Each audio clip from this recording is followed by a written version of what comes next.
Good morning. Hello, everyone. Welcome to Ordino. Welcome to Andorra.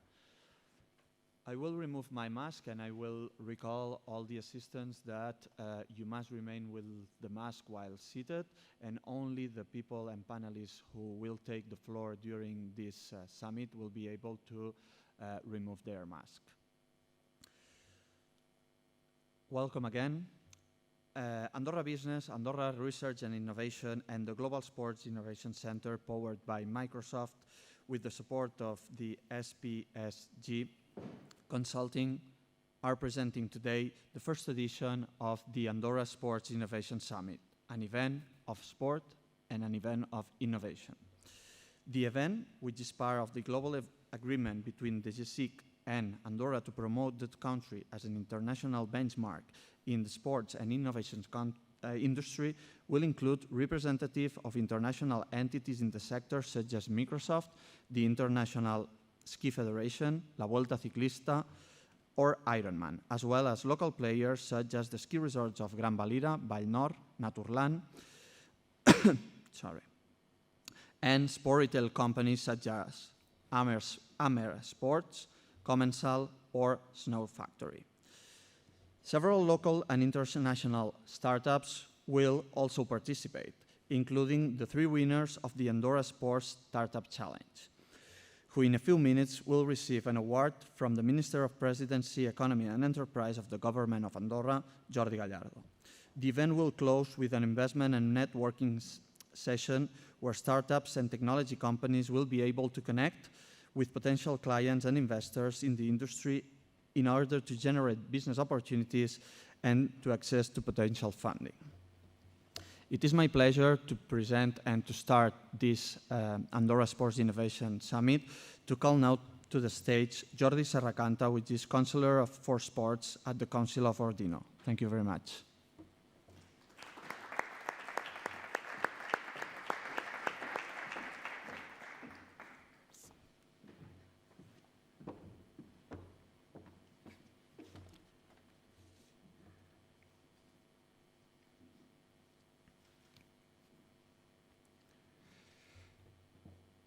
Molt il·lustres i molt honorables autoritats, senyores i senyors, welcome to the Andorra Sports Innovation Summit in Ordino. En primer lloc, m'agradaria poder expressar l'agraïment des del Comú d'Ordino pel fet que s'hagi escollit aquesta parròquia per desenvolupar un esdeveniment d'aquestes característiques, sobretot dedicat a l'esport i a la innovació. També vull donar la benvinguda a tots els que hi participeu i els que ho feu de manera telemàtica, els que esteu aquí presents i els que des de les vostres cases seguireu aquesta jornada d'avui, així com diferents ponents de referència. I, com no, a les diferents startups que han participat en aquesta challenge que es va llançar des d'Andorra. És per mi un honor, en representació del Comú d'Ordino, donar-vos la benvinguda.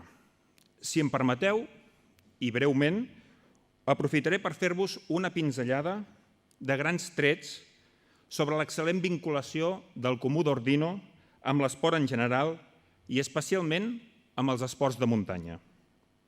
Ordino ens caracteritzem per al nostre afany per tal de prevaldre el respecte en el medi ambient i treballem pel desenvolupament d'aquest. He de dir que estem orgullosos de poder ser reserva de la biosfera per part de l'UNESCO, un títol que just ara, fa un any, se'ns va atorgar. La parròquia d'Ordino, per la seva part, està molt vinculada a l'estació d'esquí d'Ordino Arcalís, inaugurada el 1983. I, a més, és un paisatge natural molt apreciat per diferents esportistes i diferents tipus d'esports. Muntanyisme, escalada, ciclisme. Penseu que comptem amb molts metres quadrats d'instal·lacions esportives. Tenim el CTO, el Centre de Tecnificació, tenim el nostre centre esportiu, tenim sales polivalents i, com no, el nostre entorn natural. Al llarg dels anys, Ordino hem anat consolidant un lligam amb clubs i federacions I això ho demostra que cada vegada més aquests escullen la parròquia d'Ordino per venir aquí a fer les seves sessions de pretemporada o de tecnificació. A més, som seu d'activitats o d'esdeveniments internacionals molt importants. Hem sigut final d'etapa del Tour de France, hem estat també parròquia per on ha passat la Vuelta. A més, aquest any hem encetat l'Andorra Trail 100 i, com no m'ho puc descuidar, el Freeride World Tour, en el qual, en l'estació d'Ordino Arcalís, és una de les parades obligatòries a dins del campionat. Perdó. De vegades això passa.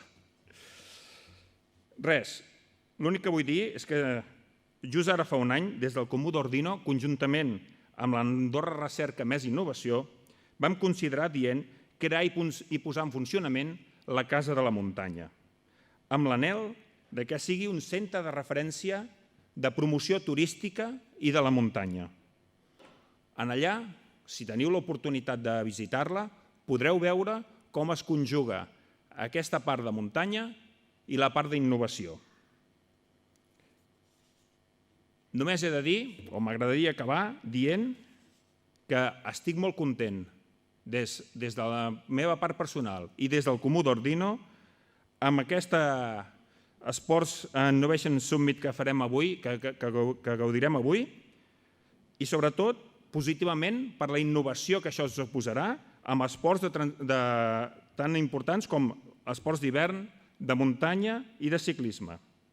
Així doncs, us desitjo a tots els participants que esteu aquí físicament i els que esteu a casa que disfruteu, gaudiu d'aquesta jornada i, sobretot, que intenteu visitar el nostre poble, que veureu que us en portareu un bon record. Moltes gràcies.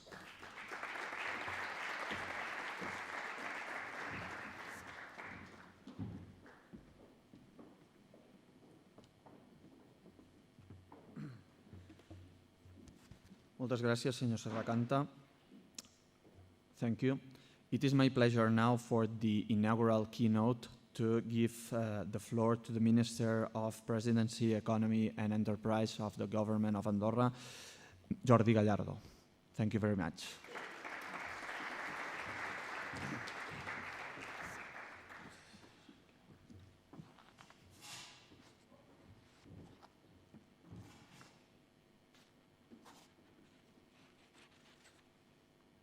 Bon dia. Good morning, everyone. Thank you very much to be here. It's a great pleasure for us, for me especially, for my team, Andorra Business, Andorra Research and Innovation. Thank you to the authorities.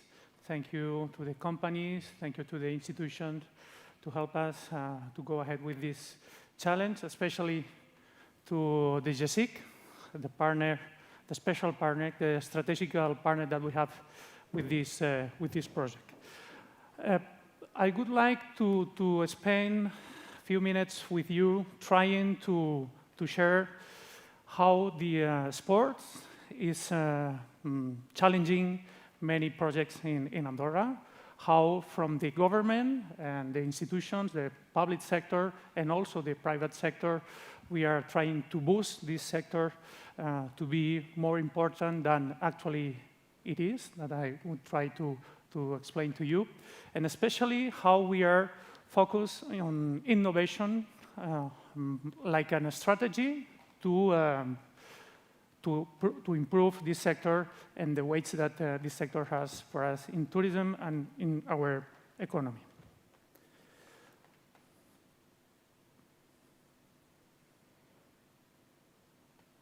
They say that it's quite difficult, but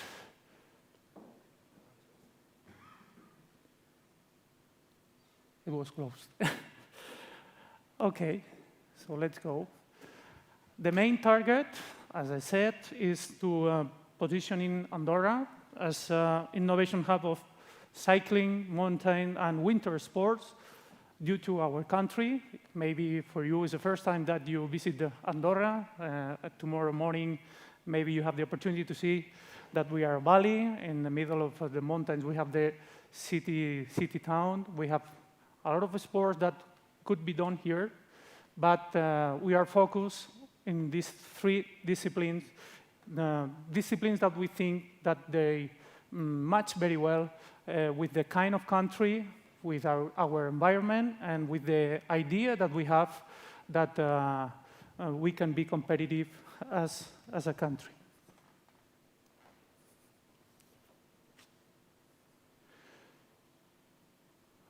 I don't know, sorry.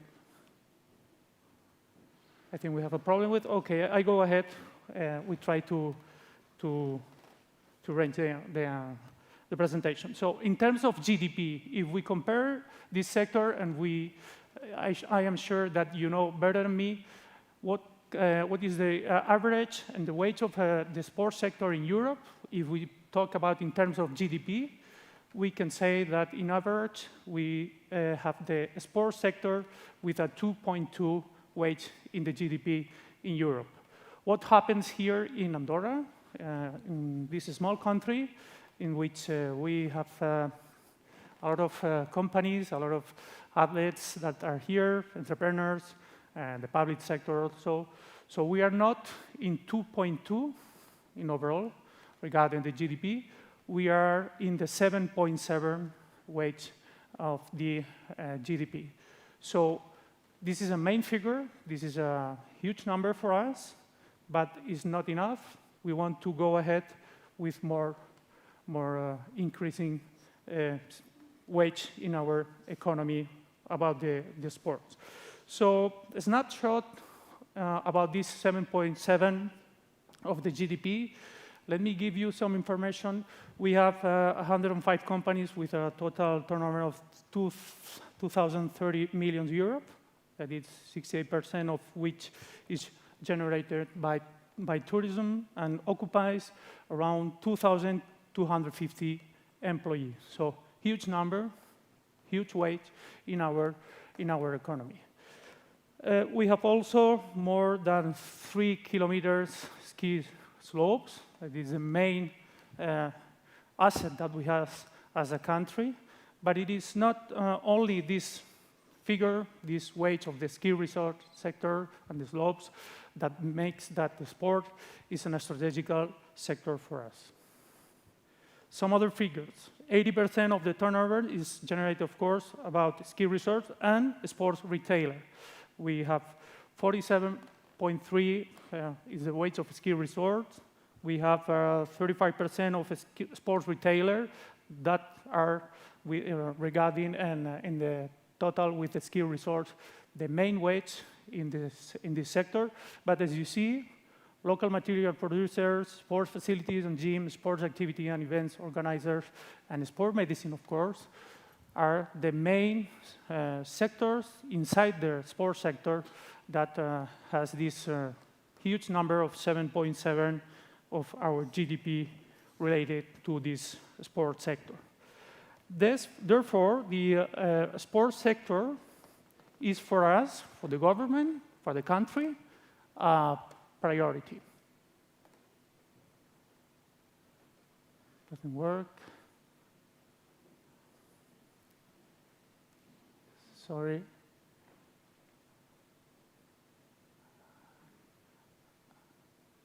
Sorry about that. Okay, I go ahead. How we try to boost this sport, how we want to go ahead and increase this strategy and the weight of the sports in our economy. We use 3 main pillars. The first one is innovation. That's the reason why we were very confident about this summit, the first summit that we are going to do, and we hope that will be not the first and the least. And digitalization is the second one, and sustainability. Today we are going to talk about innovation. I'm sure that with the strategy that we are going to share with you, with the panelists, with your institutions, the company, entrepreneurs, investors, that all of you are here, maybe some of you are at home, we can make a huge networking session today in order to share this situation, our strategy, and maybe at the end of the year, the day or next week, you have an idea, a project that you can imagine that you can place here, you can start here. So that's the main reason that we are focused on. And if you, at the end of the day or next week, you realize that you can be here in Andorra boosting and starting a project, please contact the government, contact Andorra Business. We will be very happy to help you and to go ahead with this project with you. But even though sports is one of the main sectors in which we are focused, it's not the only one for sure. As a country, we were working from the beginning of the 2010, close to 2012, with a process of diversification because we realized, we realized that our economy has to change. We are a country very focused on services, tourism, of course, and until 2012, we were a country close regarding foreign investors, but this situation changed in 2012. At this moment, we approved a law, we opened our economy, so foreign investors were welcome to come here and to invest directly. You don't need, if you are some of them, are a local partner. If you want it, you can find it, but it's not an obligation. So we start this process in 2012, trying to diversify our economic model. Since then, we achieved several double taxation agreements with some other countries that help us to attract foreign investors, but it was not the unique strategy that we need in order to increase and to diversify our economic model. Of course, we start and we implement a model of homologation regarding our tax framework, but the results, is true that until 2019 were not as huge as we desired. So we were very, very close to the private sector, the Andorran private sector, asking them how can we diversify more quickly our economy.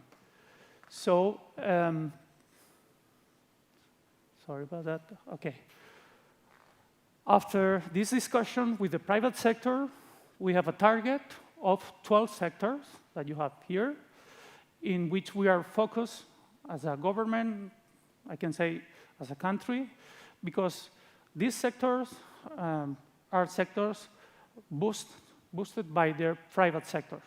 Those companies here, the companies in Andorra that they think that the sectors that we can have a niche, an opportunity, are those ones. And as you see, sports, traditional sports sector is one of them. Not only in the traditional way or in the industry, also in the esports sector, an industry in which that we are very confident that Andorra can have an opportunity. And I would like to go ahead with some figures also to understand why we decide, why the private sector and the public sector understand that, of course, we are a small country, that we have a lot of tourism, but we can use this tourism as an engine also for the sports sector. We have more than 8 million visitors at the end of the year. Many of them came to the country just a day, and the half of them, 4.4 million visitors, stayed at least one night in the country. We are trying to increase this figure, this number, especially regarding to those that they want to stay and to spend one night in the country. And about 60% of these 8 million people, they come to Andorra because sports.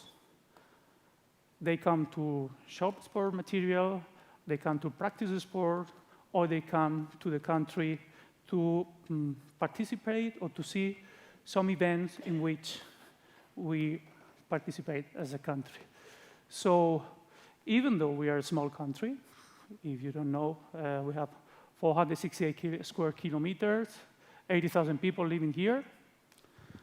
We receive 8 million visitors. We are happy about that. But even though we are a small country, we have a huge number of international events that happens in Andorra in collaboration with the communes, like Ordino, the government, the private sector, that we realize that even though we're small, we can challenge huge events, international events. And especially when those events take place here in Andorra, the balance, it's very good. It's really very good. For the country, for sure, for our image, our brand, the way that we organize these events, the way that people, it's involved in the national people, residents are involved in these events. It's a good experience, and the level of satisfaction, it's quite high. So Andorra, home of major sporting events like Andorra Multisport Festival, by Ironman, Tour de France, La Vuelta, Skiing World Cup, BTT World Championship, among others. So it's a huge experience. We try every year at least have one or two of these huge events. Some of them are quite new, like Multisports Festival by Ironman. Some of them have a long tradition, like a competition in trial. We're happy when we have the Tour de France. The year that we don't have the Tour de France, we try to have the Vuelta España. So every year, among the season, we try to have a huge or more than one event to show the world that we are prepared, that we have the infrastructure, that we have the know-how, and to show to some other organizations an event that they can think in Andorra, they can think to go ahead with a project or competition here in Andorra. Let me share with you a video.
One of the advantages to be a small country is that in a short video you can show many things, but not all of them. Sure, you have many things, more things to know about Andorra. I think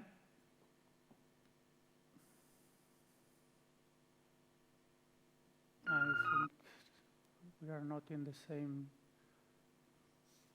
Okay, so the sports, as I said, I try to share with you that for us it's a strategical sector for sure, and from the government and from Andorra Business, we try to help the private sector to feel that for us it's really a strategical sector. Which actions we have done in the recent years to work with the private sector and to show to the companies in Andorra and to investors that we believe that this sector could be an opportunity to diversify our economy. We have created the Andorra Sports Cluster in 2018. Actually, we have 45 members. It's an initiative done and mixed with the private sector and the public sector. And the main objective is to support the private sector in sports in collaboration with the public sector. And one of the main things that we have done recently was we have declared the sports as a national strategical sector in our economy. So this declaration was very important, especially during the pandemic, because we were very close to with the private sector in the way that we have to manage the situation and the impact of COVID in this sector. The dialogue, the strategy, the needs, the worries about the situation were discussed and agreed between the public and the private sector through the Andorra Sports Cluster. And we realized with them that this sector is really a strategical one. So that's the reason why the Minister of Sports, the Ministry of Health, and the Minister of Economy, we worked together in order to declare this sport as a national strategical sector in the country. It's the first sector that we have declared in these terms.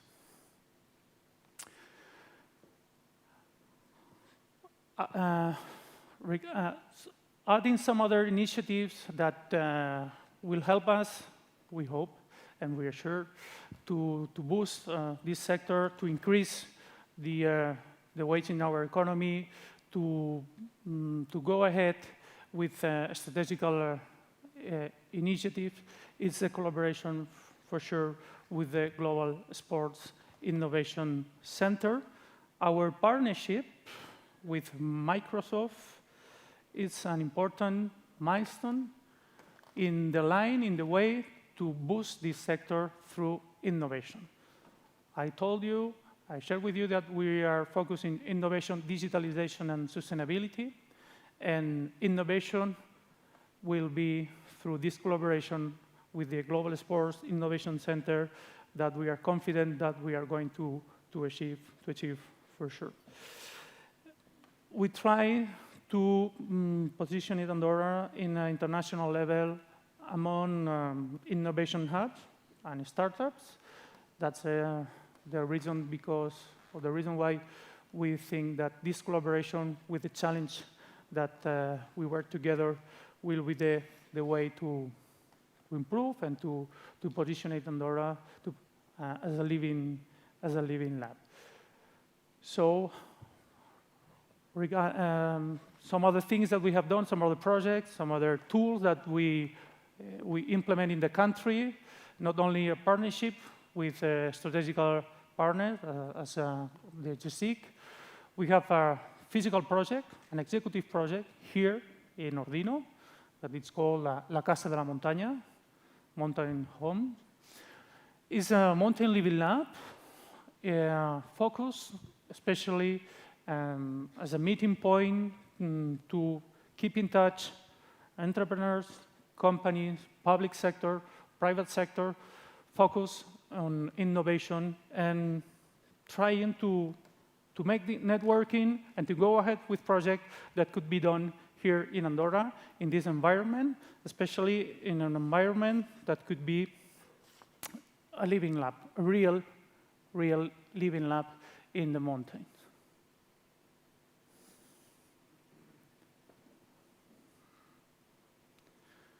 Okay, so using Andorra as a living lab, focus on an open innovation approach is the target, it's the strategy that we want to use to go ahead with this increasingly weight of the sports in our economy. Of course, we have the Casa La Montaña as this living lab in which the public actors, the academia, the private companies, the users, the entrepreneurs could spend and share knowledge. And this is the main strategy as the model that we are going to use through innovation and positioning Andorra as a real living lab. And this Living Lab will be in the center of our ecosystem that we are working and trying to, sorry about that. Okay, so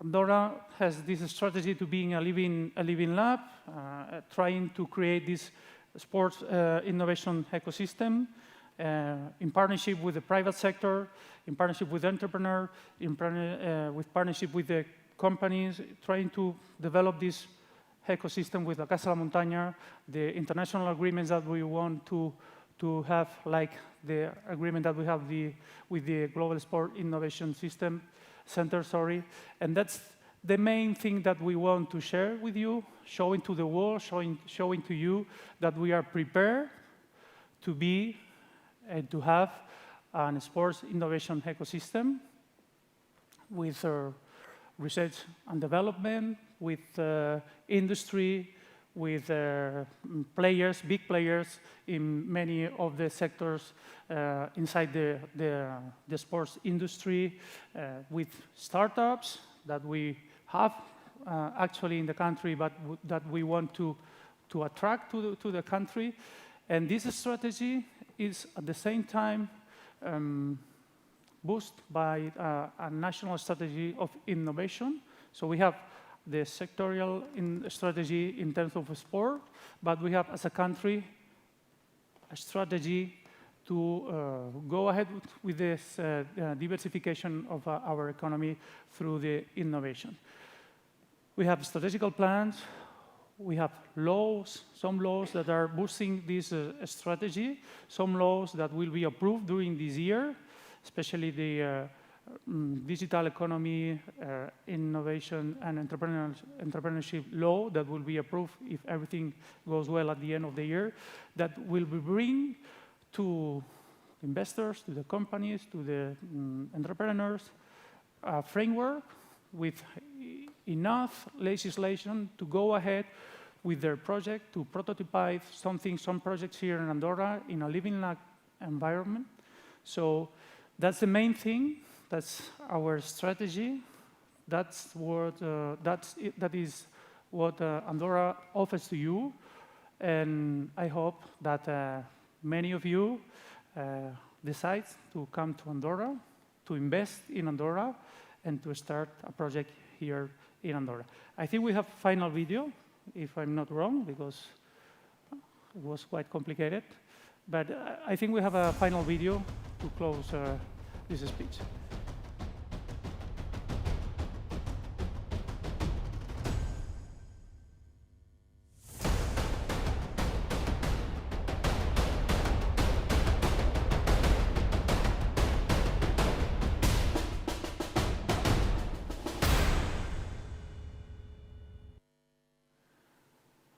Okay, so thank you very much, all of you, for your attention. Sorry about this small problem with the presentation.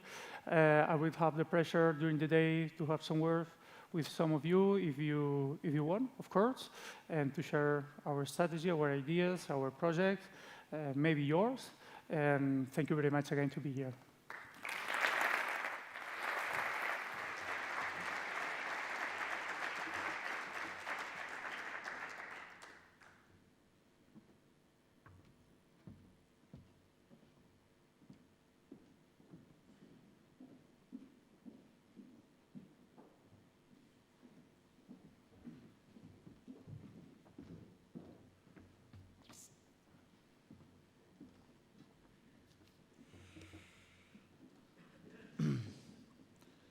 Thank you very much, Minister, for this inspiring keynote.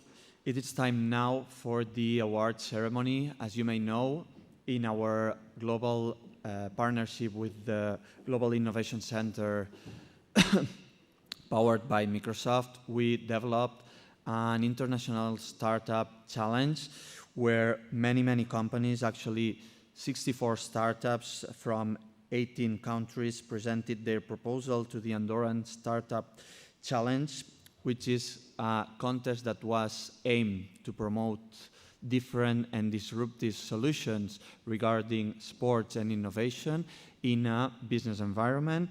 And our main objective, it was to show Andorra as a destination where to promote business in the sport industry and to help to make our touristic and also sport environment more strong. This is why now we are going to give the different awards that the companies that presented their proposal in the Startup Challenge presented to us.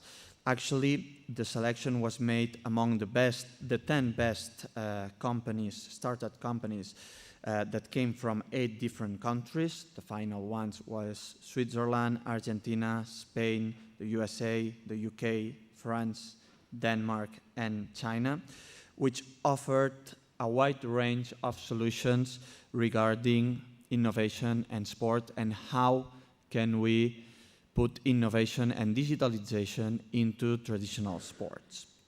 These startups had the opportunity to present these leading solutions to the more relevant leaders of the industry, doing a special event that was held in the 27th of January 2021.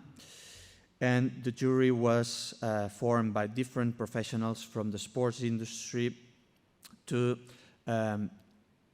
choose a winner and also to give 2 special mentions.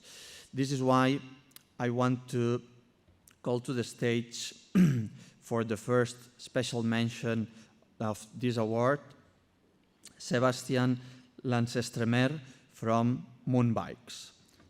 Thank you very much.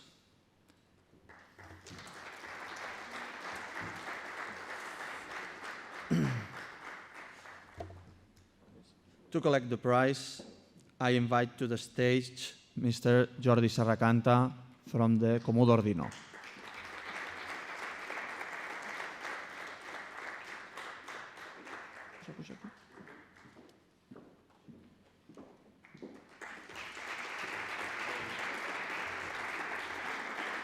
No sé per què.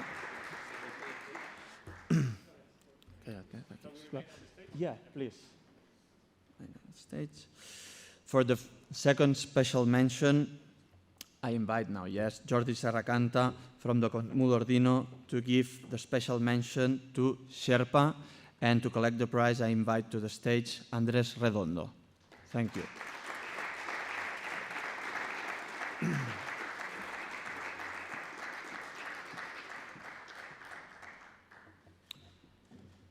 And now for the winner, we'll collect the prize, Mr. Herman Winkler, founder of Snowhow China and its solution Snow 21. Please come to the stage.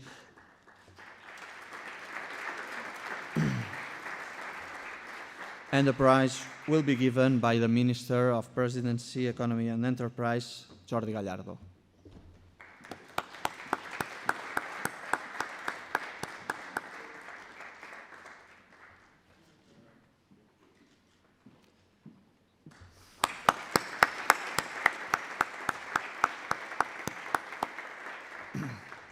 I will ask, please, to remain at the stage for the family photo. If the winner can be at the middle, surrounded by the 2 special mentions, please.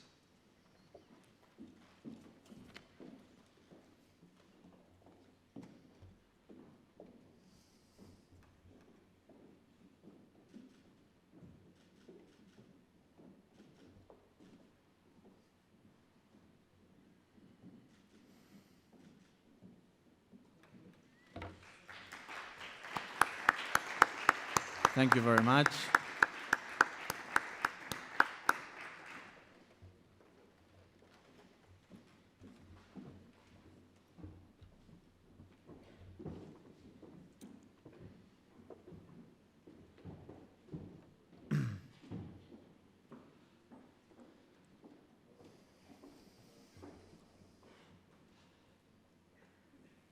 Congratulations to the different companies and the special mention, the winner and the different mentions. It is my pleasure now to invite to the stage for the sports industry keynote Sebastian Lancestremer, DT Partnerships and Sports Director at Microsoft, our partner from the Global Sports Innovation Center, who has spent more than 30 years of professional experience in Microsoft and also during its career in the sports sector. Its main field of experience is to create new business models and monetization opportunities for clubs, leagues, and also federations to reimagine sports through innovation and digital transformation. In this session, in fact, he will explain how the sports and entertainment industry is evolving and how Microsoft and their partners are helping sports entities worldwide in their digital transformation processes to grow their businesses. Thank you.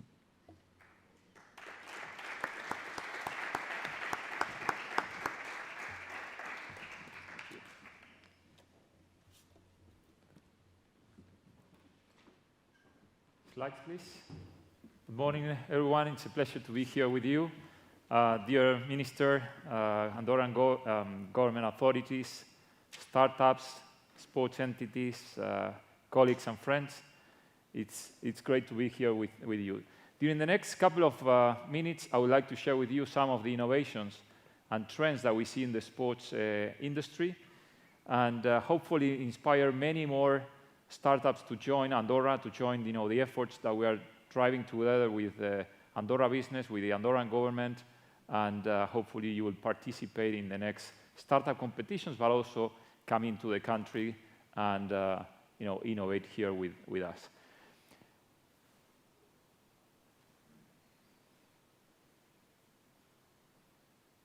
Oops. Okay.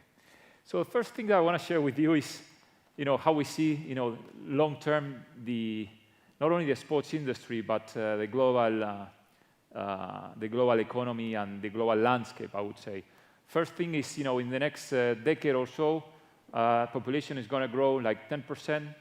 When you see water consumption is going to grow 30%, and food requirement is like 50%. So that's changing dramatically the landscape. The economic power and landscape is also gonna change with China and India being 40% of the global GDP, gross domestic product. Even China being number one, surpassing the US in the coming years. And I'm glad that I hear from the minister, that sustainability is at the core of the Andorran government agenda. So very, very important. We are facing important challenges, across the globe. Climate change is an important issue that we need to take action. The next decade is going to define, the next century. So it's very important that we create awareness, that we take action, concrete actions and steps as individuals, as startups, as public sector and private sector. In sports in particular, 74% of the emissions are generated by transportation, people traveling to major events or going to the stadium or to the facilities and so on. So that's an important area of opportunity there. When we consider the sports industry is growing twice as fast as the compared to the global economy. For sure, the pandemic has created a very negative impact for everyone, with less events, less people, attending tournaments, competitions or matches. So that has drastically affected. But when you see the long term, the past decade plus the next decade, we are seeing that people are going to have more purchasing power, life expectancy is going to grow. So there's going to be more time for spare, for entertainment. So sports, media, entertainment are some of the industries that are going to grow in the coming years. When we take a look at the sports industry, when you consider clubs, leagues, and federations, this is an industry of $150 billion across the world. The industry is very horizontal, so if you consider stadium constructions or sporting goods, apparel, betting, gyms, fitness, education, and so on, it's a very horizontal sector of nearly 1.5 trillion industry, which is nearly 2%, very similar to what the minister shared, in Europe, right? So close to 2%. And interesting is to see that today, 82% of the business is concentrated in Europe and in the US, 82%, whereas the fan base is exactly the opposite. The fan base is mostly in Asia, in Africa, and Latin America. And you can see at the very bottom, out of the different major sports, esports, right? Esports still is a small business compared to sports, the traditional sports. This is a business of around 1 billion compared to 150 billion, but still, when you consider the audience, nearly 600 million fans watching, entertain, and following professional competitions, video games competitions, this is a very important bet for companies to do in the coming years.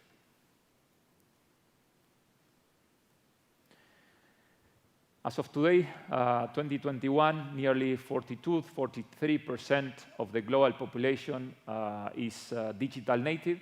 So it's important for sports entities, for the whole ecosystem to understand that we need to create or invent the way that we engage with the fans.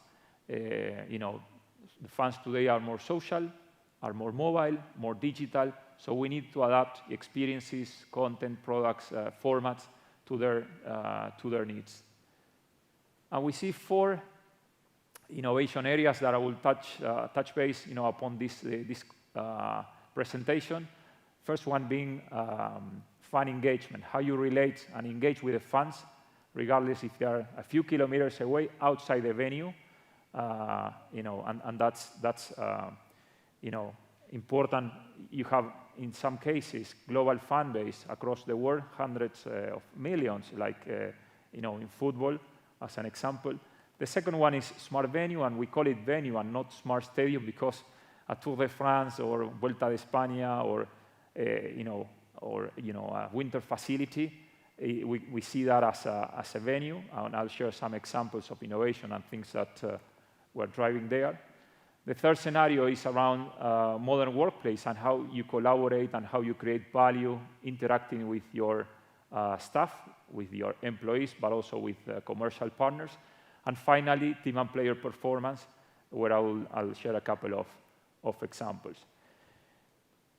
Most of the examples that I'm going to be sharing are coming from partners, startups, tech companies, developers that have created innovations jointly with the Global Sports Innovation Center. This GSIC, as we call it, the Global Sports Innovation Center powered by Microsoft, it's a network of tech companies, startups, venture capitals, universities, and also governments, like the government of Andorra, which we're proud to partner with.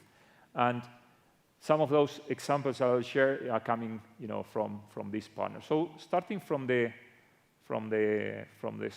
team and player performance, it's amazing to see how this pillar has evolved over years. Today, I'm amazed, seeing at the Innovation Center companies that have created like smart bats, the cricket bats, or a racket, or even, today you can have access to a watch that has GPS or solar charger. Again, innovation is accelerating at speed of light, I would say. And the other thing, very, very important, is a phenomenon that we are seeing in the industry, which we call it consumerization or democratization of the professional sports, getting to the mortals like myself, the people that, amateurs, that we enjoy the sports, but we are not professional players. In this scenario, in the highest elite level, we're seeing that plenty of devices are arising, so GPS trackers for jerseys or for different equipment materials. And what we see, as a next trend is not only to explain, and predict, it's not only to track, I would say, the athlete's performance, but also to predict when a player is ready, or which players, which combination of players is the very best. So here we have partners that are gathering data from match day or race day, from training sessions, from medical records, as well as a wellness app, so as to provide that subjective but very important aspect of the athlete, how they feel, how they have slept, level of soreness, and so on. So it's important to create this single view and make sure that for a coach, instead of giving them hundreds of KPIs and metrics, make sure that you give them the possibility to say, okay, this player is red, they should not play, otherwise he or she will get injured, and that's a big problem for the team. Second scenario, and because of the pandemic, this has accelerated quite significantly, is the collaboration. Today, we have seen that tools like Teams or Zoom, video conferencing and so on, has exploded. Probably in a 3-month period, we saw the digital transformation that we would have expected in 2 or 3 years. So this has dramatically accelerated. And some of these dashboards today, business insight dashboards, to understand from a smartphone what's the performance on your ticket sales or season pass holders, or as you can see, bars and coffee. For example, one bar is 25 meters away, and you can see with data, real time, that one bar is making 30% more money. So why don't you regroup the teams, try to share knowledge, and try to understand what's going on and how to improve. And for sure, social media as an important aspect also to consider. Who are your influencers, your potential ambassadors, what's the sentiment of your audience, where your audience is coming from, and you can provide these tools from a smartphone for every single staff in your organization. The third pillar that I want to touch base on is a smart venue, as we discussed.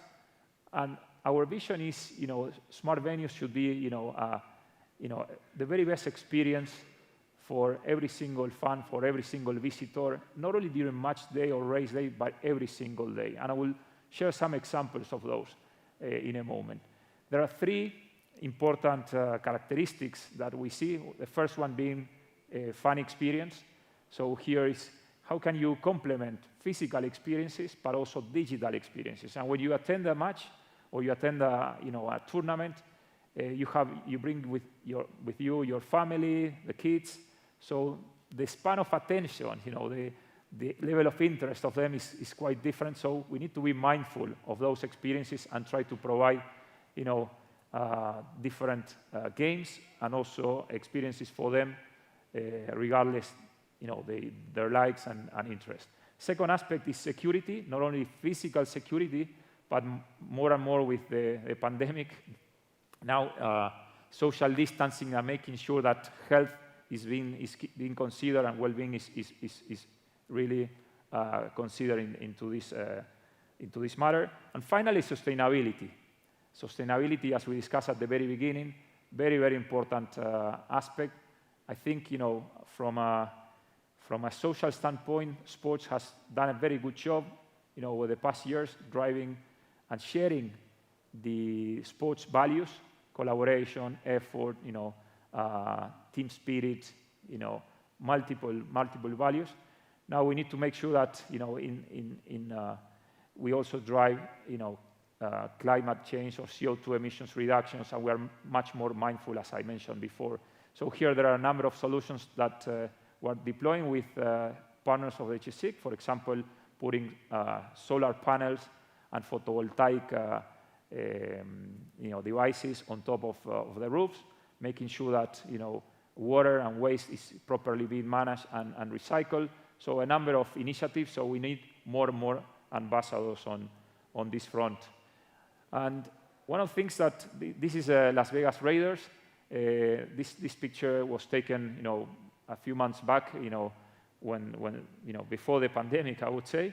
And you can see that this is a beautiful stadium where, it's not only an NFL, American football stadium, but also it's a multi-purpose arena. This is an important trend. The stadiums today are providing more and better services, but also new experiences. So whether that's a concert or any cultural event or even esports competition, today the stadiums are being filled 7/24, and you want to make sure that you create that level of engagements and recurrence in this area. We're sharing last night during the dinner some other examples on theme parks. For example, the Messi Park in China, or Ferrari in Abu Dhabi, or Portaventura. More and more the sports entities, stadium owners, are taking advantage of their facilities to create their museums or theme parks and bring the family, bring the schools, and making sure that there is a place for everyone in that venue, in that facility. And again, as technology is improving, as it's being democratized, there are a number of experiences that we can provide. One of them being wayfinding solutions. So we use this wayfinding solution for the athletics World Championship in Qatar. Imagine 42, 43, 44 degrees Celsius.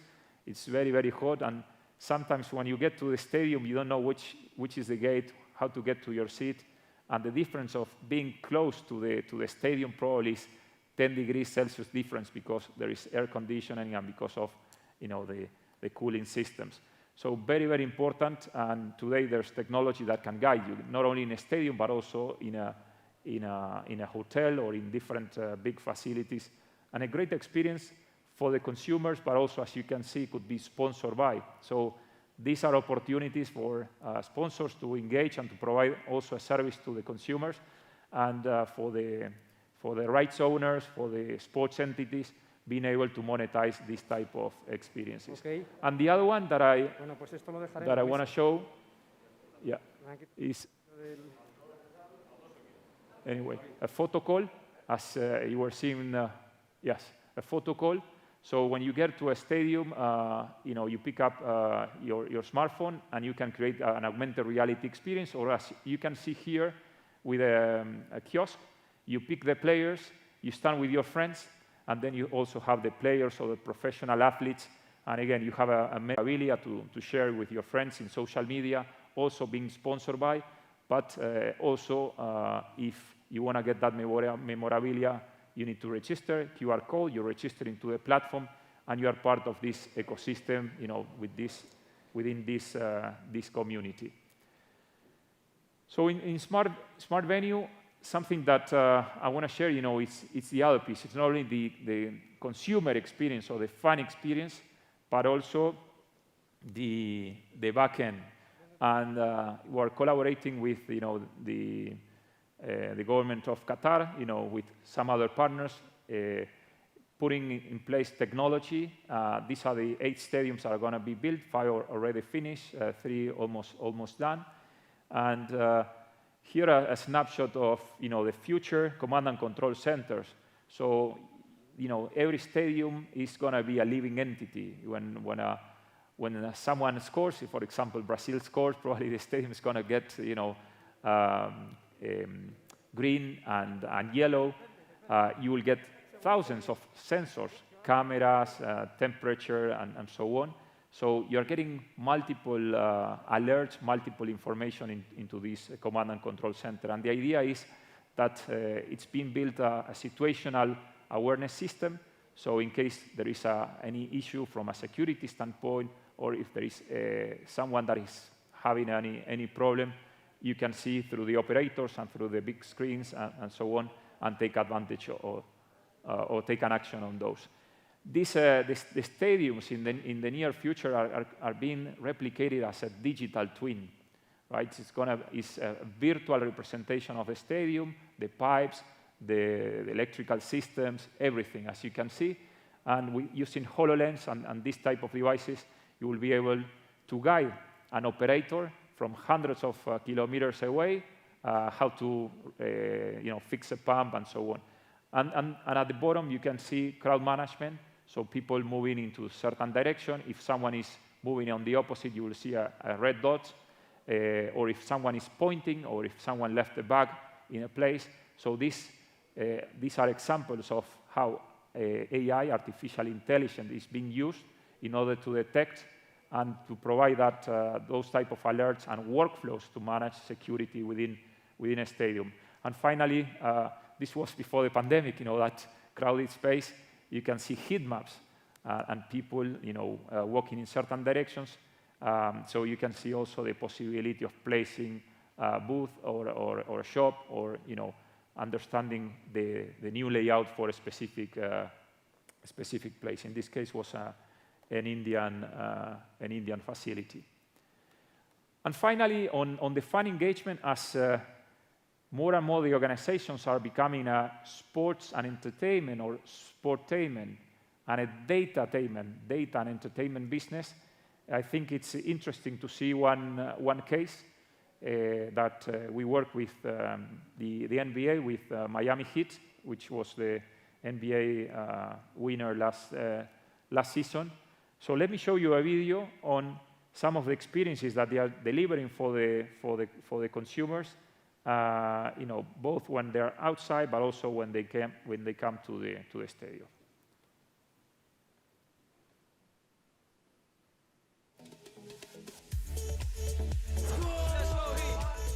We make people happy, whether it's a little kid coming to their first game or seasoned folks that have been coming for years.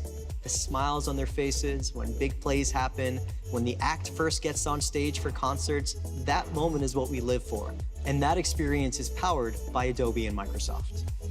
We selected Microsoft because there's no other place where we can go find an enterprise-capable platform to do so many different things.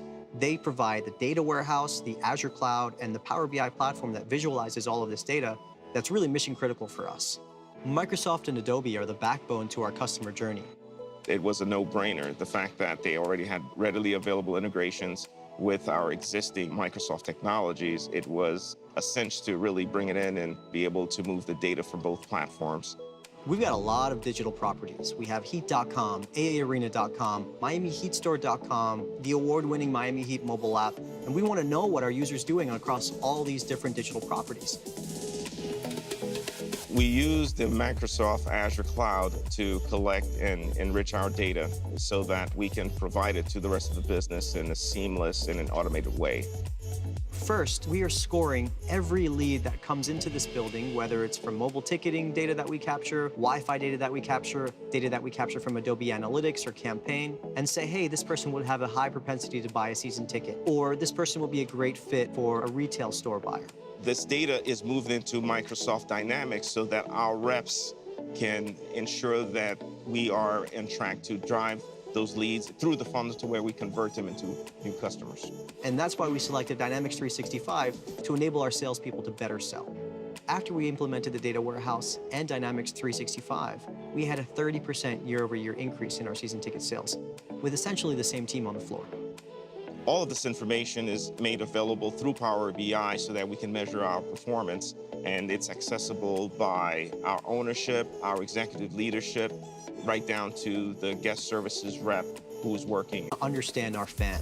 Understanding the fan provides for a great customer experience, but it's also great for our business as well. We now make data-driven decisions rather than focusing on assumptions or the way things used to be done. This has transformed the way we do business.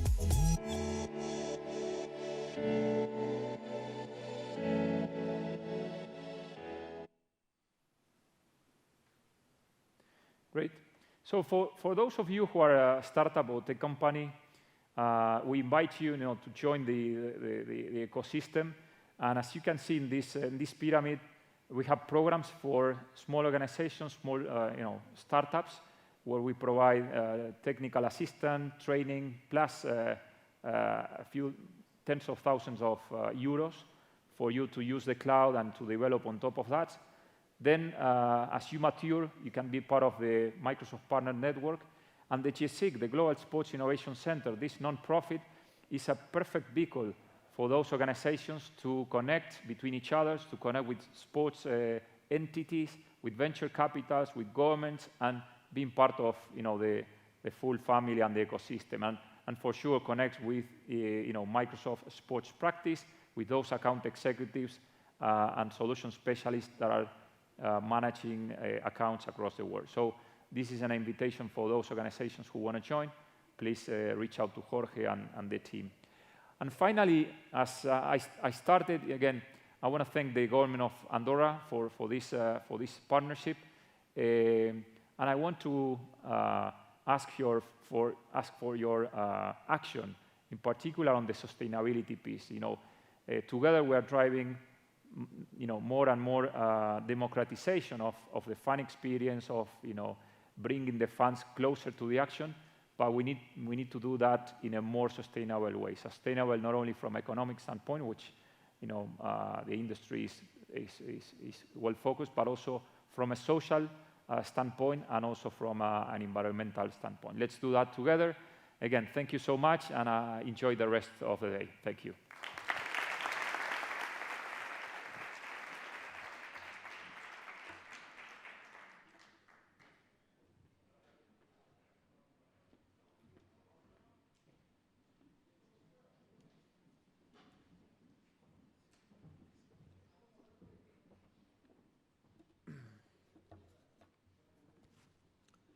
Thank you very much, Mr.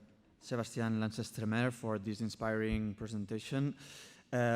With this, we finished the first part of the summit, which was aimed to introduce Andorra and the GSIC and the global partnership that we have. And now we will start the second phase, which is focused on different roundtables that will present different approaches on how to promote Andorra as a sports and business innovation destination through mountain, cycling, and also winter sports. Our first roundtable will be dedicated to ski resorts, mixing sports, tourism, and leisure, because as the minister said at the beginning, ski for us is a quite important activity and also a quite important turnover percentage of our business in sports industry. And because we receive more than 80 million visitors that are attracted and come to Andorra for many decisions, but one of the main decisions is also mountain sports and particularly ski. Our ski resorts offer more than 300 kilometers of slopes and benefit from having the latest technology in snow management and the making of artificial snow, which guarantees excellent ski seasons. In fact, they are considered to be among the best in Europe and host World Cup events in alpine and mountain skiing, as well in winter triathlon, and in summer they adapt themselves to become the stage for other big events such as the Mountain Bike World Cup. Andorra has consolidated itself as an organizing country for all types of large-scale events, from the Tour de France to the Ibero-American Summit. Also in sports, also in ski, we organize big events that promote Andorra as a touristic and also sports business destination. This is why I want to invite to the stage Juan Ramón Moreno, CEO of Grandvalira Nevasa, David Hidalgo, CEO of Grandvalira and Cisa, Xavier Jona, CEO of Naturland, and Pedro Moran, Marketing Director at Vallnord. To moderate the roundtable, I also invite to the stage Marc Pons, Director of the Andorra Research and Innovation Agency. Thank you very much.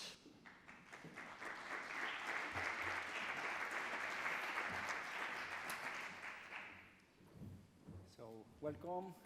Good morning, everybody. So we'll start this first panel today, this morning, and we could not begin with such a relevant topic that is the innovation in the ski industry. So it's a topic for our country very interesting, and I could not be in better company than I am today with the panelists that the Secretary has presented.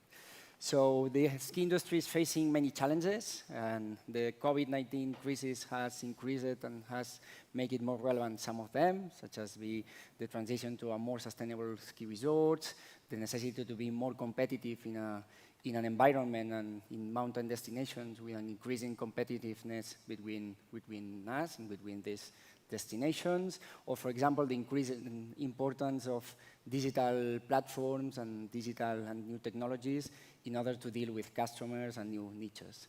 So I would like first to start the discussion about how are you starting to introduce these new technologies and this innovation in your context, and how they are helping you to really become more competitive in this new context. So maybe Juan Ramon. Okay, thank you. So I think technology is one of the key factors of the strategy of every company nowadays, but especially for us is a key point. From that perspective, the client, the customer, is very much used to work with the online things, the internet. So in the ski industry, if we compare ourselves to an airline, for example, we never go to a physical place to buy a ticket to take an airplane. So we go online, we buy the ticket, we make the boarding process, we get the boarding card, and then we go to the airport.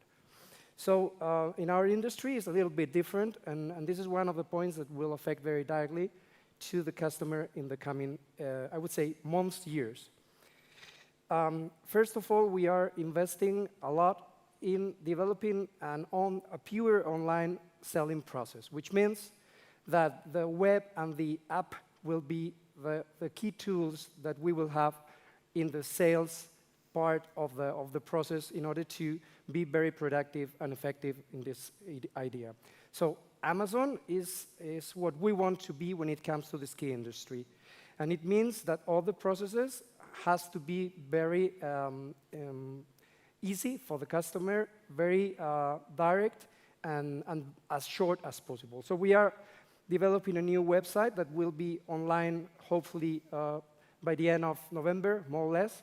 And this is just one part of the transformation that we are suffering right now, okay? So the online channels has to push a little bit the offline, and it means that everything should be done easily and online. Talking about new tools or new things, we will be pioneers when it comes to the dynamic pricing point. Okay, so at this stage, and just a little few years ago, some of the Alps resorts are implementing a dynamic pricing strategy, and we can say more or less like 3, 4, some of them maybe 5 years ago, but in the Southern Europe area, there is no single resort that has implemented this. Okay, so we will be the first. We will start this year. I think this is something that is very innovative in our environment, in our competitive environment. And in the first year, we will make a big effort in order to explain how this model works. Because as I was saying in the beginning, everyone knows, and all of us know how the example of the hotel industry or the airlines, how it works.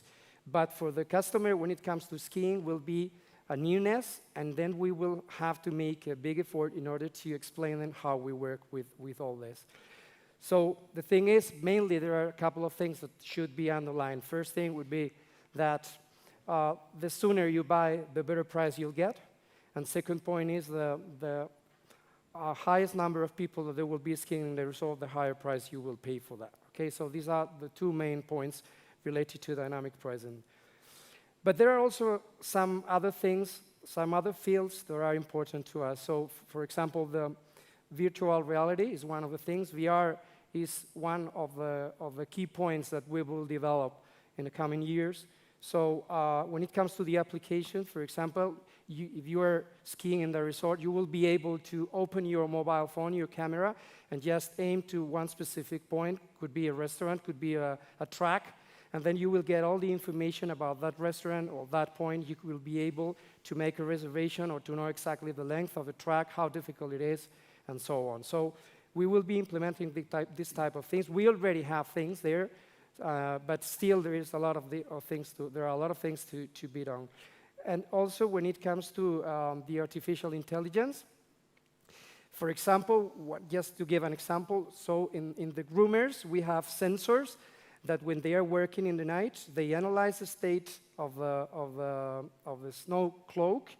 They send that information to the cannons, and the cannons produce exactly the amount of snow that is needed according to that information.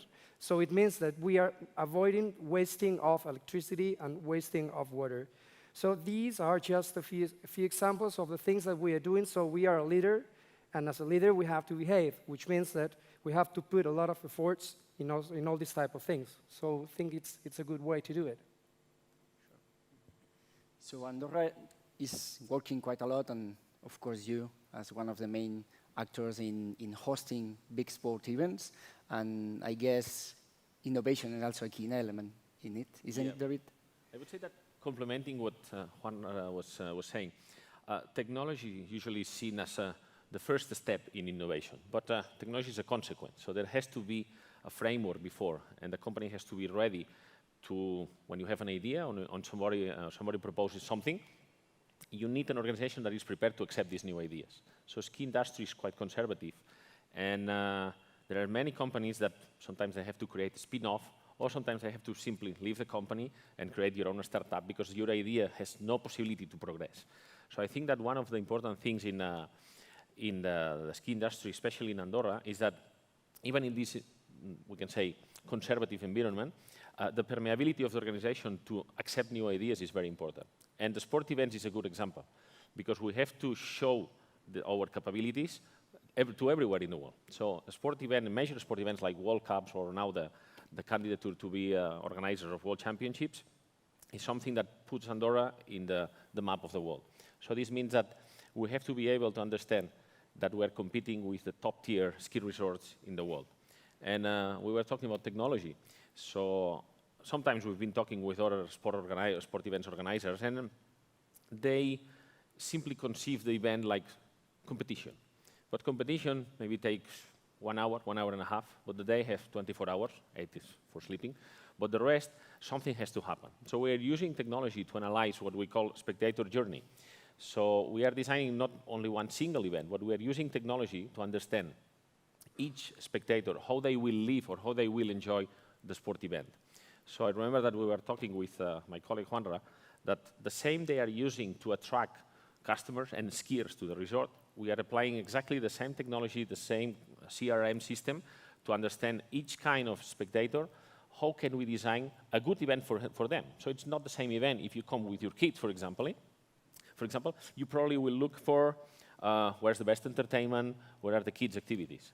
But exactly the same event, if you come with your colleagues from the university, maybe, probably you will look for the best beer in the event, and this is nothing related with the first experience. So we have to be able to use technology to analyze these pain points and these special needs of every group, and then design one polyhedric sport event to give a good answer to this kind of different, we can say, yeah, segments. There are customer segments.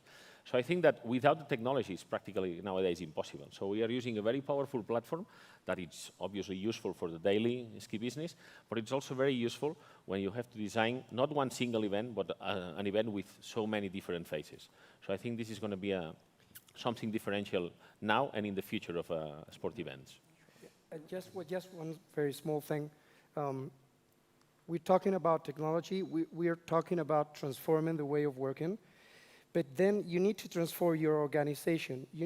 For example, as we detected that we had a lack of talent, depending on what positions. So what we've done, we've been hiring for the team people specialize in analyzing data. I mean, all the strategy for the coming years is based in the data analysis. So we'll take decisions based on real effect, on data. And then we didn't have the talent within the company. So we have hired mathematics so that we'll be able to help us to improve, especially with the pricing process, which is a key point.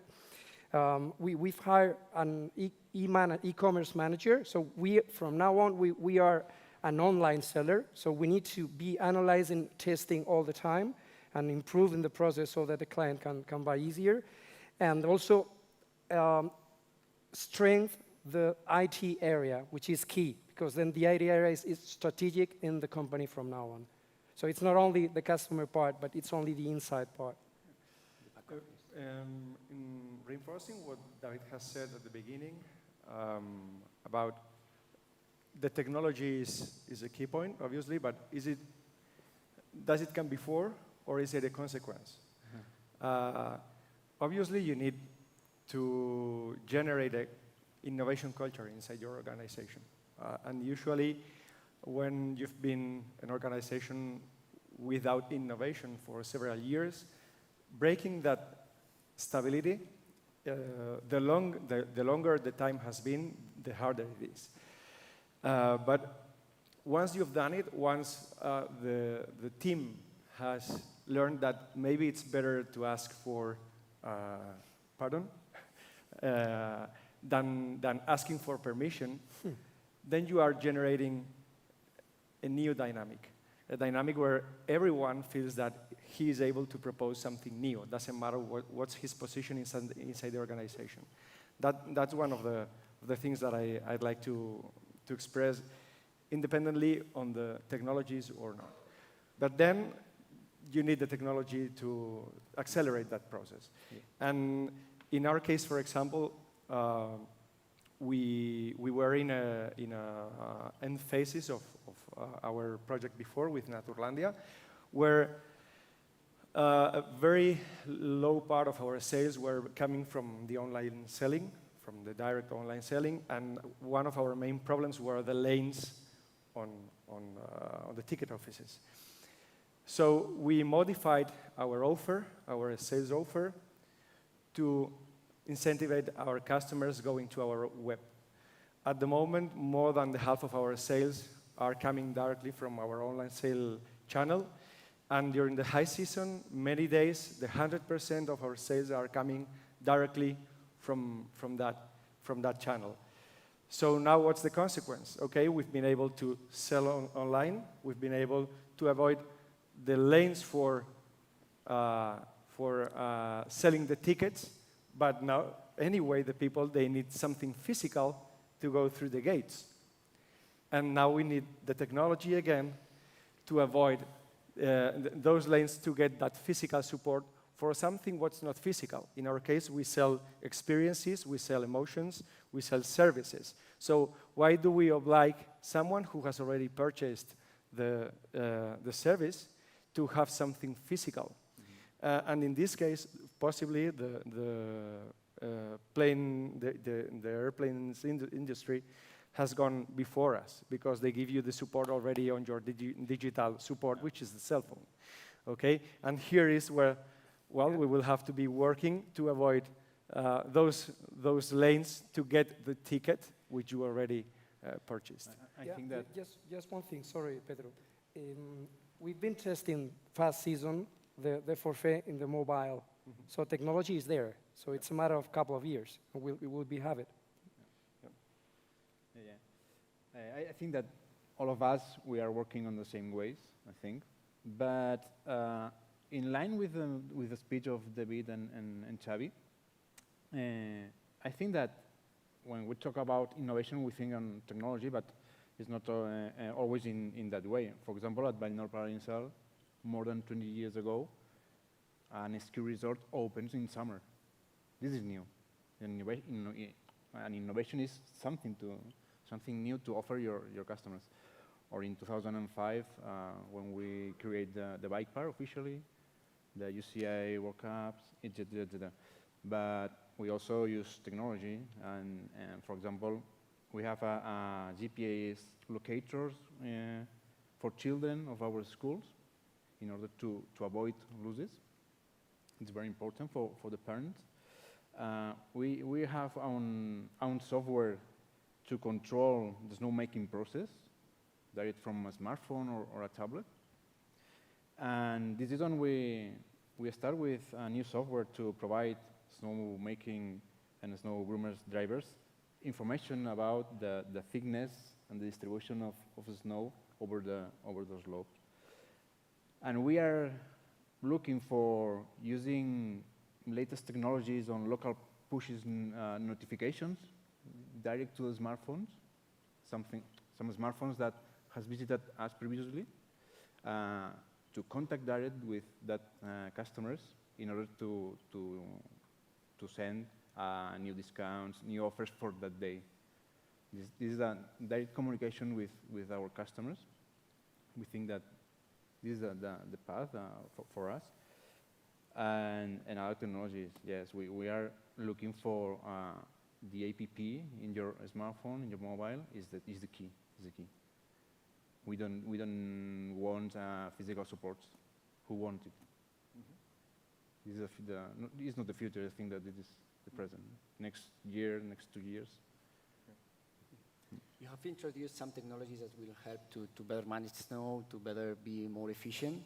So more and more, we have seen that customers, not only government, also customers are looking more for ski resorts that are more eco-friendly, or look for having more sustainable management or business models.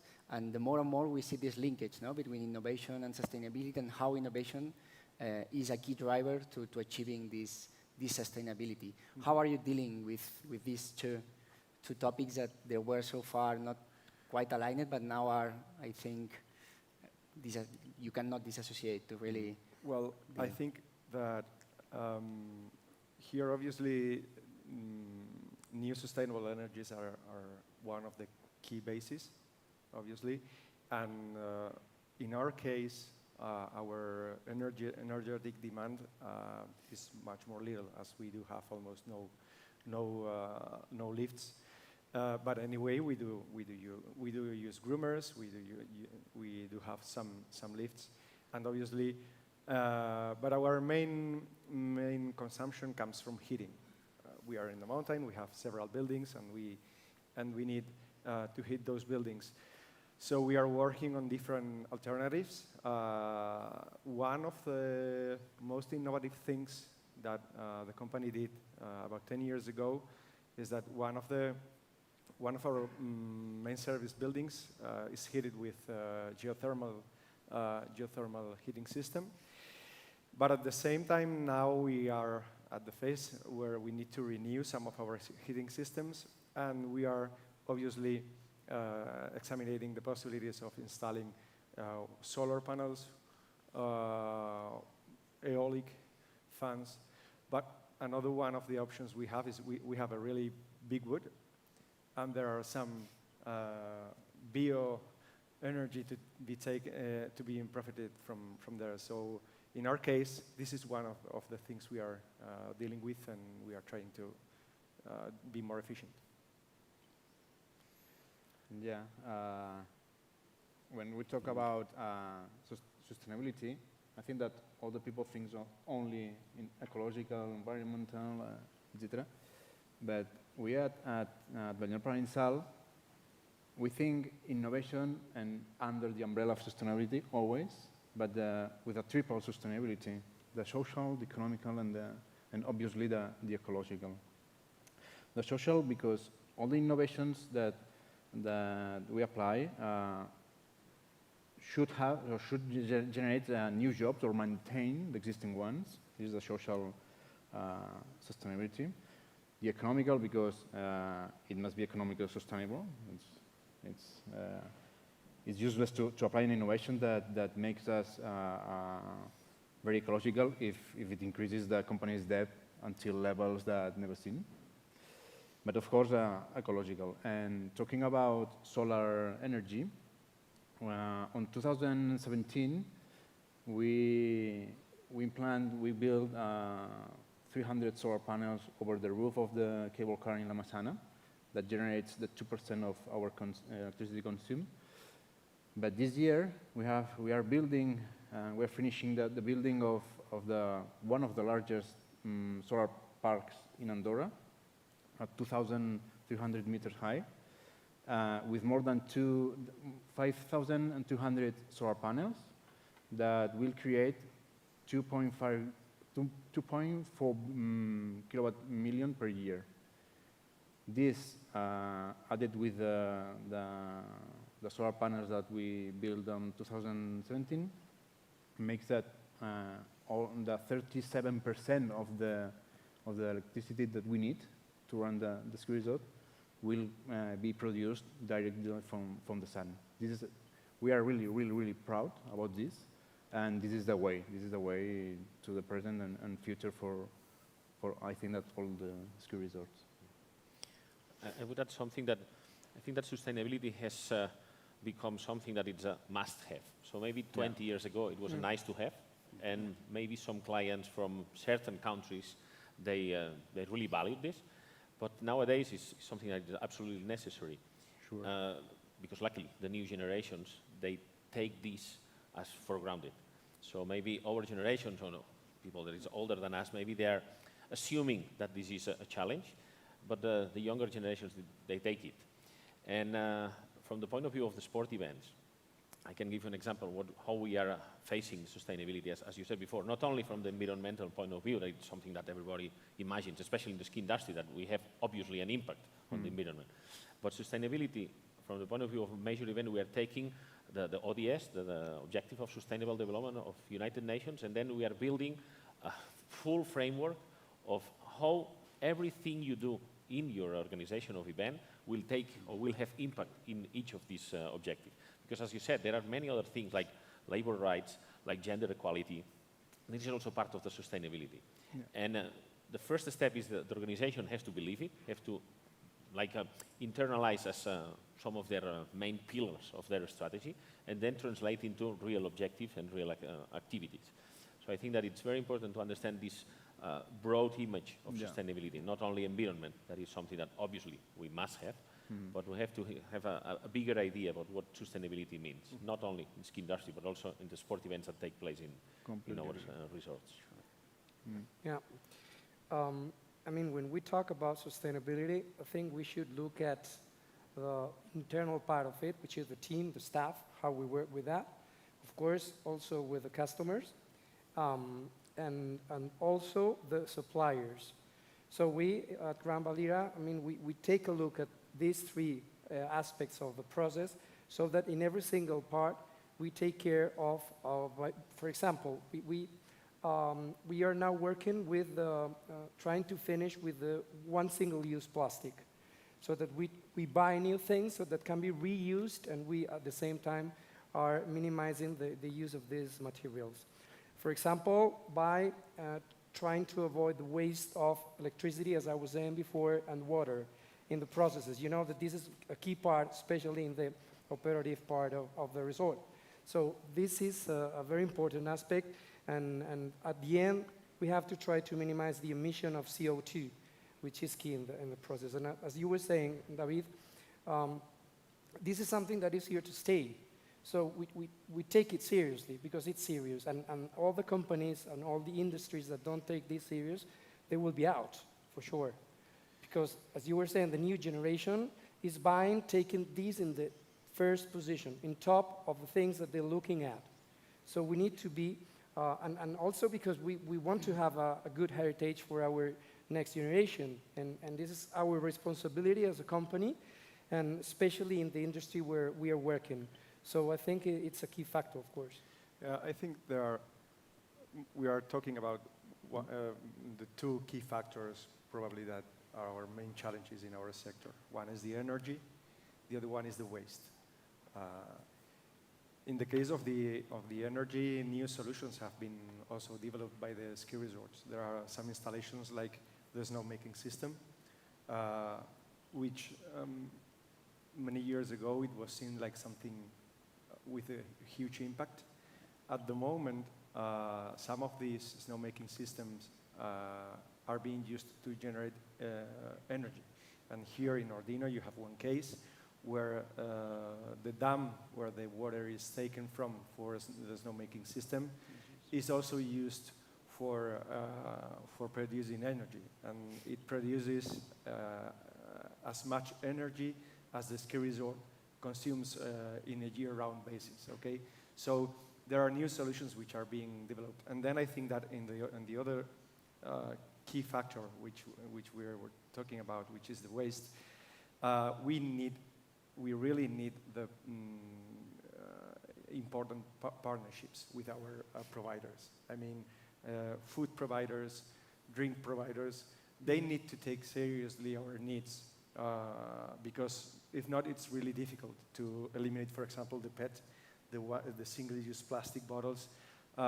In our case, in Naturland, they are barely disappeared. We have made them disappearing, working with our partners to use reusable glass bottles. So there is barely no PET. And we are eliminating almost every plastic waste from our services. I think that but the partnership with the providers is basic on this. If not, it's impossible. In our case, every single company that wants to work with us, they have to sign a document of environmental responsibility so that they are committing to several things that are key for us. So if they don't commit, they don't sign this document, they cannot work with us. So I think that the word that defines what we're saying is coherence. So you have to be coherent. When you talk about sustainability, then you have to be coherent in everything you do. If not, it's just greenwashing, you know? I remember I'm not going to say who, but I was in a presentation from one important major event. They were talking about their sustainability policy, blah, blah, blah, blah. And at the very end, they said, and we used 300,000 liters of gas oil, of diesel, for the power generators. I said, okay, well, there are other possibilities. So sometimes, if you really don't integrate into your corporation this ideal and makes part of your daily operations, there are going to be mistakes like this. So the sustainability is very beautiful at the main headquarters, and we are sustainable, but then you have to demonstrate every day. It has to and be that's the difficult part of the culture of a company. Absolutely. Yeah, it's important. It's important. Now we are at Commençal being consequent with this strategical umbrella of sustainability. We have started the study of for reducing our carbon footprint, talking about CO2.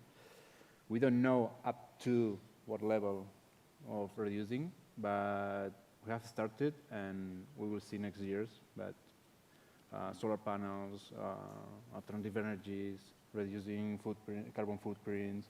I think that is a way that okay. So I could be discussing this topic with you for hours. For hours, but I'm lucky, so we are running out of time. I see some faces in the audience that are needing a coffee break. So just thank you again, and encourage you to keep working as you are doing, because I think that as we are doing right now, we could be leaders in this transition to a more innovative and sustainable ski resort. So congratulations and thanks again. Thank you very much. Thank you very much.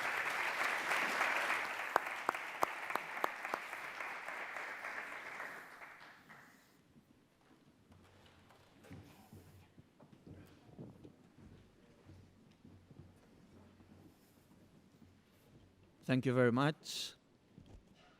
Thank you.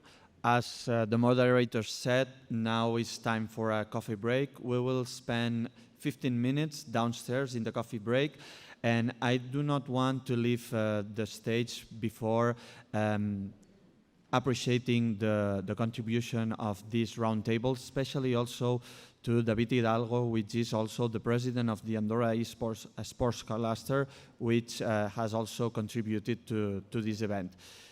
I will give 15 minutes for the coffee break, and we gather together here for the second roundtable. Thank you.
It's a pleasure to have you back here at the Andorra Sports Innovation Summit. Hope the coffee break was good and a good opportunity to get the first acquaintance between each other, because this is also a networking event, so we hope that companies, investors, also professionals and the industry may gather together and develop good synergies.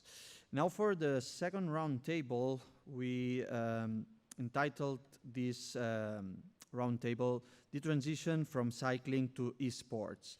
As the CEO of GSIC has put it forward previously, more and more the esports industry is taking advantage of the professional sports companies to develop a side business in the gaming industry. And we believe this also a huge opportunity to develop this industry here in Andorra.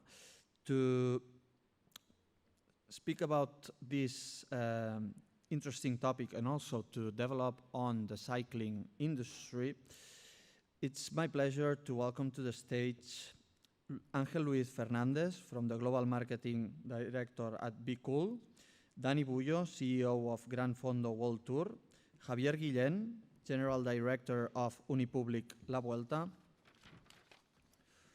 also Jack Hatch, professional cyclist as the Team Bahrain Victorious, Patrick Bohr, Director at Lantern Rouge Media, and to moderate this interesting roundtable, Carlos Cantó, CEO of SPSG Consulting. Thank you.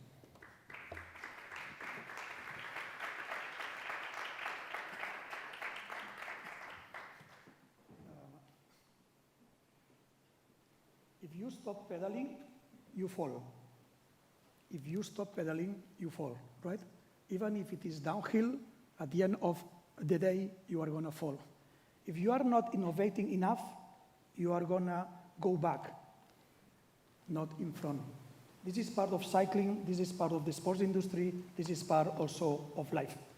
Thanks indeed to all of you. Thanks Andorra, Jordi, Andorra Business, and Research and Innovation. Thanks obviously to the GSIC, and a special thanks also to Amer Sports, CEO of High Bureau, for his professionalism. We are here to discuss a little bit about where the cycling is moving forward, especially from an innovation perspective, which doesn't mean necessarily technologically. So I'm going to introduce briefly, because you are 5, and otherwise the time will consume. And we start by Ángel Luis Fernández. He's a global head of marketing at Be Cool. He studied PR, advertising, and commerce at the University Complutense de Madrid, an executive master in digital business at ESADE. He used to work at Sony, Solera, part of Virtual Equity Partner, ATM, Atlético de Madrid. And now he's the global head of marketing at Be Cool, where he's leading the marketing department. We just launched the Giro d'Italia Virtual a few weeks ago. It's a great pleasure to have you on board here, Ángel Luis. Thank you. Then we have Dani Bullo, CEO of Gran Fondo World Tour. He studied sports at Universitat Rovira i Virgili and business administration at Universitat Ramon Llull and ski area management at Colorado State University.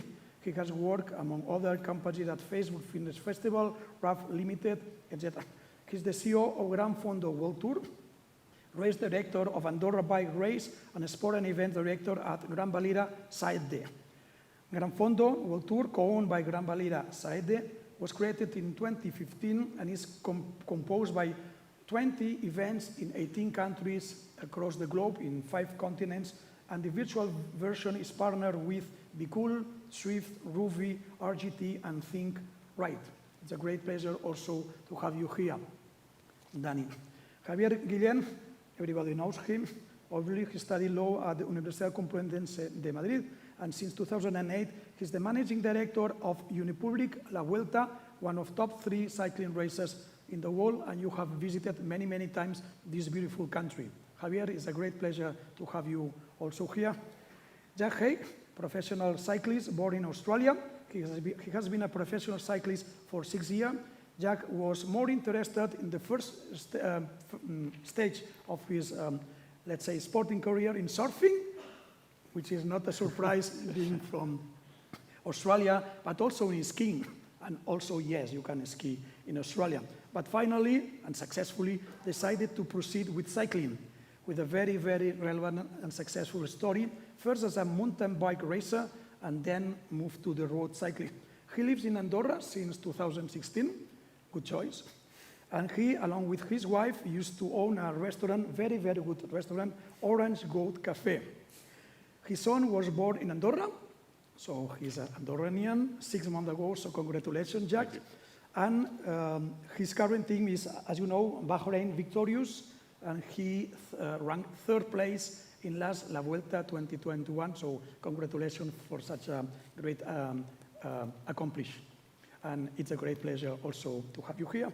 And last but not least, another guy from Australia, 2 Australians, oh my gosh, on the downside. Patrick Brough, he's the owner of Lanterne Rouge Media. He studied law and commerce at the University of Queensland, Australia, and spent some quality time at University Luigi Bocconi in Milano, Italy. Before, he used to work at Allen's as lawyer, as well as Horizon as legal counsel. Director of Lanterne Rouge Media, which owns Lanterne Rouge YouTube channel, more than 130,000 subscribers so far, and Lanterne Rouge Cycling Podcast, the biggest English language professional cycling podcast in the world. They have license agreements with ASO, Andorra Sports Organization, Unipublic, and Flanders Classic. So it's a great pleasure also to have you here. Thank you. So welcome all of you. And we can start actually asking a quite simple but very challenging question, which is recently it has been quite popular among the ecosystem to talk about e-cycling, right? And all the gamification of the cycling. You can cycling, outdoor, but you can also train indoor. Because at the end of the day, seasonality and localization are 2 of the main challenges to tackle for cycling from a business perspective. What are the main approaches, and how do you approach indoor cycling or e-cycling? Maybe we can start with Ángel Luis. Yeah, we are very happy that this thing is happening because that is true that the business of e-cycling or indoor cycling is growing quite a lot. I mean, of course, the pandemic it was a great contributor, but today we have seen that this trend is still ongoing, and the e-cycling is still growing up. I mean, you can do that for many reasons. Of course, you can do it if you are a professional cyclist, but you can also do it if you are just a fan. You can do it because you don't have time enough to go out. You can do it because the weather outside is not good enough. And you can do it as a way to travel away. I mean, you can stay here and travel any way in the world just through our simulators. You can climb Ordino from a small town in Portugal, for example, right? And then if you do that, maybe you can just realize that you would like to do it then for real when the weather is better. But also, our tool is a very good way for the professional teams, but also for the professional industry to engage with their fans, right? For example, today we are having some agreements with professional teams, such as the Koenig Quick Step, and for them it's a very, very good way to engage with their fans, because you can have Alaphilippe riding together with 200 people, talking to them, and being very close for their fans. So it's a very good way to engage with them. And also, for example, we are also working with Danny here and other races. For example, as Carlos mentioned before, we launched the Giro d'Italia Virtual just a few days ago. And it's also a way for the fans or for the amateurs to, to put themselves on their professional cyclist shoes or bicycles in this case. So that's the industry, that's the trend now, and we are very happy. And this is we are here people from all the ecosystem, so very different players, but there is a very good way to collaborate between all of us. Thank you, Angel Luis. Danny, what's your perspective as you are the CEO of Gran Fondo World Tour? Well, actually, connecting with Angel, when we was facing what's happening with the pandemics, our business model was focused outside, searching for events around the world to connect and put in our community. And since the COVID crisis, we decided, okay, we need to digitalize. This is something that is real, it's for everyone. But we changed completely the perspective, and we sit on a round table together with Movistar riders who are on the opposite side, on the esports. They are playing League of Legends, FIFA and this, and we sit on the table and we see, okay, let's start on the other side of esports and let's approach to cycling, okay, to really build an encouraging and an engagement content for fans. Why we did this? Because we was facing that the regular model that was functioning in simulation of sports on other sports like driving or others are to go as close as possible to the experience on real. Okay, then let's go to the other side. Let's start completely opposite with Movistar riders and discussing with the stakeholders like Be Cool or the other platforms or teams like Movistar team with the creation of a team. We sit, we write, we was months working on this, and after few weeks, we decided to start here and go to be closer to cycling, but starting on the other side. This is our approach and our perspective, because we are hearing a lot about the esports, what is the esports, and who are growing, and we decided that let's take, what can we take from the esports to grow, to enlarge our community, and really arrive to our fan and facing. Our fan, finally, it's a Verizon 43 years. Which means that there are a mix of analogic and digital that, okay, they buy a trainer, they put it at home, but they are training and they feel alone because they are there alone, they don't have the opportunity to interact there.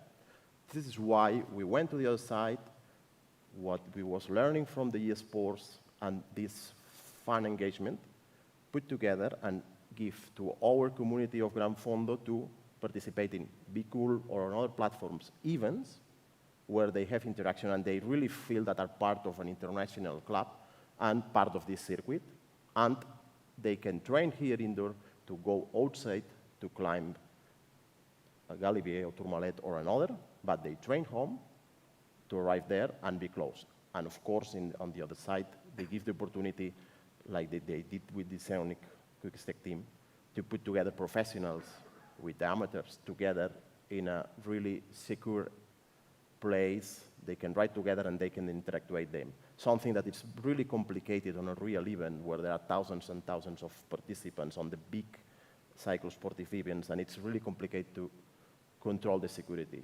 Online and in the esports, the safety is easy to control because everyone are at their home.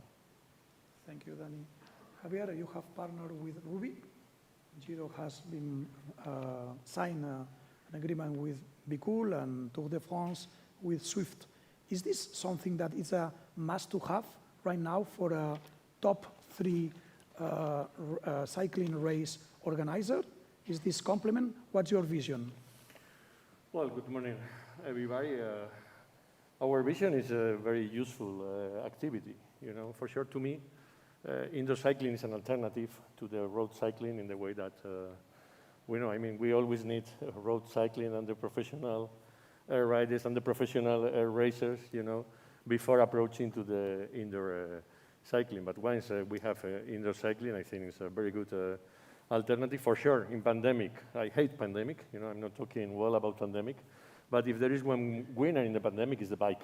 You know, because everybody could train at home and not and indoor cycling, in the digital indoor cycling changed, you know, the way our make our relation, because I'm not training alone. I'm training with a community of of people is also a good, I think Jack could say better than me, it's a good alternative when you get a bad weather condition and you don't lose, you know, your days. In the past, if the bad weather condition, then you don't go out and you lose that day. And also, as Danny said, it's a good way just for fun, but also to train your own shape, or to train, you know, what the stage. For example, if Lagos de Covadonga or QH or whatever, you can discharge unload the route and you can do it.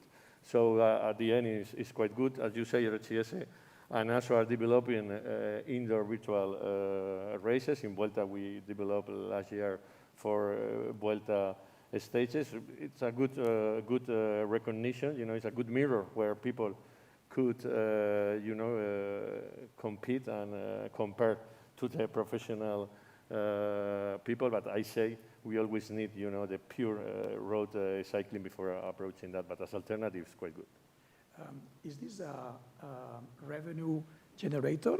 Is this a revenue stream, or this is just should be considered and conceptualized as an investment for the future and to better compete against other races? It's a profitable activity. Otherwise, we don't do it. Otherwise, because, you know, we are the private companies, and you know, I'm not regretting, and I'm saying I'm sorry because we try to make money. But you know, now it's a first investment. We are only 2-3 years with this kind of activities, but I can tell you it's very profitable. Here, what is important is the brand. You know, it's claiming people to join. You know, it's not the same to be Giro, Vuelta, to the France than to be another, because at the end people want to imitate your heroes, you know. But at the end, I can tell you, I confirm you, it's a profitable activity. Thank you. Jack, from a pro cyclist view, is this something that you need to have in order to be better prepared for the races, for example, when it rains or it's very, very cold outside? Is this also a revenue stream for you in the future in terms of sponsorship, etc.? What's your view? In terms of training and preparation for races, the esports and the virtual platforms have become much more part of our regime, especially during the pandemic when we weren't able to ride outside. And we didn't, at the beginning, know how long we were going to be inside for. And I think it really accelerated the use of indoor cycling and esports. But also from a team perspective, I think before the pandemic, we had a lot of individuals using the platforms, but it wasn't until the pandemic that the teams actually started to realize how useful the platforms were. For example, Paris-Nice was the final race of the calendar last year, and there was some teams elected not to go to Paris-Nice and stay at home. And my previous team, Mitchelton Scott, was one of those. And while Paris-Nice was on, the team organized some virtual get-togethers on Zwift, and after the week that Paris-Nice happened, they found the team had more fan engagement from us doing the events on Zwift and being at home than if we'd participated in Paris-Nice.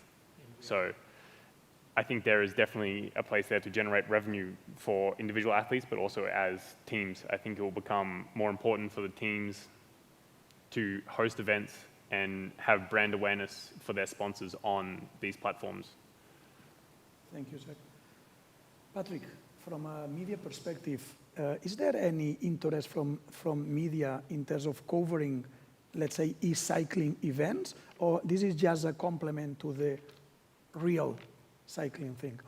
Well, in terms of the amateur participation, which is developing well, which we've spoken about, you know, going on to Be Cool, Ruby, Zwift, going for a ride, even with the team, that's developing well, but the actual esports is in its infancy, because I think the UCI has recently signed an agreement to have an official esports world championships, but they need, to ensure integrity of competition, you need a physical location, you need a level playing field, you can't actually have people doing it from their home, and there's been some, they're still ironing that out a little bit.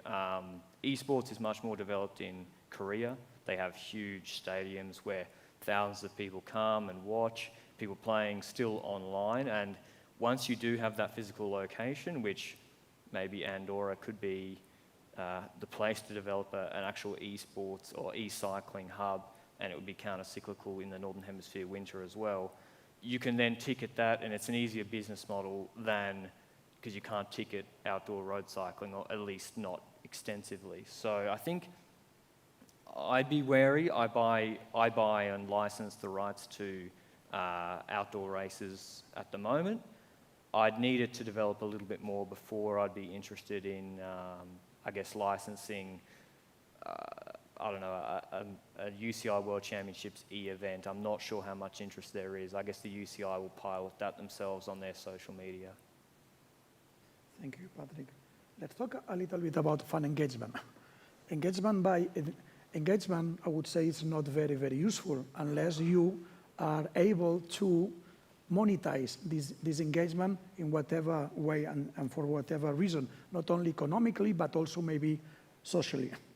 But in cycling, it is not like other sports when you can identify clearly idols, clearly to buy a shirt, for example, and to wear the shirt.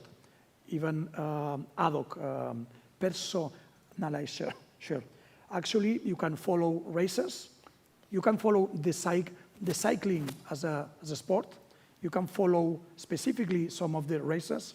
You can follow teams, which is, I would say, more a question mark. Or you can follow cyclists, such as yourself, for example, Jack. You're speaking how to monetize all this engagement, especially, as Javier said, due to the collateral effects of COVID-19 and the pandemic, the cycling, interest has grown very, very substantially. How to monetize all this engagement? Maybe we can start by Patrick and then.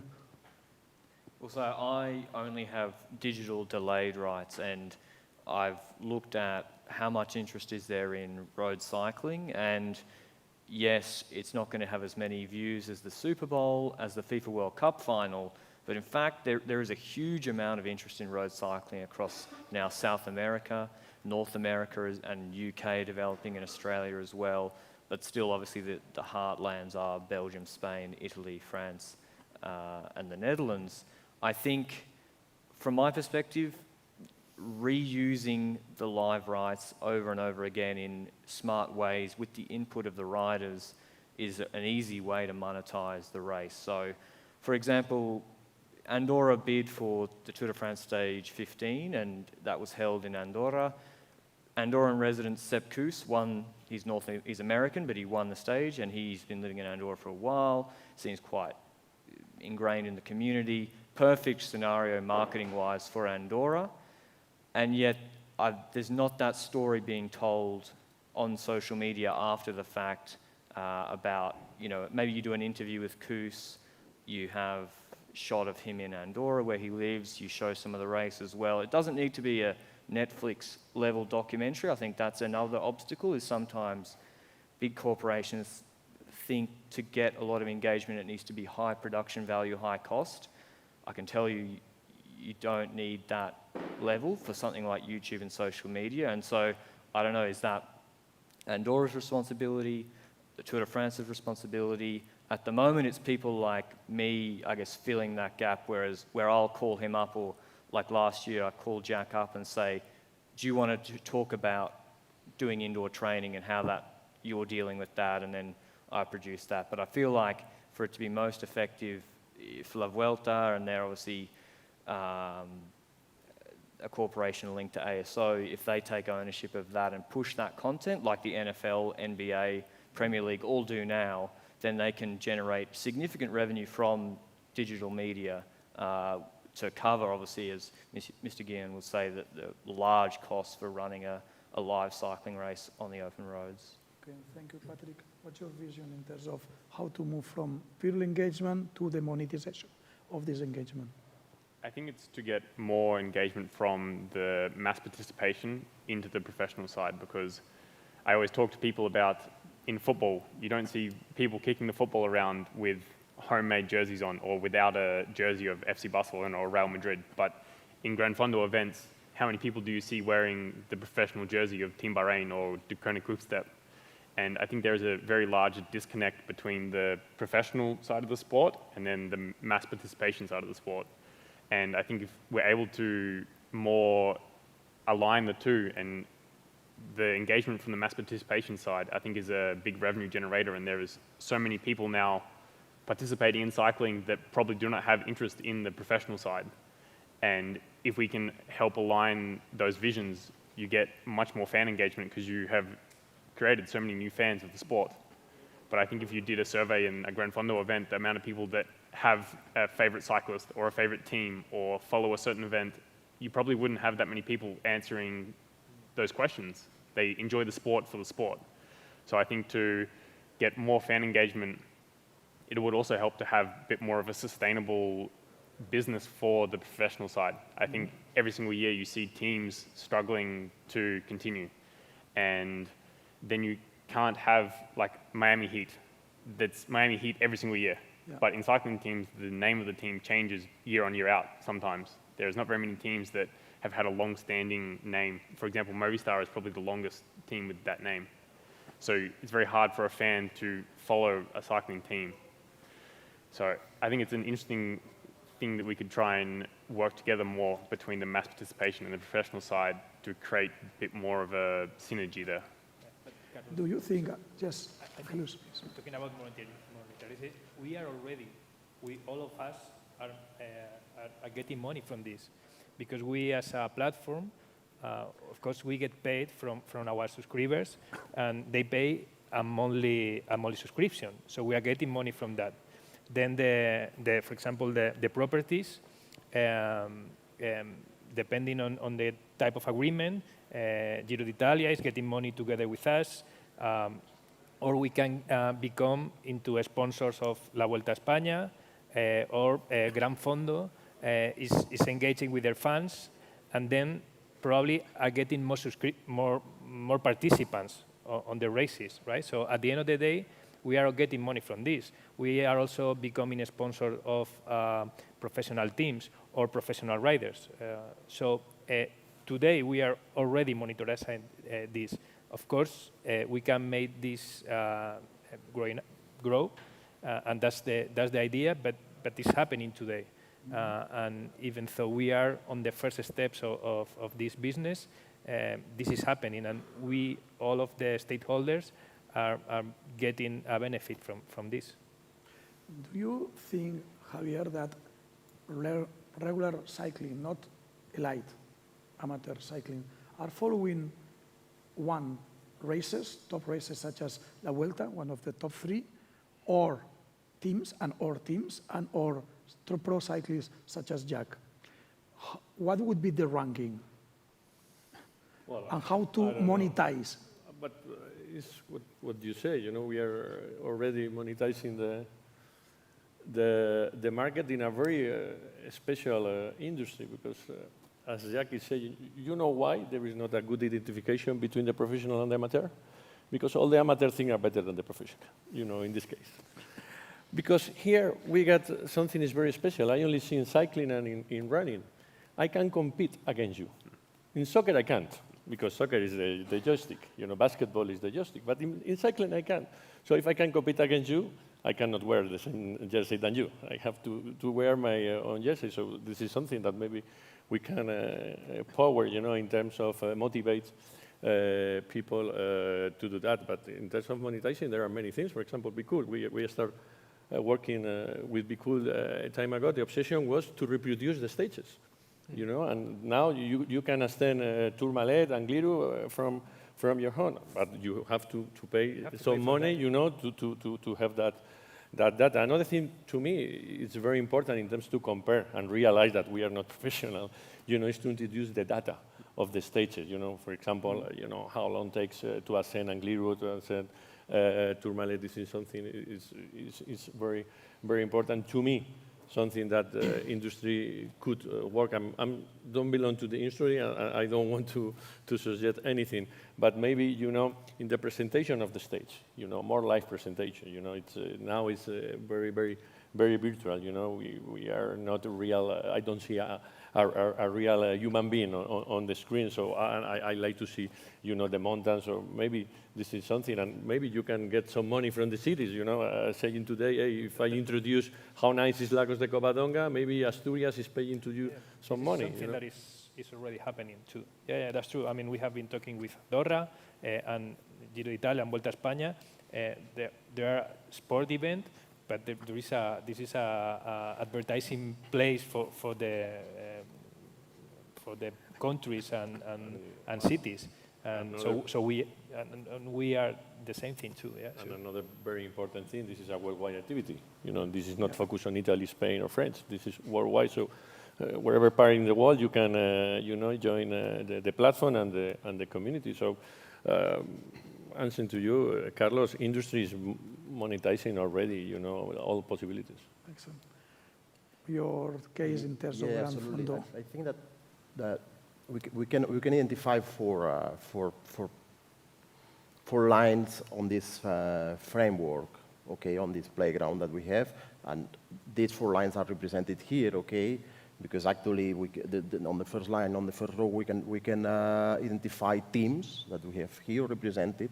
On the second one, when we talk about eSports, we identify games, or here is pedaling platforms that we have here be cool representing, okay. Then we have the tournaments and events that we are representing in professionals, non-professionals, and amateurs, okay, and then we have the diffusion platform that we have represented, okay.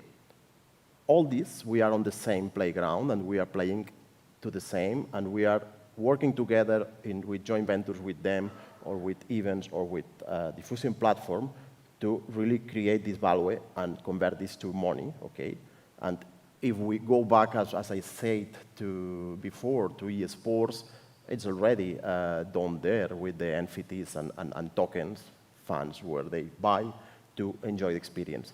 Our work to do together, the 4 of us that we are seated here, is to create this product where they will be ready to pay, and this is where we find the money, okay?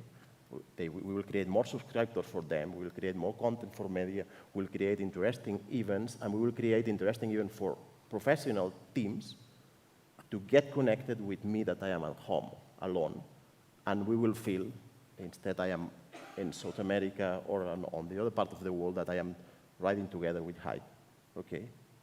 And this is the challenge that we have now, okay? We are working, but we are starting now to sit on the table and work together to really create this, because finally there are a piece of pie of business on the cycling. Sales of bikes are growing, and content consumption are growing, okay? If we are able to create good content supported by platforms and by the diffusion media, okay, fans will be able to pay for this, to participate for virtual events, and of course to real events, because people want to participate on real event. And we'll ask Lola, please forgive me 5 more minutes, okay? Thank you. Last question. How do you perceive, or what's your vision of cycling in 2030? Several sports, among them football, are trying to reinvent, because they know and they are acknowledge that the audience and the interest for football is, I would say, slightly declining in a traditional format. It is necessary to do something like this with cycling for the next, and I give you each 45 seconds, okay, only? Well, I think the first thing cycling needs to accept is that it's probably an unrealistic ask for someone to sit and watch 5 hours of each Grand Tour stage in full every day, unless you're a journalist like me. And my dream in 2030 is that ASO, Unipublic, RCS, and Flanders Classics create an OTT service so there's no more fragmentation of the race rights. There's one place for the consumer to go and see the full stage if they want, a 20-minute highlight, a 5-minute highlight, owned by the race organisers, and then, so you don't have situations where, I'm subscribed to this service, but they don't have this great race. And yeah, I think that's my dream, that it's more streamlined, and also like the NBA who have Game Pass, like the NFL who have their own Game Pass OTT service. I think with GCN Plus have produced it, a private third-party company, but I still think the race organisers themselves are in the best position to create a joint venture and have their own for the consumer and serve up various products within that, and even then they can partner with Grand Fondo World Tour, with Be Cool within that platform. I think Danny mentioned something like a one-stop shop for all these things. Okay, thank you, Patrick. Jack? I think the professional side will probably get more integrated with the esports side of cycling, but I also expect that maybe the events will, or the stages will maybe become a tiny bit shorter or more dynamic, because as Patrick was saying, in the generation that we live in now, we have everything on our phones and everything is instantaneous, and maybe more circuit style racing that is more interesting and more dynamic at the moment. But I think we need to be careful not to lose what cycling is. And cycling is doing a Grand Tour, or the professional side of it at least. So it's trying to find that balance between keeping fans interested in the sport when everyone is used to such instantaneous information, and how we can balance that with the esports side of it as well as the professional side of it, and having fan engagement stay when they can pull out their phone and they can see everything on TikTok and Instagram and a cycling event's 5 hours. So. Javier? Well, first of all, cycling is not in crisis. Cycling is growing up a lot, and we don't need to reinvent anything. Yeah. You know, because we are in a very good shape. You know, yeah. But the problem is when you try to reinvent, you know, over something that doesn't need to be reinvented. You know, I share the opinion of Jack. We need to try to be more dynamic, but we can't lose our essence. So to me, it's not the way that we are doing, is the way that we approach the spectator, you know, especially the young spectator, because it's true that young people is consuming in a very quick way. So to me, what we do is not a matter of the essence, because at the end, we need 3-4 hours states, we need big calls, we need epic. You know, this is what professional cycling is identified by the epic. I'm talking about what Jack and I are doing, you know, or especially he's doing. I'm organizing that all. So how we introduce that, you know, in a panorama where all the TV platforms are changing, you know. So to me, the future is getting through the TV production. You know, this is the challenge for the future, and we have a long way to cover. You know, how we produce in terms to show that epic, you know, to approach better the effort that they are doing day by day. To me, that's the challenge, not if we should change something in cycling. So far, we don't need. Thank you, Javier. I don't want to be pretentious, but it's true that we don't need. Thank you. Well, I have not said that cycling is in crisis at all. Actually, no. I agree with Javier that we are not in crisis. We are in a boost of the business now, and I think that the key for the future is how to find a way to work together, the stakeholders that we are on this side and even on the other side, to use this to create valuable content to be consumed and to be used, to take this part of the business that we have. And we are talking about cycling, but we can sit 4 other persons here talking about triathlon and about running, and it's happening the same on this industry. Then I think that the future key is how to put together and do joint ventures and joint forces together between the stakeholders to multiply for 10, not 1 and 1, no, for 10, the synergies and the opportunities to take business on this. Thank you, Danny. Last but not least, I agree, of course, with all of them. There is a big wave of cyclism bust, and this is about taking the most of this wave. It's about to create and maintain ways to engage with fans for being on, or for maintain the wave the longest. It's about the ways to maintain this is cycling, is social media, is things like, for example, I love fantasies, and this is other way, or creating audiovisual pieces like documentals, things like that. Everything of these kind of things are all from fashion today, and this is what cyclism should be doing, no? Creating more. It's about creating some buzz about cyclism, like something else, right? To take the most of this fun, of this fan generation, right? Look, imagine the life or history of big cyclists, things like that, that today are things that are working. Okay, thank you. So unfortunately, we don't have much more time. So thanks indeed the five of you for your time and also generosity in sharing with the audience all your knowledge, opinions, and comments about the e-cycling, about fan engagement, about where the cycling is going forward. And remember the first quote that we started this session: if you stop pedaling, you fall. So despite the fact that it's not in crisis at all, but it is also healthy to think about the future. Thanks indeed, and please join me with a big and warm applause to give them.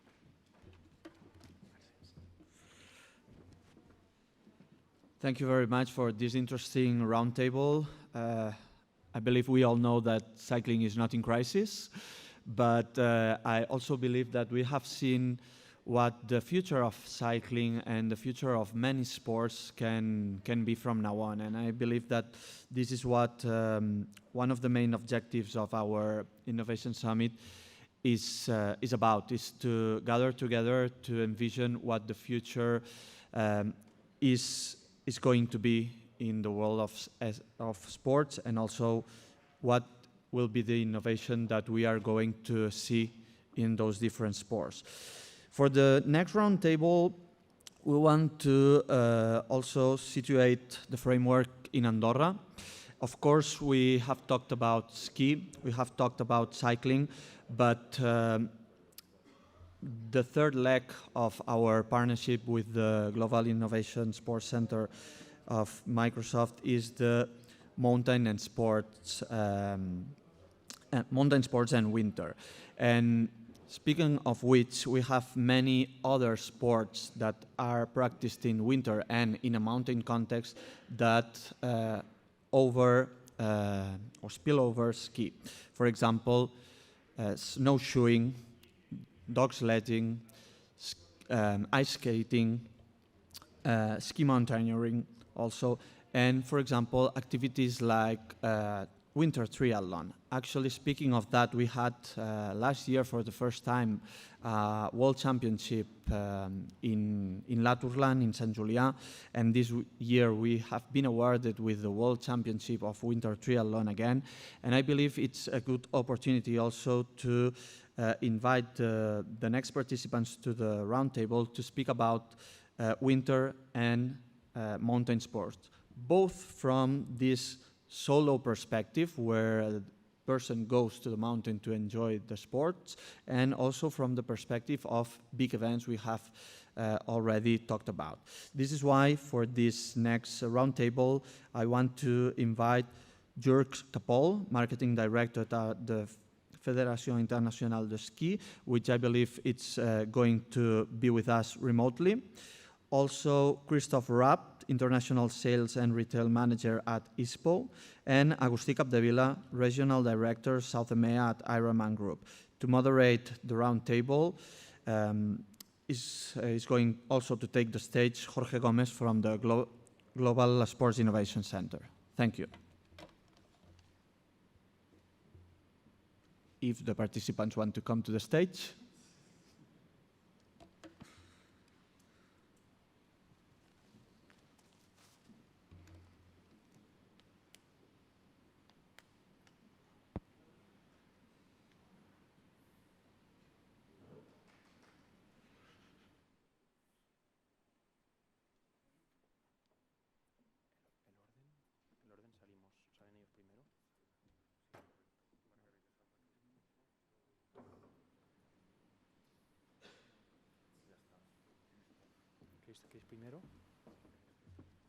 Nothing to worry about. We're just having a microphone difficulty, but the roundtable participants will be with us shortly. In fact, they are here.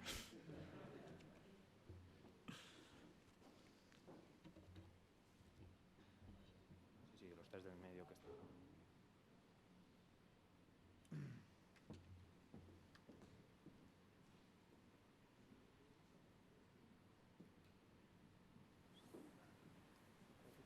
Vale, ¿salgo?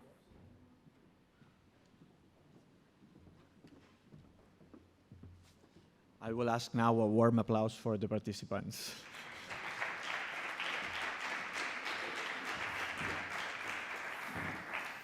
Thank you, Mark, a lot, and thanks everyone for attending this fantastic event. Thanks to Andorra Business, Andorra Research and Innovation, and the government for hosting us today. It is a pleasure for me to moderate this very interesting roundtable with Julka Paul, who is joining us online. Thank you very much for your time. Also with Chris Rapp from ISPO. Thanks, Chris, for being here, and Agusti from Ironman Group. Thank you very much all.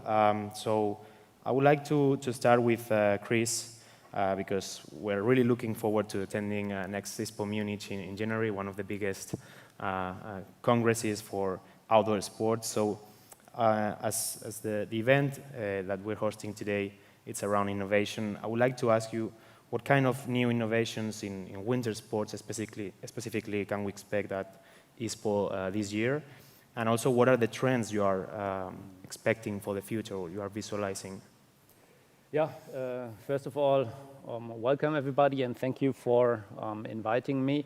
I would like to start with a slightly more global perspective, because we've all seen that the pandemic has changed all of our lives, and there's one very important conclusion for all of us, that sport has become more important than ever for all of us, from an individual perspective, where we've seen that people suddenly have access to sports that never did.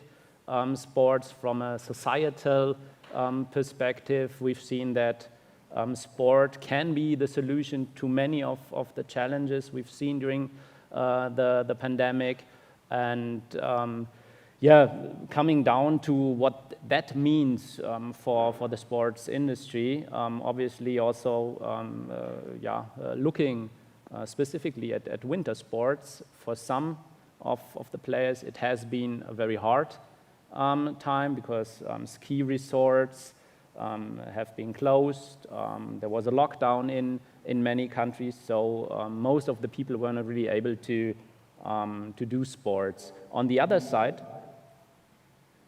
side, we've seen developments in certain segments and growth, like, for example, ski touring and Nordic ski, where we've seen impressive growth rates. So that's one side of the picture.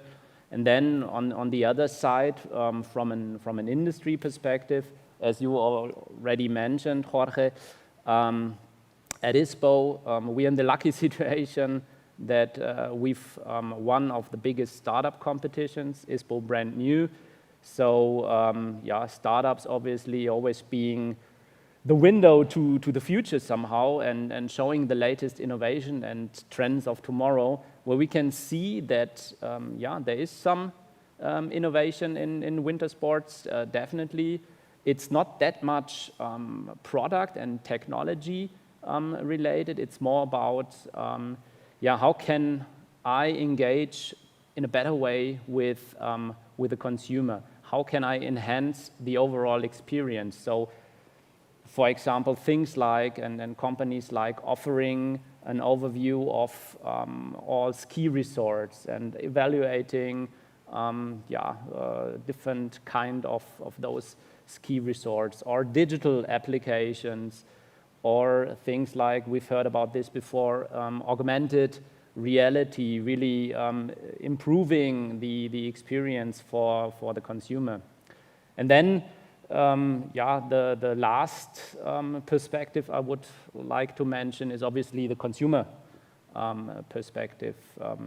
The development we are seeing there, because we are also running consumer insights, is that on the one side, especially the younger target group, the digital natives, they are mixing real and virtual experiences, so you always have to offer a seamless customer journey on the one side. And on the other side, and that's a topic we heard about several times already today, sustainability is really, really key, not only from an industry perspective, but even more from a consumer perspective. So I would say that is, in short words, a little bit what is the current development. Okay, definitely. We will be looking forward to ISPO in January to see all these trends. I see Jörg is already with us. Welcome, Jörg, and thank you for joining us online. I wanted to ask you, because we know FIS got really impressed with Andorra's candidacy to host the Alpine World Championships. And in your opinion, tell us a little bit what makes Andorra so attractive to host this kind of events?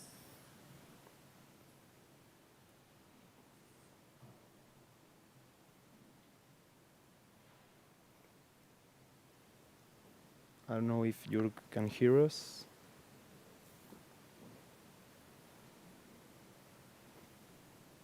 Okay, I will then, until Jörg can mute himself, I will keep with Agustí, because we were talking a lot about the pandemic, the impact that the whole sports industry had in those 2 years. So we're slowly recovering right now, but the mass participation events industry has definitely suffered a lot during this time. And I wanted to ask you, how have you been adapting from Ironman your events to this post-pandemic world? First of all, thank you for inviting me, and congrats to Andorra Business for creating this beautiful space to talk about our industry. First of all, we have 1.5 million athletes every year, and 300 events around the world. I think our impact is really big, really big. How react us at this moment in 2020? We react first talking with authorities, trying to deliver the events with all the protocols have in every moment. We have events. If you imagine, it's really different in every country. Every moment are different as well. And this is the first reaction we have as a company. No? The second one, we have 1.5 million athletes not able to compete in our races. And we need introduce something new and created something new to maintain the spirit to the athletes training during the lockdown. We create a virtual racing, and with combination about Facebook Watch at the same time, we create a good competitions virtual in the house with turbo trainers, with running in the house, and really we have a really good engagement to the athletes to maintain the spirit high. To every athletes are ready to train and ready for when we open the events. I think is super important, and the engagement with the athletes, plus that 1 million athletes are competing in our races.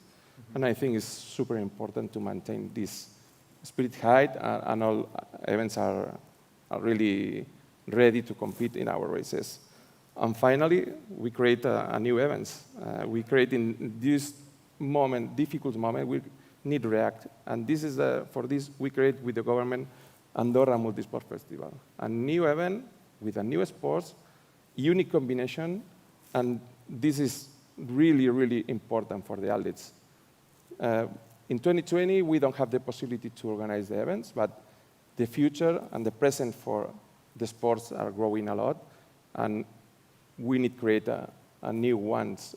And this is a clear example works, and during the pandemic, we deliver events as well with all the protocols, and it's a really successful event. Mm-hmm. Definitely different and challenging times, but also very exciting opportunities ahead.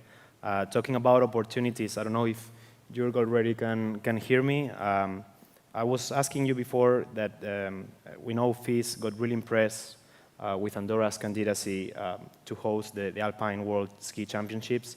And I wanted to ask you what makes Andorra so attractive to host these kind of events. I don't know if you can hear me. very well. I hope you can hear me as well. It seems like thumb up. So to take everybody, sorry for technical issues here, which I had. Andorra, for me, it's in this case an Eldorado for sport, for outdoor sport activity. You have, first of all, beautiful surrounding. You have, I would say, strong people which believe in things to move. And of course, we have well-skilled persons. This combination, I guess, it makes a lot of sense to make a great event marketing. Over Andorra, of course, that they follow up the correct event marketing, promote that activity, and improve events to that. And on the other hand, of course, Andorra has all the logistic around, has all the accommodation around. So I guess it's just time for Andorra. If it will be 27 or if it's later, I cannot promise. It's not up to decide, but at least we have a strong tendency, definitely. Chris, you were mentioning before the importance of consumers and customers. I wanted to ask, co-creation, I think it's something very trendy, and I wanted to ask you how important for you is this co-creation between startups, brands, retailers, companies from the sector in general, and their customers, and how do you explain a little bit how do you foster this at ISPO? Yeah, sure. I think, first of all, without a clear customer centricity mindset nowadays, it is very difficult to succeed in business anyway. So the consumer focus is actually something that goes along the whole value chain. And co-creation, obviously, is a very important topic in that value chain because it's at a very early stage, but the consumer involvement really should happen in all stages. But really focusing on the co-creation, most of you may know ISPO as a trade show. You were mentioning the trade show that always happens beginning of the year in Munich as a global big platform and event. But we've also seen, and already like 10 years ago, that at some point we also need to involve the consumer. And as our business model at ISPO is really to connect stakeholders in sports, the consumer is definitely now one of the most important target groups. So what we are doing is we're connecting the consumer with brands and companies to also trigger co-creation processes. We launched a service, a solution almost 10 years ago that's called, or was called, ISPO Open Innovation, with the objective to the very early stage involve the consumer in the development of new products. Because the closer this process happens, the lesser the risk for a market launch that doesn't work for the consumer, actually, the product. So, and that's now coming back to what I explained before, then we've seen that companies and brands are using this consumer experts community. We are having a community that now has grown to 70 or 80,000 consumer experts, is used not just for co-creation processes, but also for testing existing products to, of course, generate consumer insights, because that's probably the first step. So you need to know, first of all, what the consumer wants before you then can start the product development process. And I think it's a very important topic to come back to your question. We are pushing this actively since many years. We are expanding it. So we transformed what was ISPO Open Innovation into the ISPO Collaborators Club, even offering more benefits to companies and consumers.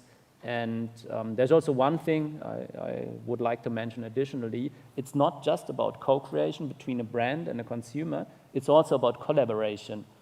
Because we've seen, especially in the last years, that companies are way more open for collaboration than maybe that was like 10, 15 years ago. And we also always have to keep in mind that the sports industry is a very strong industry, but there's also the need of collaboration because there are other industries like consumer electronics, etc. And consumer obviously can only spend €1 once and can only spend an hour once a day. So I think collaboration is also key. And maybe just to give you an example or how this can be implemented, a couple of years ago we had a project with different running shoe companies collaborating with consumers to develop the most sustainable trail running shoes. So I think such kind of projects are really needed to foster innovation and to really bring the sports industry a step further in ahead. So definitely co-creation and collaboration, I think it's going to be very important for a trending topic that we are seeing in the sports industry right now, and that it's been already discussed or mentioned today, which is sustainability and social impact. So I think we are running a little bit out of time, so this is going to be a general question for all of you. I want to know what's your opinion on how your organizations, we can contribute with a positive impact in regions and countries like Andorra that has great abundance of natural resources. So maybe we can start with you, Agustí. Yes, for us it's super important, and for our athletes, environment, social environment, and the impact we have in our events are primary in our plans. Probably during the pandemic, probably it's stopped a little bit, but of course we are working really hard for that to introduce some changes but our partners as well are really interested at this moment. We create more sustainability events and respect the natural resources as well, and for our athletes as well. It's a combination to the big effort for us. I think this is the right time to work with authorities as well, and with agencies to grow and improve our events, and let's respect our natural resources, of course. I guess governing bodies such as the International Ski Federation have a key role as well in this sense. Jörg, what's your opinion about this? Sorry, I can't understand you now again. Sorry, the question was, right now sustainability and social impact are trending topics. So what can be done from governing bodies such as FIS to contribute with a positive impact in sustainability in regions like Andorra or similar? Sorry for that. Can you hear us? I think Jörg cannot hear us, so Chris, your opinion about that? On the sustainability point of view from an organization like ISPO in terms of maybe as well innovation? I think there are, again, two perspectives. On the one side, relating directly to Andorra, and that's a discussion I've had with many of the participants of this conference already. I think the big advantage Andorra has that it is comparably small and therefore has a speed that other countries may not have. So to implement things like sustainability efforts may be easier and may be a competitive advantage of regions and countries like Andorra. And then on the other side, and we talked about this before, I think sustainability will be a key business factor in the future. It will not only be a trend, but if you don't include sustainability into your company culture and into your business strategy, you will get in trouble sooner or later. Jürg, can you hear us? I can hear you. I hope you can hear me as well. Sorry. Okay. No, I understood. Regarding sustainability, of course. Is because we are the Winter Sport Federation, the biggest one, and I guess we all need winter in this case. And if it would not be the example to say we should do something, even maybe if fees as such will not change everything, but you need to have clear targets. As you might know, we have now a new president, which follows really this in his manifesto.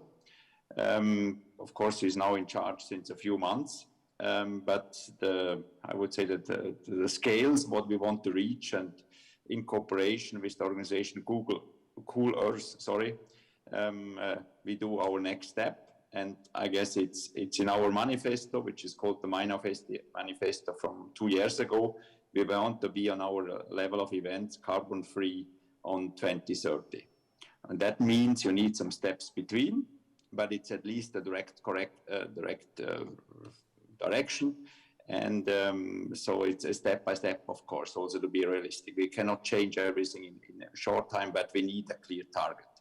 And if we would not have it, in this case, we are not a beach volleyball federation. We are depending on winter, and winter is what drives the tourism, what drives whatever the beautiful landscape. And that's a kind of, we have to work for that direction, definitely. Well, thank you very much for your answer, for joining us online as well. I guess we're run out of time, so I wanted to thank again Agustí and Chris for the very interesting insights, and all of you for attending this panel. So thanks a lot. Thank you.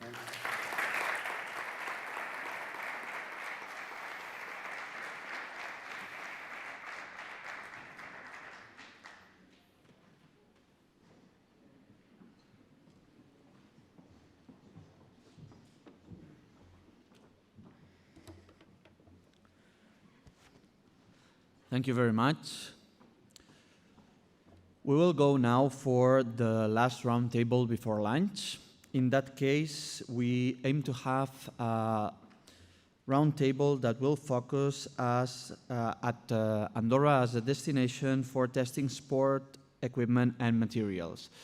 We need to also stop by the materials and the sport technology that is improving and innovating day by day. And I believe it's also important to promote our business destination not only in the events, not only in the practice, not only in the blended business models that we have seen between traditional sports and electronic sports, but also to take a look at the different materials that help professional and also amateur sport people to practice and to improve their performance in sports. To hold this roundtable, let me introduce and call to the stage, if the microphoning station is already prepared, Jordi Martí, CEO of Archmart, Víctor Castellón, Key Account Manager at Amer Sports Atomic, Max Commençal, General Director of Commençal, Arthur Quet, also from Commençal, and Marina Azpiroz from Podoactiva. To moderate this roundtable, we will have Judith Hidalgo, the Managing Director of Andorra Business. Thank you very much. Of course, we have this delay because we need to put out the microphone from the previous panelist and then clean the microphones and then put it again to the new panelist. Just let me check on that process.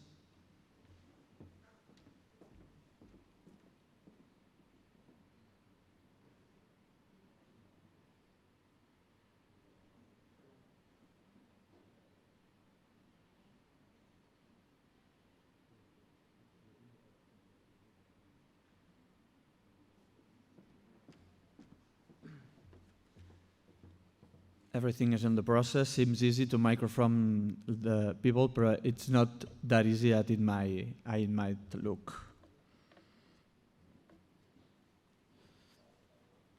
We'll have the panelists in 1 to 2 minutes here in the table.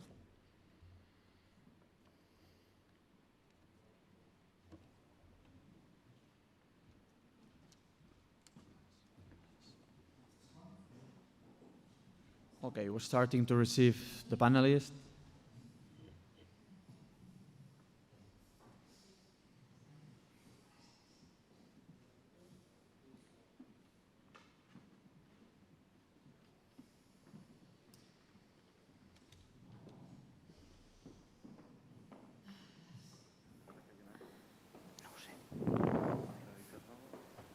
We already have all the panelists. We're just waiting for the moderator, which I assume is just walking to the stage. So now it's time for the warm applause for this last round table before lunch. Thank you.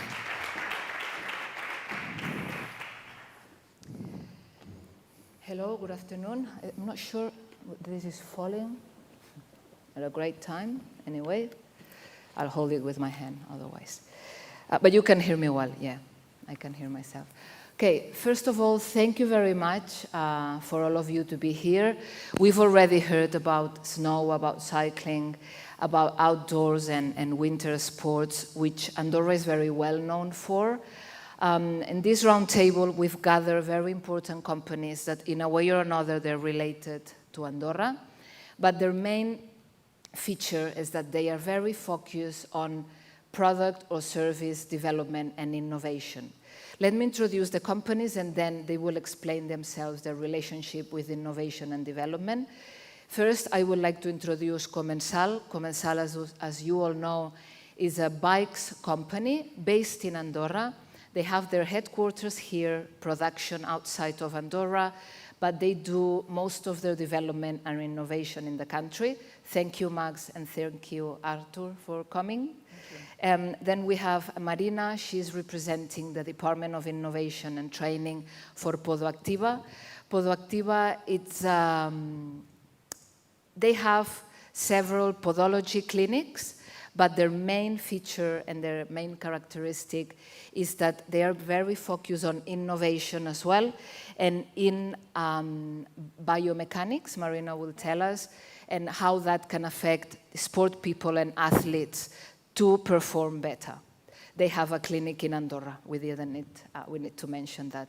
Then we have Victor representing Atomic from the group Amer, a big group, multinational, I would say. So thank you very much for coming. And they also have a very special relationship with Andorra. He will explain us how. And then we have Jordi. Thank you very much for coming from Archmax. It's a smaller company, I would say, very niche company, developing materials for outdoor athletes. He will explain us a bit better, and also collaborating a lot in their development. And very related, we'll relate that at the end with sustainability and the values that the companies are now embracing. So again, thank you very much for coming. I would like to start straight to the topic of how do you see Andorra, how do you use Andorra as a place to develop your products? How are you using Andorra? I would like to start maybe with Max and Artur. Maybe you can link that with your innovation and development strategy. Okay. Want me to do it? Okay, I'll do it. No, Commençal has been in Andorra for 20 years now. One of the main things is being just right in the middle of the mountain and be able to go out, ride bikes, test, because we were talking about artificial intelligence, but for us it's riding ourselves, being in the mountain, being in contact with all the riders coming to Andorra for leisure, whatever, for weekend or for holidays.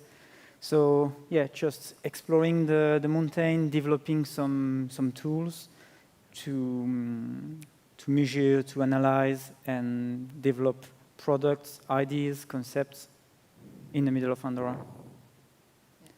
And you mentioned previously how you're also developing new lines.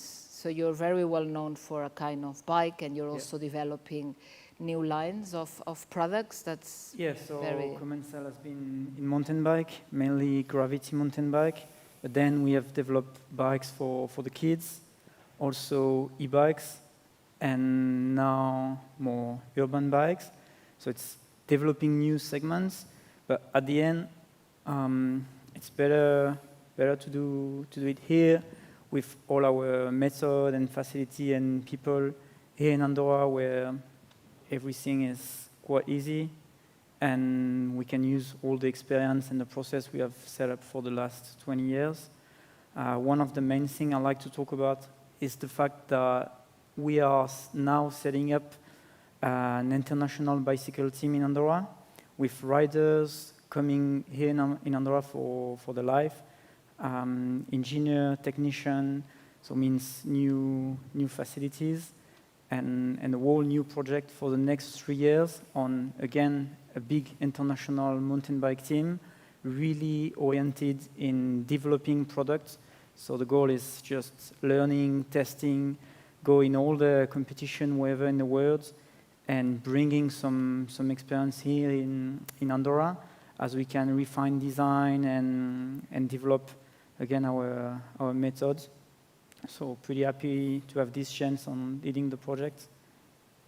Thank you very much. I may ask now Atomic, the group Amer.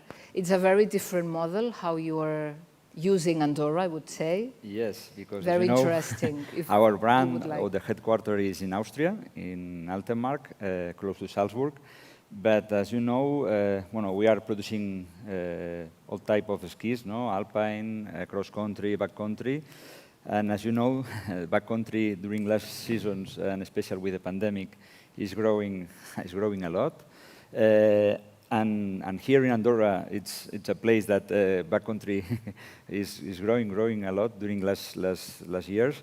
And to develop the new products, for us it's very important, our ambassadors, our athletes, and we have here some athletes, some ambassadors, special, I can tell about Steffi Troguet, that is an alpinist and good skier, that is helping us to develop backcountry products, and special backcountry products for women, because for us it's an important line, it's a big campaign that is She Skis.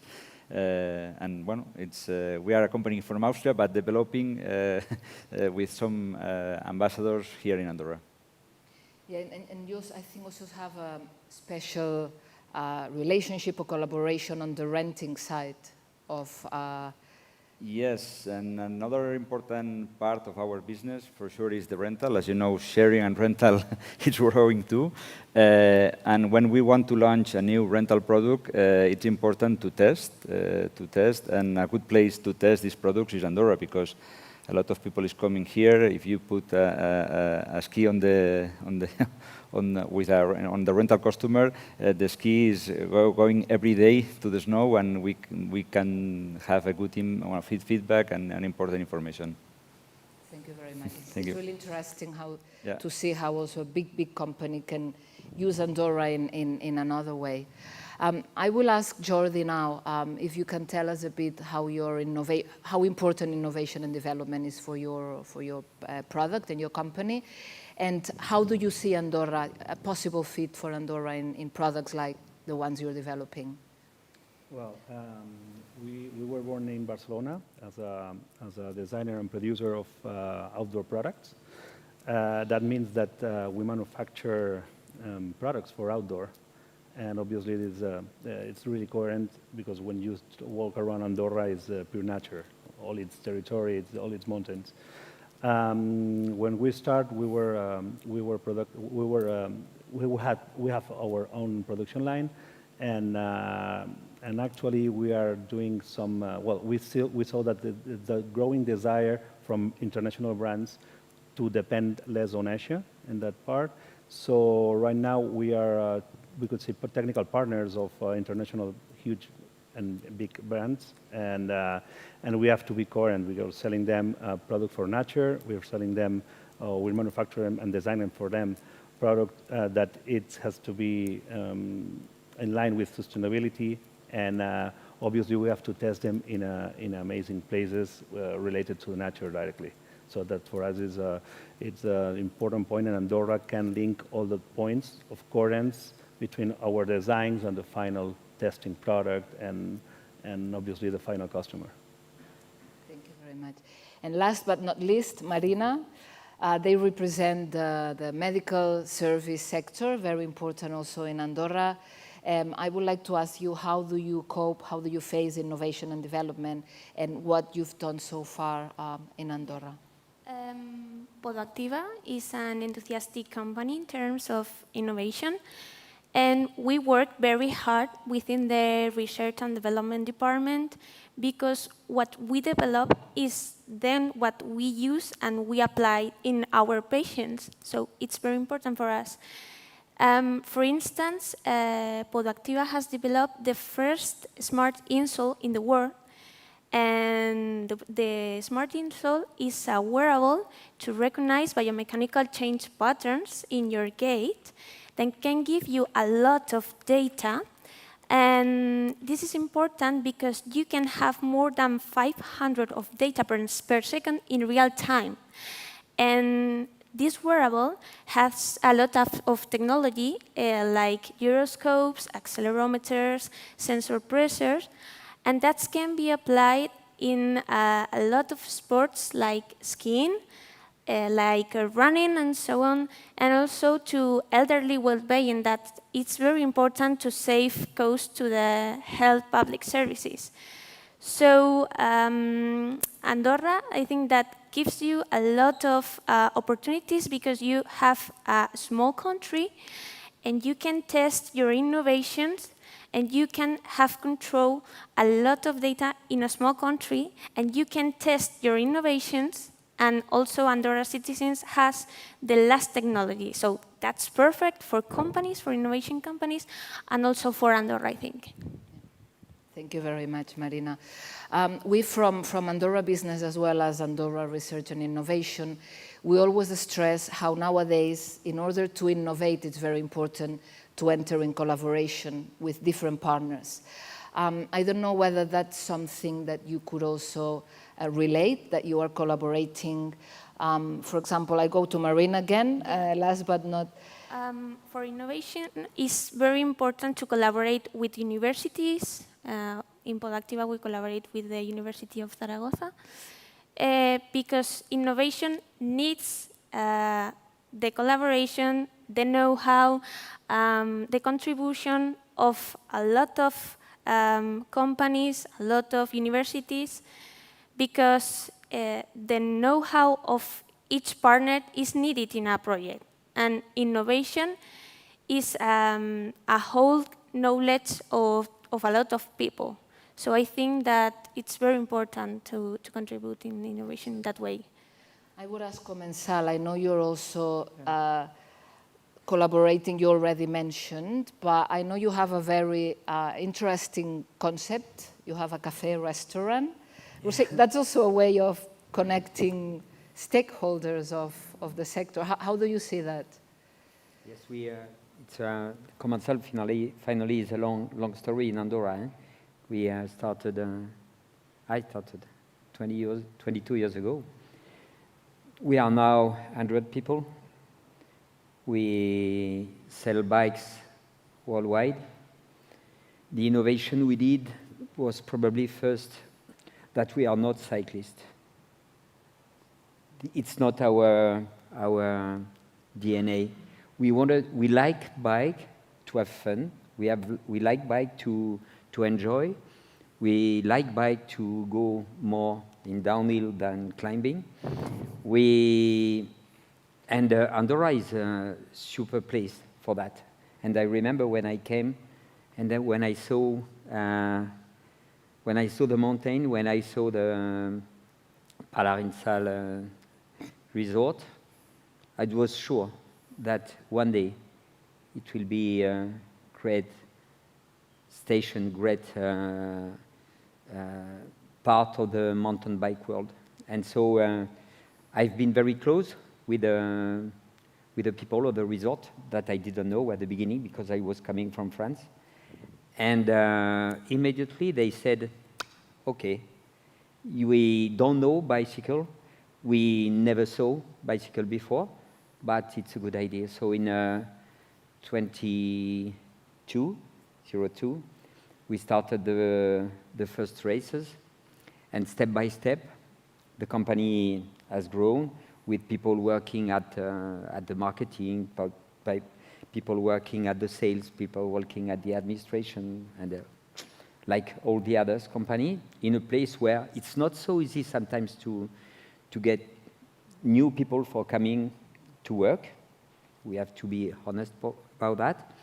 But it's also a nice place for young people who enjoy to the nature, sport, and so finally, it's sure that it's a super place to work and to have a sport company. And so I had the chance to have now really good people at the R&D development, R&D department, and so we are super creative. The most important are the ideas at the first. To have the good ideas. Okay, sometimes not the case, but we try to have the good ideas and after to develop it, and it's what we are doing here. We are working in the downhill world since the absolute beginning, and with people like Arthur and all the riders, we had the chance to be since many years #1 team UCI, and step by step with the marketing, with the product. Okay, we are there. Yeah, I dare to say Andorra is very proud of having a brand like yours and putting the bikes world for Andorra, you know, and your name. Because as you mentioned, you have companies in Australia, New Zealand, Canada, the States, among others. So that's Mexico. You keep going. So it's pretty amazing. Thank you very much again.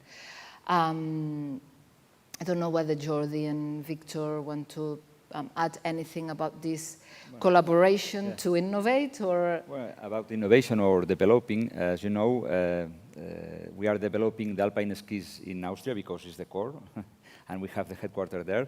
But for sure, to develop free ski or free ride skis, we are going to US because the weight is higher there, and for backcountry, we are using other countries like Andorra, no, because it's an important one. And for us, what we do, we need the athletes, we need the feedbacks for the designs and to know. And this one vertical part that is important, it's very important. The other two vertical parts are about communication, that it's split into, that could be collaboration with events and collaboration with another brands in a technical partnership. That is what we are growing and we're pushing, and in that way. They have a huge budget in communication, so it makes us demanding in the best performance in our products, and we keep growing with them. So yeah, we need collaborations to grow. Great. One more thing I'd like to develop before you move on. It's, for us, the competition is the starting point. Luckily, we've got many mountain bike competition in Andorra. And also, Andorra is really willing to help athletes to come here for training, for living. And that's a great chance for us to have our main riders living in Andorra and helping, let's say, weekly on developing products, whatever, testing, having meeting, and just building a good connection. You were talking earlier about our restaurants. Actually, it's coffee, restaurants, bike rental, but mainly it's a place where some cool people involved in mountain sports come, have a drink, talk. So every time you go, you can meet someone and discuss nice topic and, you know, live this thing about developing product, living in the mountain, doing sports. And that's something we like to develop as well. Yeah, I would like to add something because, for example, Andorra is perfect in terms of sport because we have a ski product in terms of the smart insole.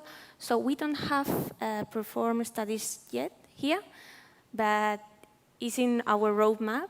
It's a task pending.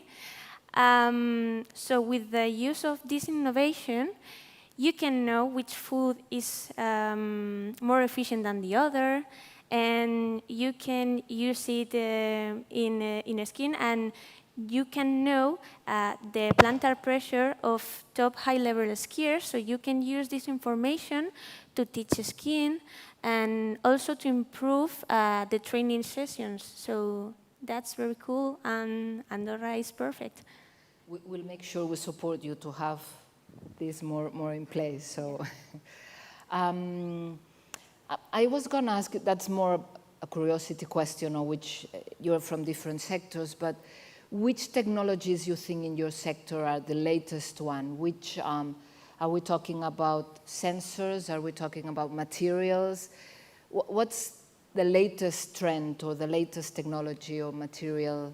If you want to share, I'm curious, so well, I don't know whether anyone wants to share. In our case, we're looking for raw materials that they're sustainable, recycled materials, and we're well in that part. We are talking to providers that they use less chemicals on their ink, because it's important. It's important about, we've been talking about in the last, and the other tables about sustainability always, and each company we have this must, right, to do what we can do in the sustainable area. So we're working in raw materials, recycled materials. We're working on chemicals with less inks, with less chemicals. We're working to try to change in the fitting parts to avoid the plastic parts, and we're on that line. And the line is it's about to approve providers that they are in line with you in the company, with the coherence of the sustainability. That is our case, because we, as I said, we sell tools to explore nature, so we have to be coherent in that way. Thanks. Okay. Anyone else want to share? Yeah, maybe we can talk first about the materials and then the sensor and stuff. For us, in top of all, it's working ethically. And for example, for bike, you have aluminium and carbon mainly. And to us, that's one of the big concerns. So carbon, it's quite terrible environmentally for the worker, for the planet, for the CO2 emission. So basically what we do is working the aluminium, because it's, you can recycle, and developing better ways to shape and produce all the aluminium parts, and make very competitive, or maybe even better than carbon bikes with aluminium. So that's one of the things. Then about the sensor, yeah, for us it's totally changing. Now you can have a lot of data acquisition on the bike, on the rider, a lot of video analysis using artificial intelligence. Next month we'll have full-time data analysis engineer working to help us to understand the bicycle dynamic, the material behavior, and also all the rider inputs on the bike. And it will also help the rider to develop better riding, better inputs. So that's a massive step for us working in that direction. Very interesting. Also, we are very concerned about sustainability, so we have changed our producing method. So now we have in our headquarters, where we produce our customized insole, a new material that we reuse all the material, so we have zero waste in our producing method, and it's the way. And innovation has to be in that line. Yeah. That's something I wanted to stress. You've all stressed the importance of sustainability and how you're trying to make less waste and everything more sustainable. And actually wanted to talk a bit more about this, and we've already spoken. Innovation, it's collaboration. Innovation, it's new lines of business. And also innovation is to incorporate values. Actually, I was reading the latest research of report of Pricewaterhouse on the sports industry. And they are stressing how more and more values like sustainability, but also gender equality at work, health, how sport is related, of course, to health and prevention. It's playing a more and more important role. You've already stressed some part, but I would like to ask whether you have something else to share. I know for Archmax, that's a key point, that's a keystone for their company.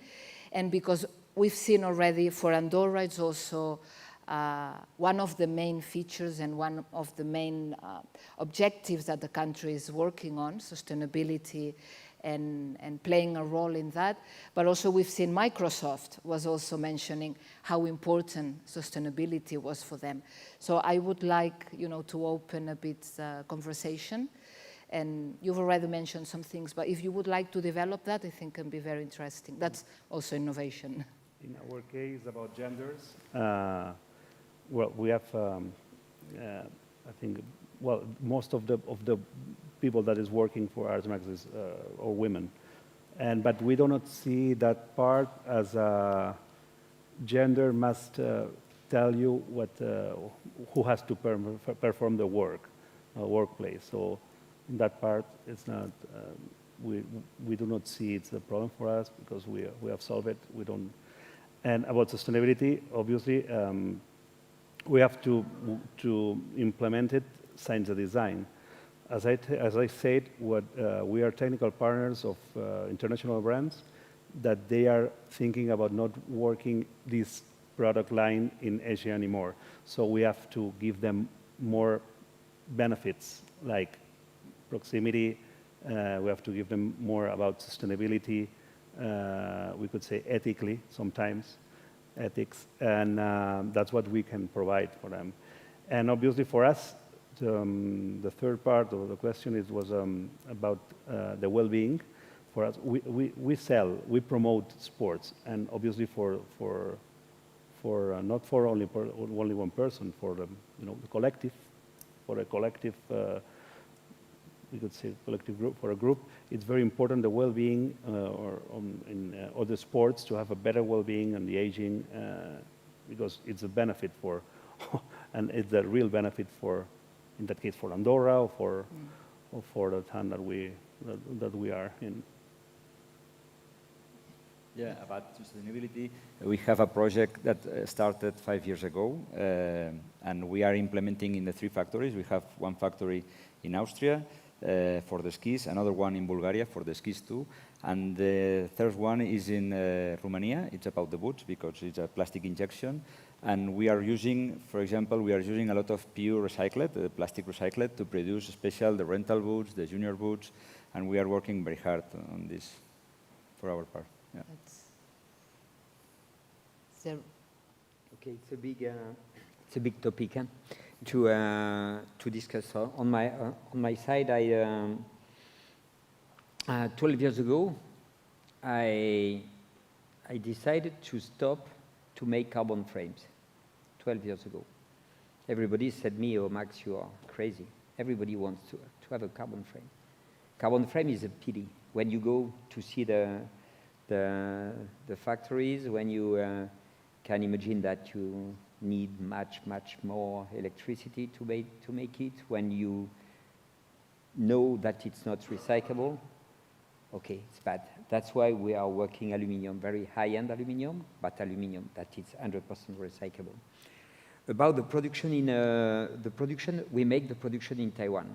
So many people will say, okay, you go in Taiwan because it's cheaper. You are not right. Taiwan is much more expensive than what we can do in France, in Spain, or maybe not in you can have cheaper. The cheapest places in the world actually are more in East Europe. But as you said, we have offices and warehouse, marketing places in the US, Canada, Australia, New Zealand, Chile, Mexico. So when the majority of the components are made in a place, you have to assemble the bikes where all the components are. We'll not send all these components to Europe to send after to Australia. It's stupid. So if we want to respect that, we make where all the components are made. After that, on my side, I have no, I don't know how to say, preference for a French person, Spanish person, more than Chinese or Taiwanese. Okay, we are all human people, and we have to respect each other, and respect must be only the right name, okay? We just have to respect the people. We have to be fair. We have to understand each other, and when it works like this, it's working. We have no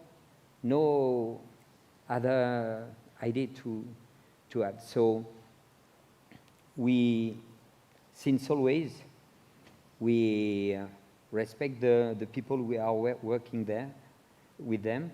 We help them to be every year more and more clean, and we work with the same factories since 20 years, and it's working well, and I hope it will continue like this.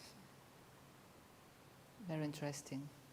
And you know, you work very, very close with your suppliers in Taiwan. So it's also, I guess, a mutual learning and developing. Yeah, exactly. Working in the same way, that's a key point. And having fair business, you know. Absolutely. There was something I want to say that, obviously, when I say that that there's some growing desire from international brands to depend less on Asia, the pandemics said we don't want to depend that much from Asia sometimes. It's in the bike side, I mean, in the bike sector, it's been a problem during pandemics. I don't know in Andorra exactly, but at least in Spain, there were no bikes. People was not able to buy bikes because it was sometimes depending on that, in that way. I mean, obviously they are very professional, like as we are here and all the stuff. What I mean is sometimes it happens like things like in pandemics happened that makes you like or make some brands like to be aware of it, to be aware of depending on that. What about in Productiva? Well, in terms of elderly well-being that commented Jordi,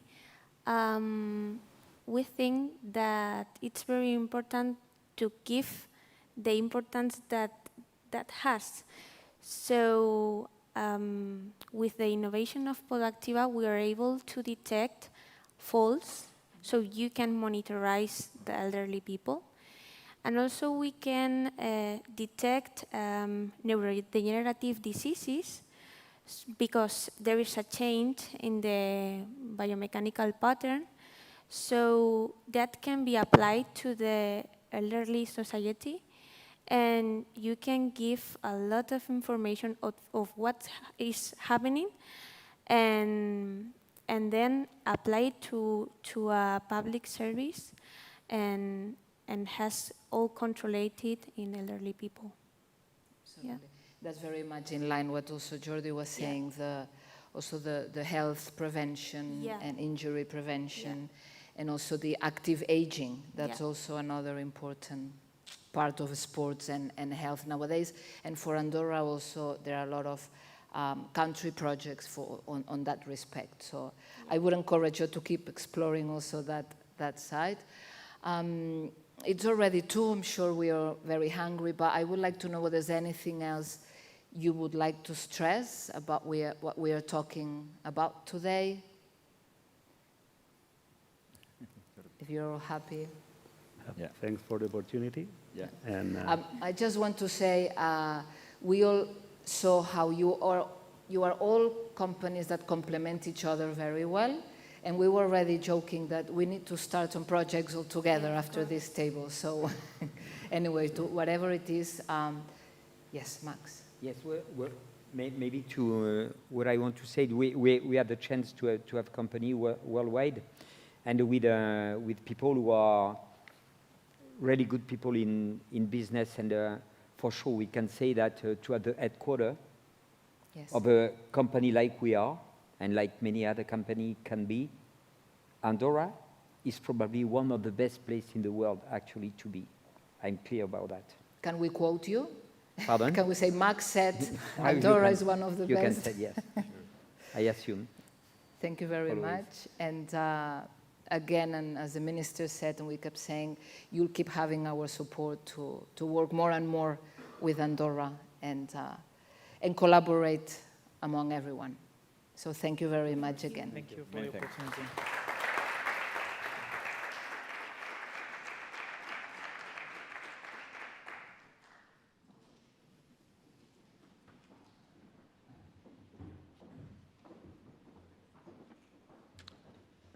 Thank you very much for this last roundtable before having lunch.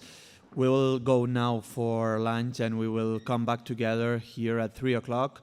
For the next part, we will be having a showcase and a roundtable, also an interview, and we will also have some entrepreneurship lessons to end this Andorra Sports Innovation Summit. Thank you very much for this first part of the event. I hope you have a good lunch, and we will be here back at 3. Thank you very much.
Hello.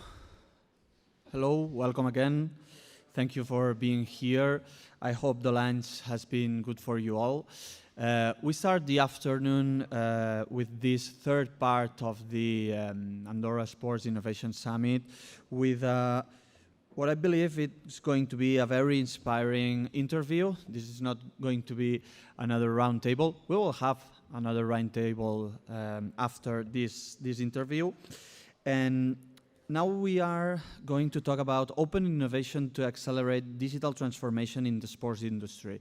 As the pandemic has shown us, if we already didn't know it, is that digital transformation is a must for all industries, and sport industry is not an exception. Actually, a first thought on that may be controversial because how to digitally transform a sport, which usually requires from your body effort to perform.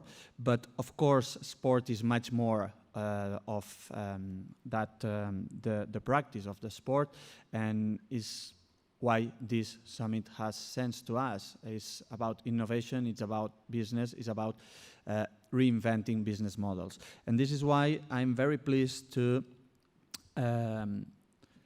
announce Luis Vicente, which is the former CEO of 11 Sports, which has been representative for several professional athletes, also advisor from many clubs, football clubs, and also Formula One teams, also in the fields of innovation, and also as a venture capitalist trying to promote businesses around digital transformation in the sports industry. To conduct this interview, we are going to repeat, hopefully, with Jorge Gomez from the Global Innovation Sports Center powered by Microsoft. Thank you very much. Thank you very much, Mark. You're going to see me the rest of the afternoon, so tired of me. Thank you very much indeed, Luis, for coming to Andorra. It's an absolute pleasure to have this chat with you today. Your background is impressive. You've been leading digital transformation in sports properties such as FIFA, Valencia. You've been with Manchester City as well. Your last adventure was at CEO of 11 Sports. And you know, the topic of this interview is digital transformation in the sports industry and the whole event. And you've been leading this digital transformation process of those sports properties in the past.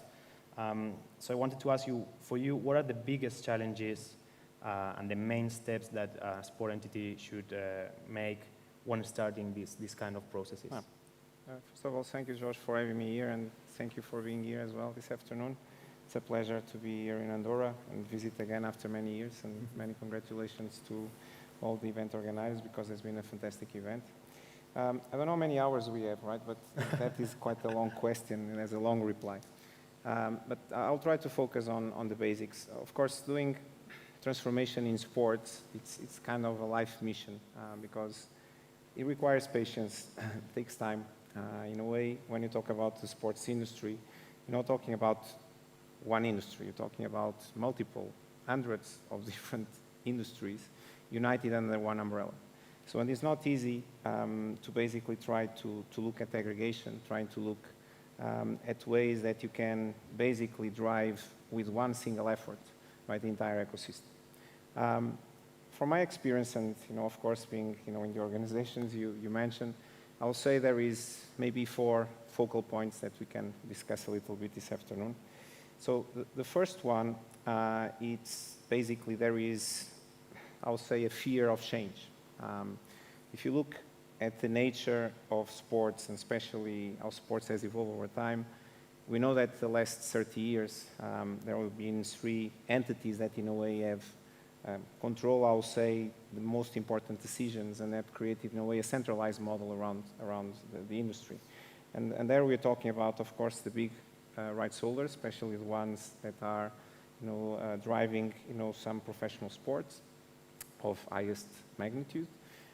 You have as well the broadcasters and the media rights holders, which have been, of course, creating a model and creating a monetization stream that has been essential for the development of the industry. And of course, then you have commercial companies that have not just generated, financial resources, but also have pushed the brand of sports and the experience of sports, into a very, robust, model. But I'll say that today, and in the world, also the centralized world we live today, there is already 3 other parties that are actually taking over, this same space, and there is, in a way, at the moment, I'll say, a kind of a phenomenon of integration, between those 2 groups. But I'll say that, technology and data companies are within this new group, because we know how important, technology is, in nowadays world. I think technology has been, unfortunately, getting some adversity from sports sometimes, because people don't understand it. People are afraid of what it can do, if it can destroy the values, of the inner values of, institutions that sometimes have hundreds of years. And basically, I think, especially the way that the technology company thinks, right, is fundamentally important, because that's exactly how sports should think, right? And about testing new ideas and prototyping and, developing cases and understanding that there is a process that maybe you have 20 different ideas and there's 19 wrong and there is one that is a game changer, right? And so on. And sports still needs to evolve on that. But basically, technology companies are presenting today, and especially as well, data companies are presenting, a massive opportunity for the industry to grow. And in a way are taking a certain dominant position, because, in a way, it's not a football club or is not a rights holder that have, the knowledge or the understanding of the full community of football or the full community of motorsports or the community of skiing, of any winter sports. So basically, data companies do have, a much bigger understanding and are much more capable at the moment, I'll say unfortunately, to create this bi-directional, relationship with the user and the fan. I'll say the second one, which I think is something that is very dear to me, being as well a talent agent, for many years, is basically the growing role of, the athlete. And especially when we're talking today about athlete entrepreneurs, I think today we were exposed to many interesting examples here in this country of many athletes that are living here, many athletes that are training here. And I think now also is a great opportunity for athletes that can build businesses here, right? Because I think it's definitely today an athlete sometimes has exactly the same raw design as an entrepreneur, because in a way he has to deal with competition, fearless competition, on a daily basis.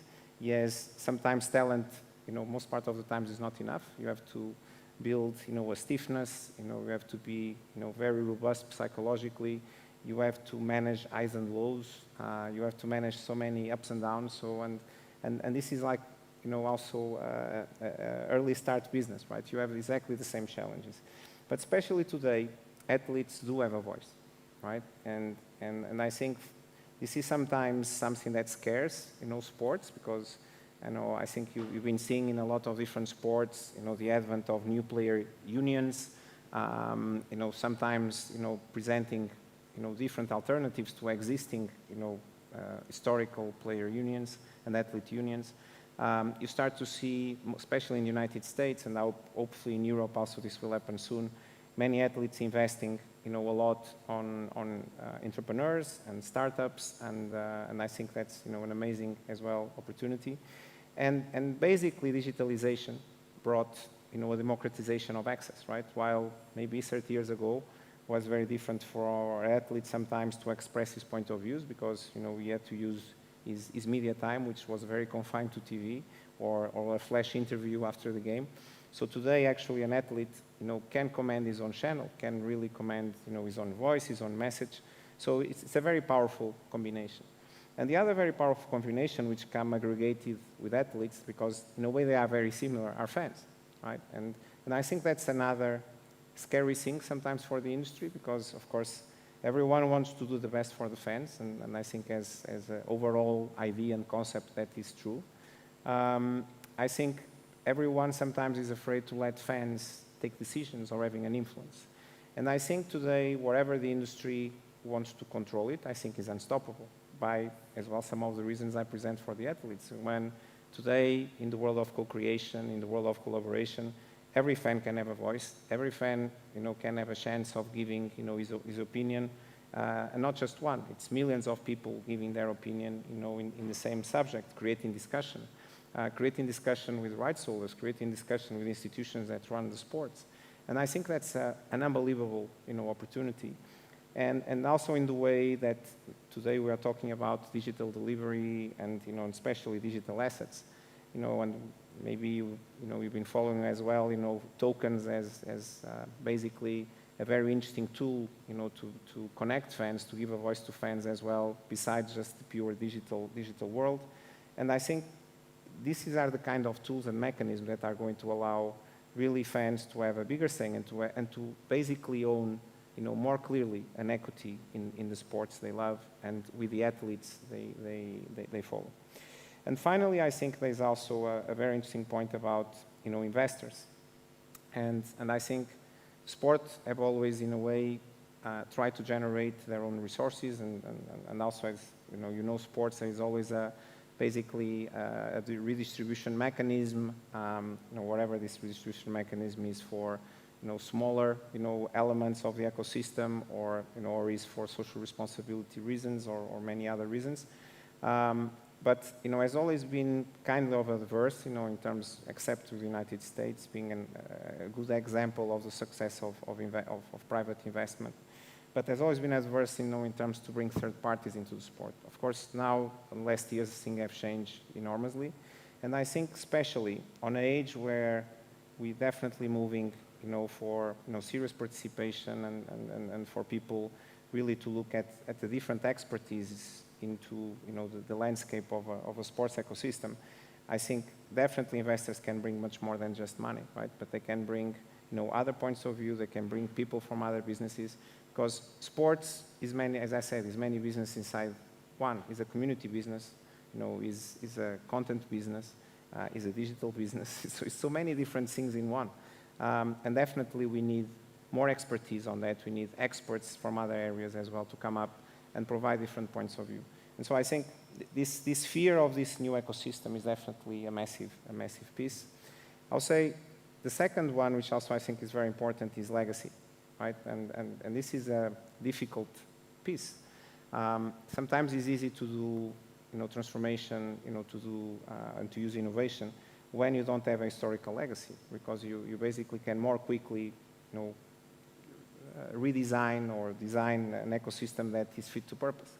So when you have sometimes, 20, 30 years, of legacy contracts, you have 40 or 50 years of, legacy of, commercial models, it's very difficult then when you want to do innovation at scale to change all that. And I'm not going to, give you any precise, example, but, a lot of the big organizations in sports today are still tied up to contracts that, were not even previewing social media or not even previewing really digitalization at scale, right?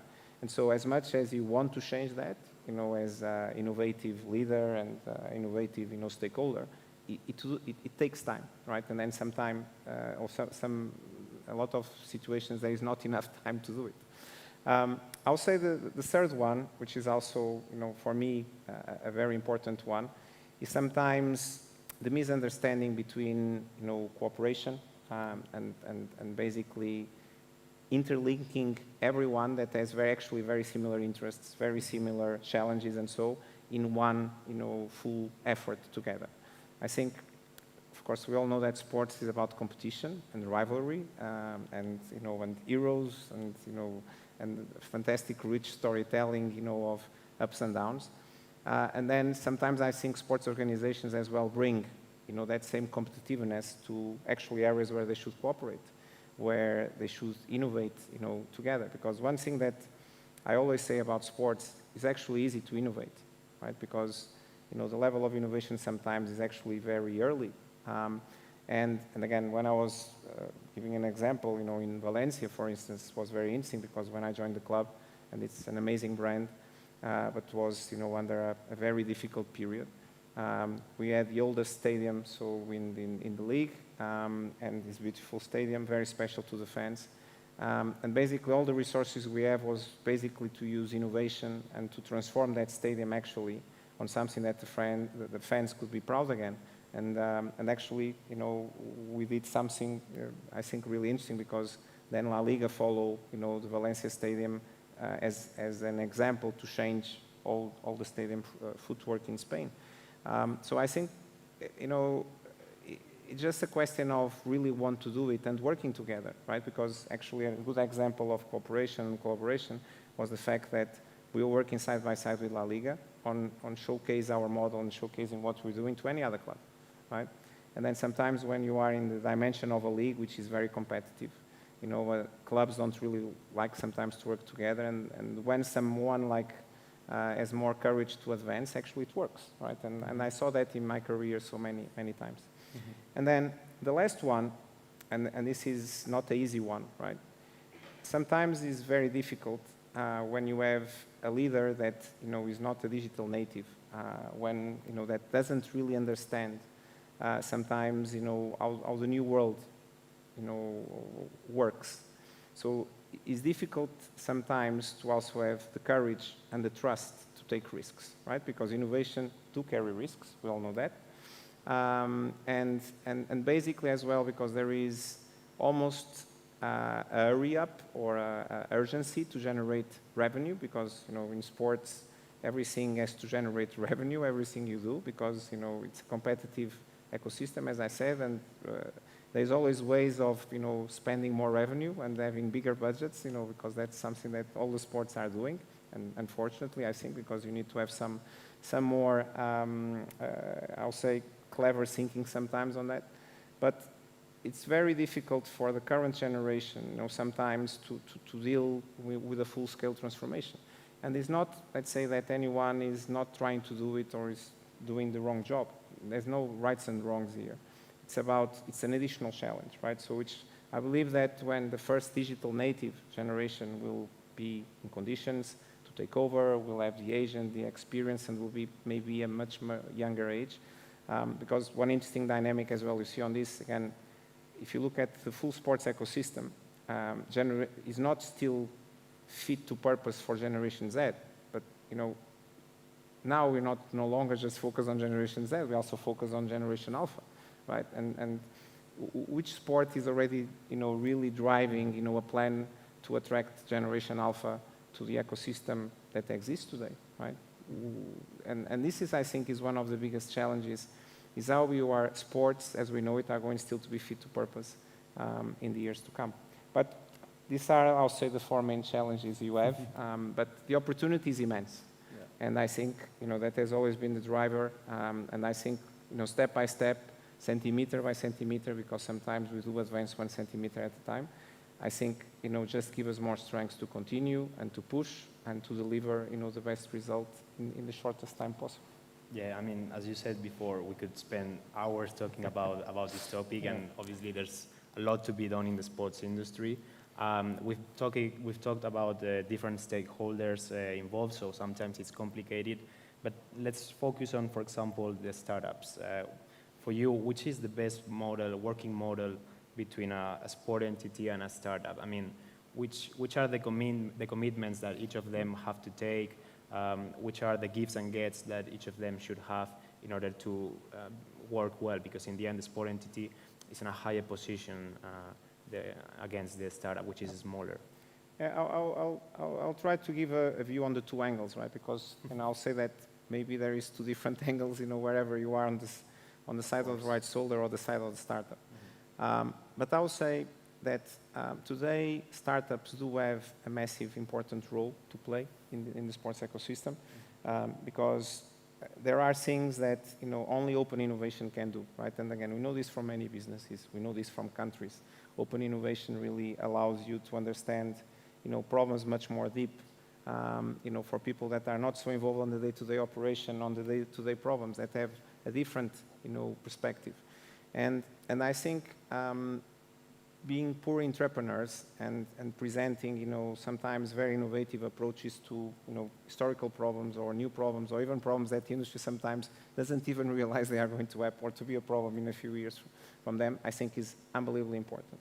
So thank God, I think many rights holders have been looking at this space, you know, wherever is to, you know, organize, you know, their own, you know, incubator, their own accelerator, but especially working with experts, you know, in the industry, which I think, you know, this is also very important, this collaboration spirit, because, you know, basically streamlines, you know, the time, you know, makes it going fast, makes it actually financially, you know, worthy, because as well, it's very difficult sometimes to find on the sports ecosystem and rights holders budget for innovation, right? So I think the fact that you are actually sharing the effort with, you know, existing entities and so do make sense. And I think, you know, from the startup side, there is also an interesting piece of advice, I will say, because I meet hundreds of startups every year and hundreds of creators and this amazing experience. But a lot of times, and I'm not saying this is a basic design mistake, but because people are so passionate about the problem they are trying to solve, that they in a way focus only on that problem. And that time, and a lot of times, if you don't understand what happens on the sports side, you know, that problem is only a part of a much bigger problem, right? And so, and this also comes from a thing that I see, and I've been trying actually to fight that for many years. Like in sports, people, you know, have resistance of working together sometimes. Sometimes as well, startups have resistance to working together, right? And I've been in many juries, including, you know, of course, in GSIC, you know, initiatives and so.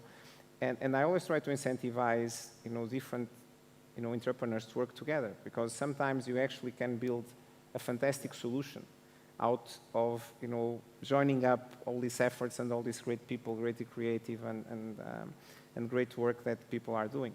But I think it's definitely, it's an area of opportunities, is an area that, you know, has a massive scalability ahead.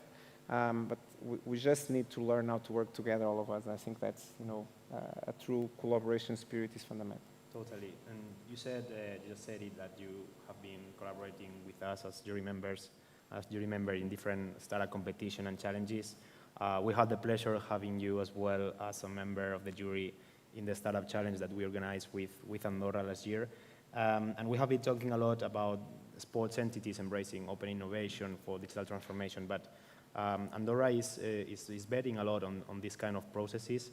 And I would like you to ask, how important is this for a government, for public institutions to be involved in these kind of processes and support the entrepreneurs and support the local businesses as well to create this ecosystem? How important is this kind of processes?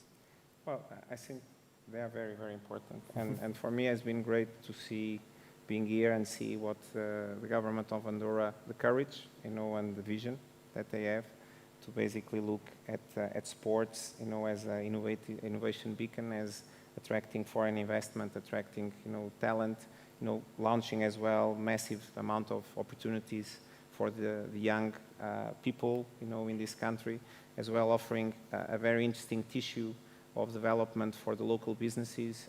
So I think it's an amazing opportunity, and we know this from, you know, many other areas, you know, in innovation.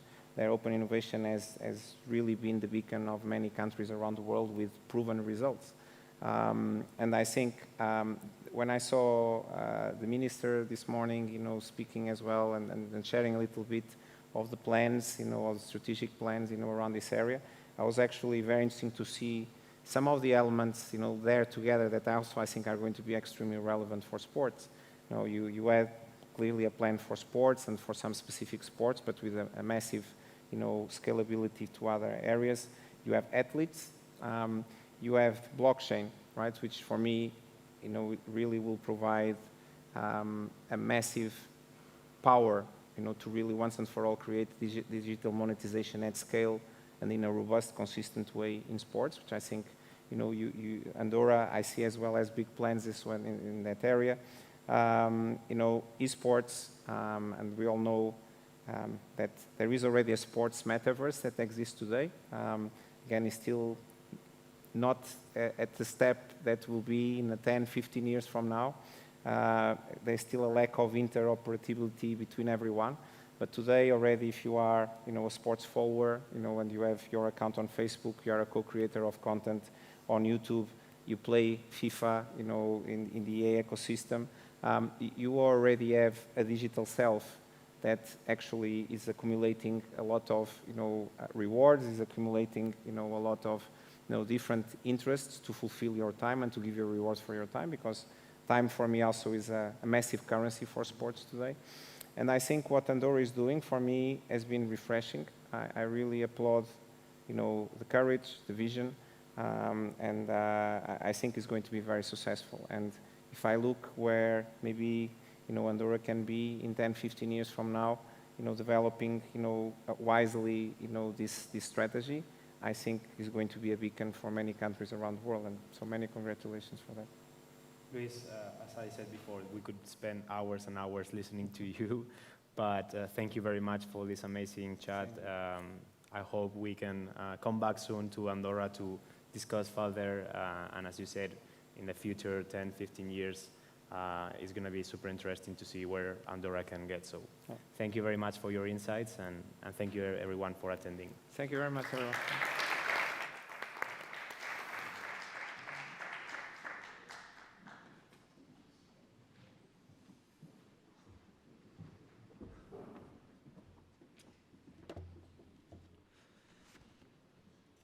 Thank you very much for this inspiring interview and for the kind words that Luis Vicente has dedicated to the Andorran sport industry.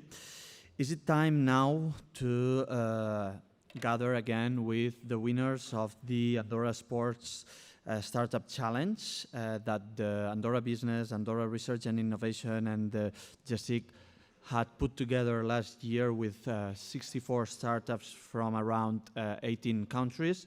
And we had 3 winners, the winner and 2 special mentions that we awarded this morning. But I believe that this is a good time to know a little bit more of what these startups are doing and trying to solve with their solutions. We will have here the representatives of Snow51, which is the winner company, and they define themselves as the training camp for ski. It's a gym training camp for professionals to improve the ski practice during the whole year, not only during the winter season. And athletes, when they compete when they train in this solution, they progress 4 times faster than in snow, which is actually amazing. We will have also Moonbikes, a company that is revolutionizing the snow mobility. The company has reinvented the experience with snow bikes and snow motorbikes to create an electric motor snow bike to facilitate transport and also the mobility. And then we will have also Sherpa, which develops a solution that can help to identify the lifestyle and preferences of users, taking into account the social media profiles and offering them products and services according to its personality and preferences. You can gather the stage once you're ready. Thank you. Yeah, we're ready. Thank you very much.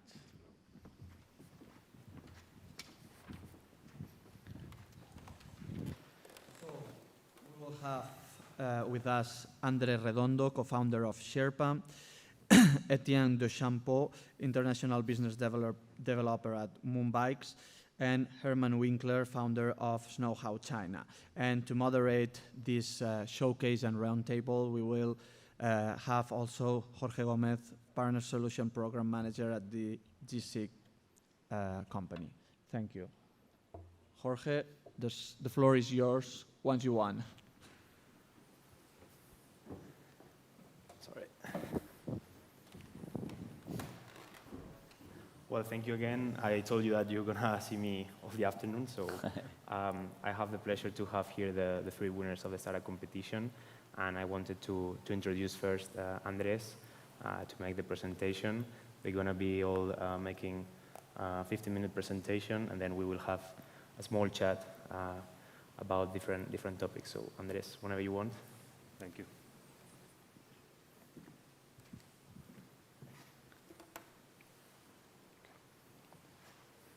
Hi, everybody. Thanks for staying this late. My name is Andres, co-founder of Sherpa. And we are a technology company based in Madrid. And we focus on digital marketing, more specifically in social media profiling, which I'll explain in a moment what that is. We work for clients in different industries. Two of them quite important for us, sports organizations, where we work with La Liga, FC Barcelona, Real Madrid, and tourism as well, and hospitality, where we work with Tour Spain, Iberia, Meliá, and also with consumer goods. But those two industries are quite relevant for us. So in terms of sports, I think we all agree that the basis of sports is the fans and the people who actually practice the sports. And one of the big problems that sports organizations have, big or small, is that they know very little about us, fans or practitioners. Let's see. Okay. So in our conversations with sports organizations and with our clients, there is, in terms of digital marketing, there is one big challenge at the moment, which is precisely to get to know the fans and the consumers much better, to collect more data about us so they can personalize their communications and offerings and contents based on what each of us prefer and like. So some stats I wanted to give you today. 74% of us feel frustrated when we receive content, communications by email, advertising that is not tailored to our preferences. Up to 42% is the potential increase that you can obtain from your marketing campaigns and advertising campaigns if you personalized your communications and offering to your clients. And just over half of the people would be willing to share certain information about themselves in order to receive these personalized informations.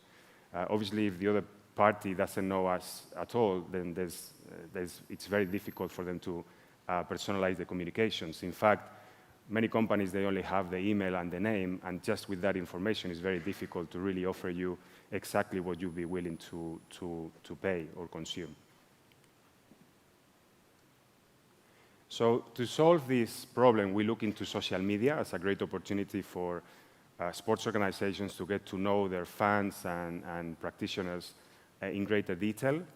If you use Facebook, Twitter, Instagram, we're all leaving a trace of the things that we like, companies that we follow, athletes that we follow, comments, geolocations.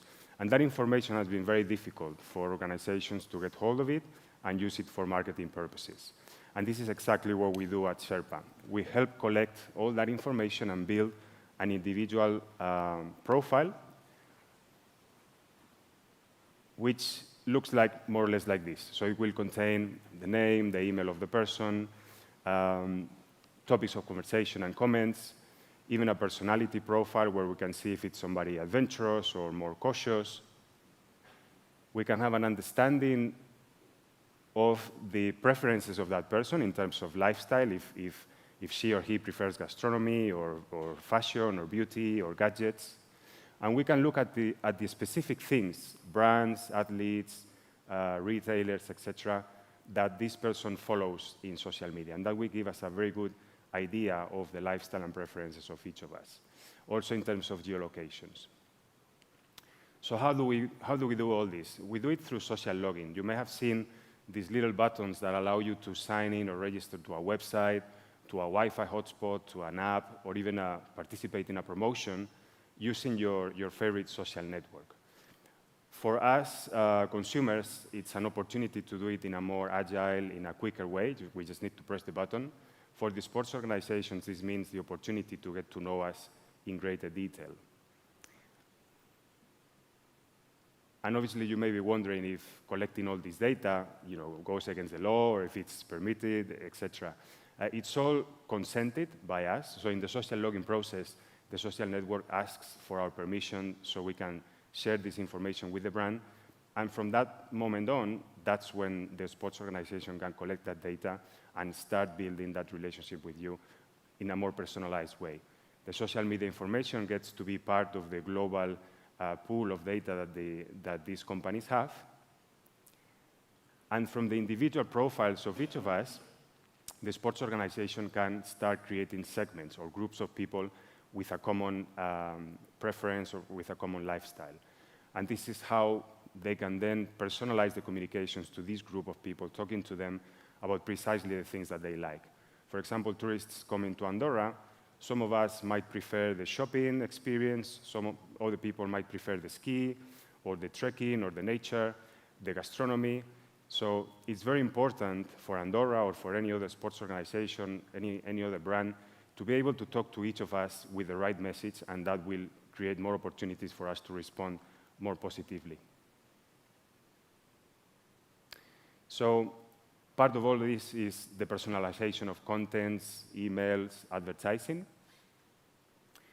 Also through social media, we can understand the locations of the people, so we can understand if it's somebody local or if it's somebody coming from other cities or other countries, and personalize the experience through that information. In terms of sports, it's very important the sponsors. So for the sports organization to really identify potential brands that our own fans are preferring is key to secure new opportunities, for example, new deals with these companies. And also for existing sponsors to be able to provide them with qualified leads for their services and products. Finally, if we understand the favorite players, teams, preferences in general of each of us, you could create personalized experiences, maybe with the VIP clients or VIP fans, even, like in this example at FC Barcelona, like really introducing you to your favorite player in some engagement campaign that they did. So I wanted to announce today, now that I take the opportunity, that so far at Sherpa we've been working mainly with Facebook, Twitter, and Instagram. But we've been talking a lot about esports today throughout the event, and I wanted to announce today that we are now supporting analytics for Twitch. So sports organizations and companies creating activities in this social network, they can now have a much better understanding of the audience that they have, understanding the other channels that they watch, what type of content that is, and then being able to personalize their experience based on all this knowledge. So that was all from me. Hope you enjoyed it. Thank you very much, Andorra, GSIC, for the opportunity. Thank you.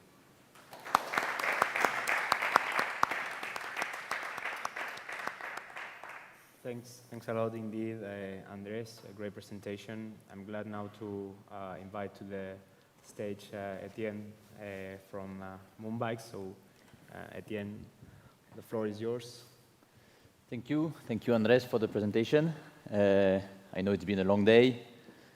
I'm going to try to keep it as short and dynamic as possible. So for those who never heard of us, I'm representing Moonbikes. I'm in charge of the international sales development of the company. So we're a young French startup based in the Alps. We just closed fundraising of 4.5 million euros that helps us dream bigger than only the Alps, and that goes through international expansion. And we have to look first just beyond our French borders, and Andorra is a great destination for us and a great market. So to this date, we are a small team of 15 employees, and we are in our second year of proper operations, and our plan is to deliver next December 400 bikes in France, Europe, and Northern America. what exactly is the moon bike? So I think what is better than an image? So moon bikes is the first electric snow bike. So it's not a snowmobile. It's a new product. It's only one ski. It's super light. It's super easy to handle, and it's much less expensive than a normal snowmobile. And it's also dedicated for recreational use, not only utilitarian. So we are creating a new market. And when I mean new market, it's a new market for the users, but it's also a new market for potential operators that would like to invest in the activity and operate a fleet for rental or guiding tours. So as I was saying, it's much lighter and smaller, so 90 kilos only including the batteries, 2 meters 25 in terms of length and 25 centimeters wide in terms of belt width. So the impact on the snowpack is less impactful on the ecosystem. So a couple of technical specs. So what matters most to people when I talk about moon bikes usually is the speed. Speed is up to 45 kilometers per hour, so enough to have fun, especially on such a small bike, and not too much in order not to put your potential customers at risk when using it. It can ride uphill up to 40% steepness. You can ride in all types of snow, so it's just like skiing. It will be, the more fresh the snow is, the more fun you will have, but it can be handled on any kind of snowpack. So frozen, powder, melted, whatever, you will have fun on it. For professionals, we have two kinds of use. As I was saying, of course, recreational, guided tours. You organize a circuit where you guide your customers, you help them discover the mountains and the nature in a 100% silent. You will only focus on the ride and the surroundings. So it's a totally new way to approach mountains. The other use for a ski resort could be utility. For example, for the safety teams or the ski patrol or the technicians that work on the ski lifts. It's an easy way to have an eco-friendly way of maintaining a good experience for the customers. So here a couple of figures for operational purposes. The idea, I'm not going to dig in right now because it's a bit too harsh for the time of the day, but basically it's a super high profitability for operators. I will be happy to discuss all of this with any one of you who is interested. But this is a concept that has been proven in the past season in the Alps, so we are super confident of the profitability of the system. So just a small map to see all the results that have been partnering with us and that will be partnering with us starting December. We have around 15 resorts that are trusting us already. We aim to reach up to 30 this winter and even more in the coming years. This is our expansion plan in the short term. So as I was saying, we focus on the Alps, the Pyrenees, and of course, Northern Europe and Northern America. And since it's the best way for you to understand what exactly is a moon bike, I thought that a small video presentation summarizing everything I said to you and showing you images of the product in activity would be the best way. So thanks a lot for your attention. I leave you with this small movie.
So thank you for your attention. If I raised your curiosity, don't hesitate to reach out to me. You have my contact there. Reach out to me on LinkedIn or whatever support. I will be super happy to discuss your project or anything that could include a moon bike with you. Thank you. Thank you very much. Thank you very much, Etienne. I have to try one of those, definitely. Yeah. Hopefully. And now I'm glad, lastly, to introduce Herman Winkler for Snow 51, the winner of the startup competition. So thanks, Herman, and the floor is yours. Good afternoon, everyone. My name is Herman Winkler. I'm a co-founder of Snow 51. I'm very happy to be here today. Thanks for receiving this award. Thanks to Andorra. Thanks to GSIC. And today I brought you some pictures about the winter sport development in China. I will explain you shortly what makes Snow 51 relevant in China, and I will tell you why we at Snow 51 think what happens in China and what happens at Snow 51 is also relevant for Andorra. So let's jump right into it. What you see there is the high-speed train bringing you from downtown Beijing to Zhongli, which is the winter sports hub in China. You drive with 350 km/h, and in less than 45 minutes, you are from downtown city on the slopes. This is not only convenient, but it also cuts down the transportation time from 6 hours by car to 45 minutes, allowing 20 million plus people in Beijing to have easy access to the slopes. So if we talk of winter sport development in China, this is the picture you should have in mind. You will get much more proof when you watch the Beijing Winter Olympics, which will start in a little bit more than 100 days. What else makes us loving the Chinese market? It's the size.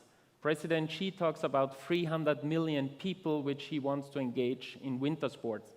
Not only skiing, but also all kind of ice sports. And this is a government plan, so he will execute on it. In terms of skiers, China will double the world market in no time. They already sell about 20 million tickets, which is about half of the size of Austria, France, or the US. So in a very limited period of time, China will be the #1 ski nation in the world. The ski industry will account for 1 trillion RMB. 1 trillion RMB is 135 billion euro. So winter sports is a niche market, but it's a very relevant niche market, and everyone who is in winter sports need to take the development in China seriously, because it's the biggest opportunity which we have in decades. The third strong argument for the Chinese market is the commitment. There is a winter sport plan 2016 to 2025.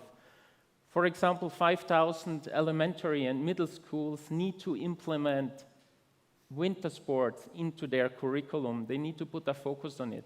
So it's a very strategic plan. It's not a development by coincidence.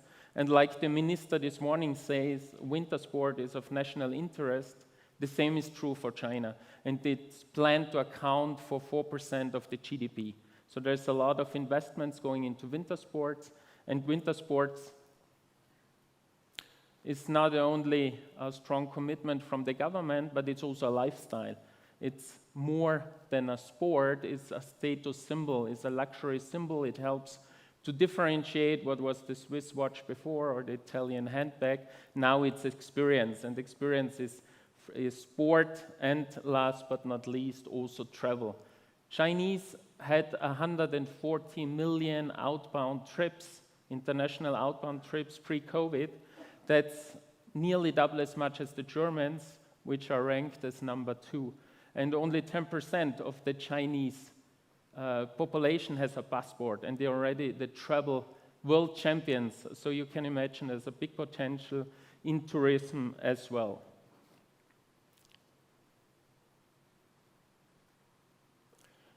So what we do at Snow 51, I told you already, we are the biggest indoor carpet ski school, and I will explain you in a minute how this works. But the innovation we brought to the Chinese market is that we brought the mountains to the city.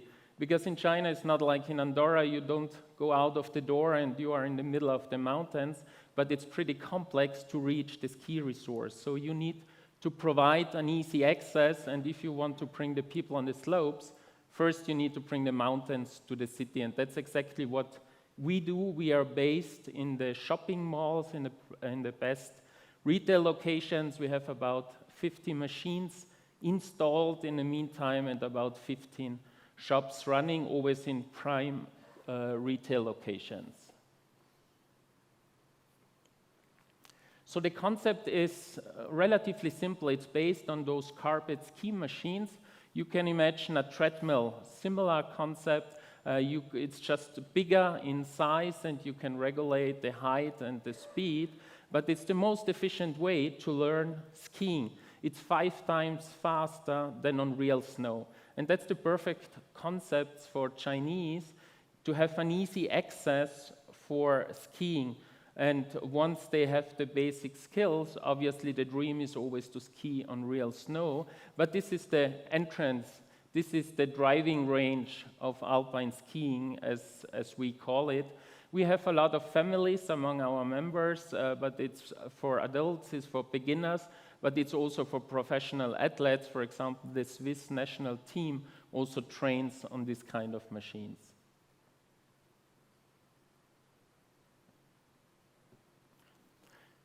We need to build a community because in China it's hard to have people who ski, so it's not your parents or your friends are skiing, so it's the first generation skiers.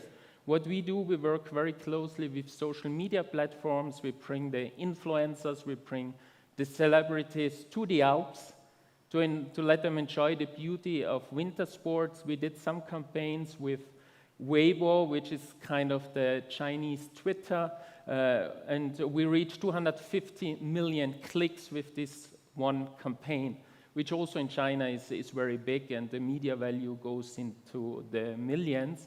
And that's the perfect way to position yourself or your ski resort in the Chinese market.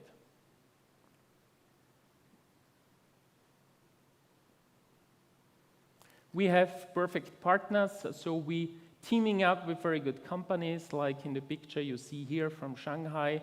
With Amer Sports, we have shops together with Salomon, with Arc'teryx, but also with Adidas, with Burton. There is basically a strong demand for shopping malls to bring active entertainment into the shopping malls, to get people excited, to make sure they don't only buy online, but they also spend time in the shopping mall and they bring their kids and their families. And last but not least is all about fun and the team. I mean, look at those kids in the first picture. This is the first generation of Chinese skiers, and we bring not only a skill to them or a sport, it's really, we bring a lot of friends to them. It's a lifestyle, it's something where they can also spend quality time with their parents, which is a very important topic. And on the right-hand side, you see some of our 200 ski instructors. A couple of months ago, a lot of them didn't even know what skiing is all about. They never touched snow. Now they can make a living, they have a job, they earn good money, and they can support their families with something they really like. And they have a job 365 days a year, not only a seasonal job, which is very different from the ski resorts. So what all of this has to do with Andorra, we believe Andorra needs edutainment, education and entertainment, because even in the big European cities, it's not so easy any longer to bring people and the young kids to the ski resorts. So you need to find good ways to teach them by, for example, having such a gym in Andorra. You can easily bring ski skills to the international schools, to the elementary schools. You can use the free time. You have a very fun place for the tourists. Even when they come in summer or during bad weather, they can improve their skills. And last but not least, it's also very good to connect with all institutions, because you have one more asset to offer. And guess what? In a couple of years from now, some relevant part of your guests will be Chinese. We heard before how much they like traveling. So you need to position yourselves now because the Chinese discovering interest in traveling and into winter sports now. And they are no longer group tourists, it's not coming by buses, they are very young people, highly educated, free individual travelers which are willing to spend if they get a very authentic and good experience. And last but not least, it's a very important network. It's a strong community. We are setting up the Shanghai International Ski Club, so you think about LinkedIn for a businessman who loves skiing. It's the time now, it's a very short time window, but we bring entrepreneurs from the Alps together with entrepreneurs from China, and it's much better to meet on the slopes rather than meeting in the meeting room because it creates a totally different level of trust. And by this, I will just show you a very short video about Snow 51 so you get some impression about how it looks like in one of our shops in Shanghai.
So very soon from now, hopefully, Andorra is not only hosting the FIS World Cup on snow, but maybe also a World Cup on carpet skiing, because that's a big differentiator.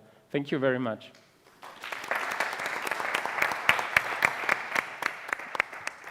Thank you very much, all of you guys, for amazing presentations, super interesting solutions. For the audience, make sure that you reach out to them to know more about their products, their services. I think it's great to have those solutions here showcased in Andorra, because at the end it's what we want to do, to position Andorra as a reference in innovation in the sports industry, especially focus on winter sports, mountain sports, and cycling. So guys, we have some minutes now for a small discussion. I'm gonna ask you some general questions for you to debate a little bit. And I wanted to start with what advice would you give to the entrepreneurs here in the audience, or the ones that are watching us through YouTube Live? What advice would you give to them, and in order to to start a project, to found some successful startups like yourselves, because even though you're startups, you're very successful companies with great products, with some important customers. So I wanted to know, in your opinion, what advice would you give to the Andorran entrepreneurs? Maybe we can start with you, Etienne. Sure. In my opinion, you can have the greatest idea, you can be the greatest engineer, you can have the best concept, and everything is perfect. If you don't have the people you need, you will fail. So what matters most to me is the people you surround yourself with, and the team you create. I'm not only talking about coworkers, but as well as counselors and investors. I feel that as an entrepreneur, and I'm not especially talking about myself since I didn't create the company, but as an entrepreneur, you're always wondering whether you're making the best decision or you're taking the wrong turn. So having brains around you that you can trust means a lot and can help you avoid thinking too much or actually making the wrong turn, and they will guide you in a direction. Maybe you will fail, but you will fail altogether. You will have at least shared the decision-making process. So that would be my input. Companies are about people in the end. Yeah, exactly. Yeah. Andres, what about yourself? I think it depends a lot on the type of idea that you have. For example, Herman's, or to build a moon bike, you need infrastructure, you need engineers, you need money. In my startup, it's software. It's much easier you just need a computer and the internet, and you just develop and develop. So when it comes to investors, for example, in my case, I would say, when I say my case, the case where you can carry on by yourself as much as you can, my advice would be to do that, to just work as far as you can go with the resources that you have before you try to get money from outside. I see many times that people with an idea, the first thing that they worry is about getting investment without actually working on their idea first. So obviously you can only go as far as your resources allow you, but I would say do that, go as far as you can, and then talk to as many people as you can, investors, colleagues, friends, family, anybody that will be willing to listen, because you get feedback and advice and ideas from anywhere. It doesn't need to be a specialist in your industry. You could get ideas from almost anywhere. So that would be my advice. Absolutely. Herman, what about you? If you learn one thing in China, it's to think big. Chinese are really very, very good in having bold visions. In the West, usually we think big once we are already big, but Chinese dare to think big from the very beginning. That's not easy, but I think it's very important. And it's not thinking big out in the blue, but it's really based on a lot of research. We, for example, studied the market nearly 18 months before we started to set up our first gym. So I think thinking big is very important. Don't let yourself discourage too early and too much, because a lot of people will always tell you why it won't work, but you need to be persistent. And I think you also need to be lucky, but you need to create the environment which allows you to be lucky. And I think this is like talking to a lot of people, to engaging, to networking. And so luck does not come by itself, but you need to be ready to receive luck. So we can say human, talent, people, the team, listening to other stakeholders, to colleagues, to investors, to advisors, and also failing soon and failing quick is also very important. So you've mentioned investment. We've been talking about investment as well today. In your opinion, what are the main benefits that an investor can bring to a startup apart from just the money? Maybe Herman, you were talking. I think a lot of the discussion is always what can be brought besides the money. But to be honest, if you are a startup, the money is also very important, especially in the beginning. To have some funding can really bring you to the next level. But then quickly, obviously, it's what your investors can bring to the table in terms of their network. I think also in terms of fundraising. I mean, they play this game much better than you do, so it's very helpful once they are engaged that they help you to bring it to the next level. But still, money is not bad to get. Andres, you were. I would say network and the opportunity to open doors for you that otherwise it would be very difficult for you to open them by yourself, and also sound advice, obviously, and also mid to long term. Obviously, an investor wants a return and they want to make money, but I think that should come in the mid-long term. I mean, if you are starting your company and your investor is rushing you to get profit right away, you might get the profit, but probably your business model might not last after the investor has left. So thinking mid to long term, I think is good. Etienne?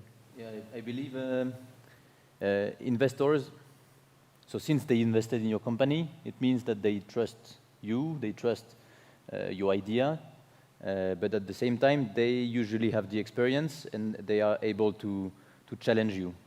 So sometimes it's great to have someone that you trust as well, to show you that maybe you're not in going in the best direction, and having someone that challenges you and it's going to force you to really either work in order to convince them, or maybe rethink what you were doing, and it's really important to have someone that is able to challenge your idea and your position, and investors can bring this, because in the end, as you were saying, they will want profitability in the long term.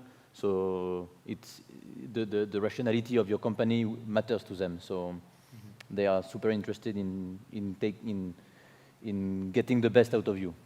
That's very interesting. And to wrap up a little bit the session, you've already mentioned Andorra and what can your solutions bring to them. But in a sentence, in a nutshell, what is the added value do you think your companies can bring to Andorra and to the stakeholders? Etienne? We've been talking about sustainability a lot today. I can see that Andorra has a beautiful terrain, beautiful landscape and mountains and nature. And from what I've learned and heard when looking into Andorra is that a lot of people are also interested in outdoor and off-road vehicles. So in my opinion, with Moonbikes, we offer an innovative and new way to have this motorsport vibe, all at the same time while respecting the environment and not harming the ecosystem, and enjoying the nature and the surrounding without compromising it. So this is what Moonbikes would bring to Andorra. Perfect. Andres? I would say that all of us as normal people, we receive so many impacts in terms of advertising every day that it's difficult for any organization, brand to really grab our attention. So Andorra has so much to offer, not just ski, but everything else. So we offer the opportunity to be able to talk to almost each of us at an almost individual level, offering us the things that we'll probably find interesting, and therefore have a better chance to respond to that one piece of advertising or that piece of content that Andorra is offering, as opposed to choosing something else, because we get bombarded every day with, there's so much that the world is offering to us that to grab the attention takes personalization. Herman? There's a new player, China, joining the winter sport game, which is a very good news for everyone who is in winter sports, which also means you need your China strategy, no matter how the China strategy looks like, but you will need one. And we can help Andorra in doing their China strategy.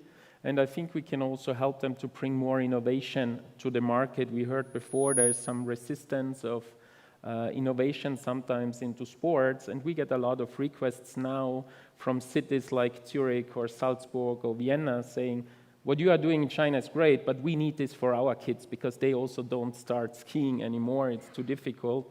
And for example, a machine was just installed in Chamonix. So that's the new things you need to make sure that your youth is skiing and they get it in an entertaining way. And I think concepts like ours can help to lower this barrier.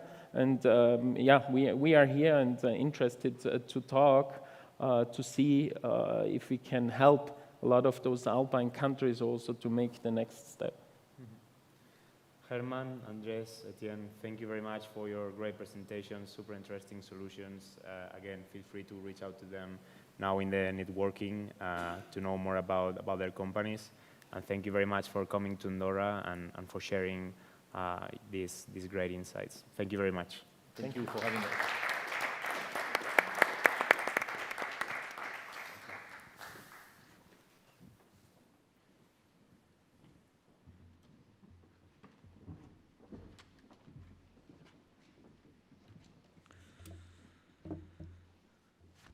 Thank you very much for these inspireful presentations and also the products and solutions that these companies are providing. And talking about the key aspects when it comes to success and bringing a startup to grow, we will give now the last keynote. Actually, it will be a conversation between Jorge Gomez and Carlos Cantó, which you already know. And they will give us a conversation about the key aspects to be considered for any startup to succeed. We have already been talking a little bit on that, but they will focus on aspects like, for example, the concept, the team, the business plan, and also, of course, the pitch. I believe that those are what every startup needs to know at the beginning. And with your convenience, after we will have a small questions and answers with the audience, so entrepreneurs and startup presents can solve and ask for doubts or solutions about the aspects discussed in the sessions. This is why it's my pleasure to invite to the stage again Jorge Gomez and Carlos Cantó. And once this little chat will be over, we will have a networking session downstairs. So feel free, any of the presents, to ask for the word, and we will give you a microphone to ask your questions. Thank you very much.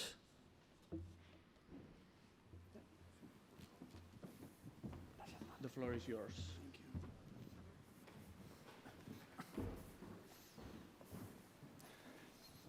I promise this is the last time you're going to see my face. Actually, it is not easy to be the last one, right? True. I'm pretty much sure that you are a little bit tired, maybe? Yes, no? Yeah. So let me share with you an anecdote story.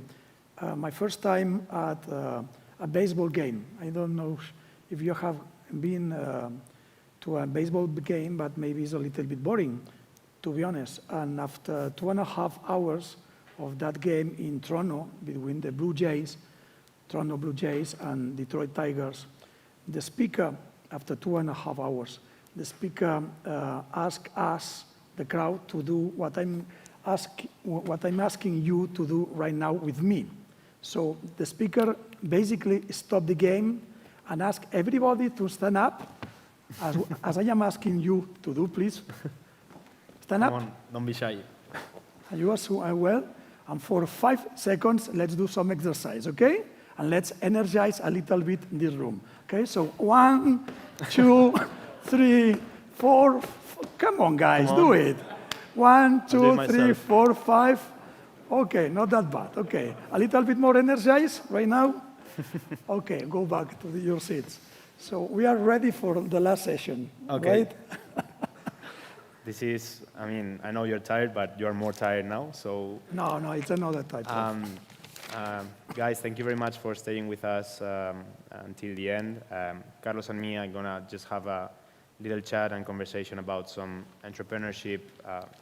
I cannot say lessons because I'm not anyone to teach, but I think with the expertise that maybe we can have in our respective roles, we can give maybe some tips to entrepreneurs, because we see a lot of startups, we see a lot of projects in our ecosystems, and I think it's interesting to wrap up this summit about innovation and sports with a little bit of conversation about entrepreneurship. So we wanted to start with, we're gonna go through different key steps or concepts. The first one actually is called the concept. So I think when an entrepreneur has an idea that wants to develop, he or she can have different purposes. Okay, yesterday we were talking, coming to Andorra, about what is the purpose of an entrepreneur. Sometimes it can be just receiving investment from a venture capital or from a business angel, and try to live with the money that they are generating and burn that money. Sometimes the purpose is more focused on, well, growing the company until it's mature enough to sell it to a third party and make profit out of it.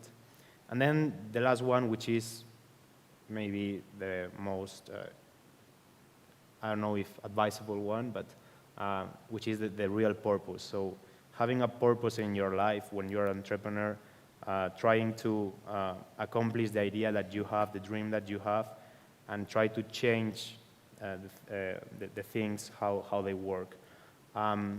So Carlos, I wanted to discuss a little bit with you that first part of the concept of a startup. What is the concept of a startup for you? What do you think? I'm seated in 4 advisory boards from different startups in the sports industry. And every month, more or less, I receive 1 or 2 calls or WhatsApps or through LinkedIn or email asking for some kind of advice coming from startups. And when we meet, maybe virtually or physically, the first question I put to the guys is the following: what's your personal purpose with this? Do you want to grow with this company? Do you want to see the company grow? Do you want to sell it, which is not that bad at all? So what's your real purpose with this company, with this concept? And we take it from there. Because it is not the same if the main purpose is to grow with the company, is to see the company grow and eventually sell it or leave it or invite others to come and to contribute and to add value to the company. Is like being a father. Your childs are not yours. You are helping the child to grow, but the childs are not yours. So that's, I would say, the first step. Yeah. And to have a very, very clear and crystal understanding of what's the personal purpose of the entrepreneur. I think that's very important because it links with the second concept, which is the team. And I think you have to be very transparent when starting a project about the concept and the final purpose that you have when creating that project, because you're going to have responsibilities, you're going to have people that you need to take care of, you're going to have a team that is going to or needs to follow you in this sense. And you have to be very clear with your team, what is the real purpose of the project, what is the company, because if you give, let's say, a misunderstood message, there can be a lot of problems with your team, also with your partners, if you are co-founders or you are 2 or 3 co-founders. I think you have to be all in the same page in order to succeed as a startup, because in the end there can be different interests between each of you, and it's very important to be a real team. We were talking with Etienne last night, and he was mentioning now the team is super important because in the end, even though he was not the founder of the company, he felt the company as his, and the purpose that the company has is the same that he has, because he's passionate about it. He's aligned with the strategy of the company and with the mission in the end. So here are 2 concepts.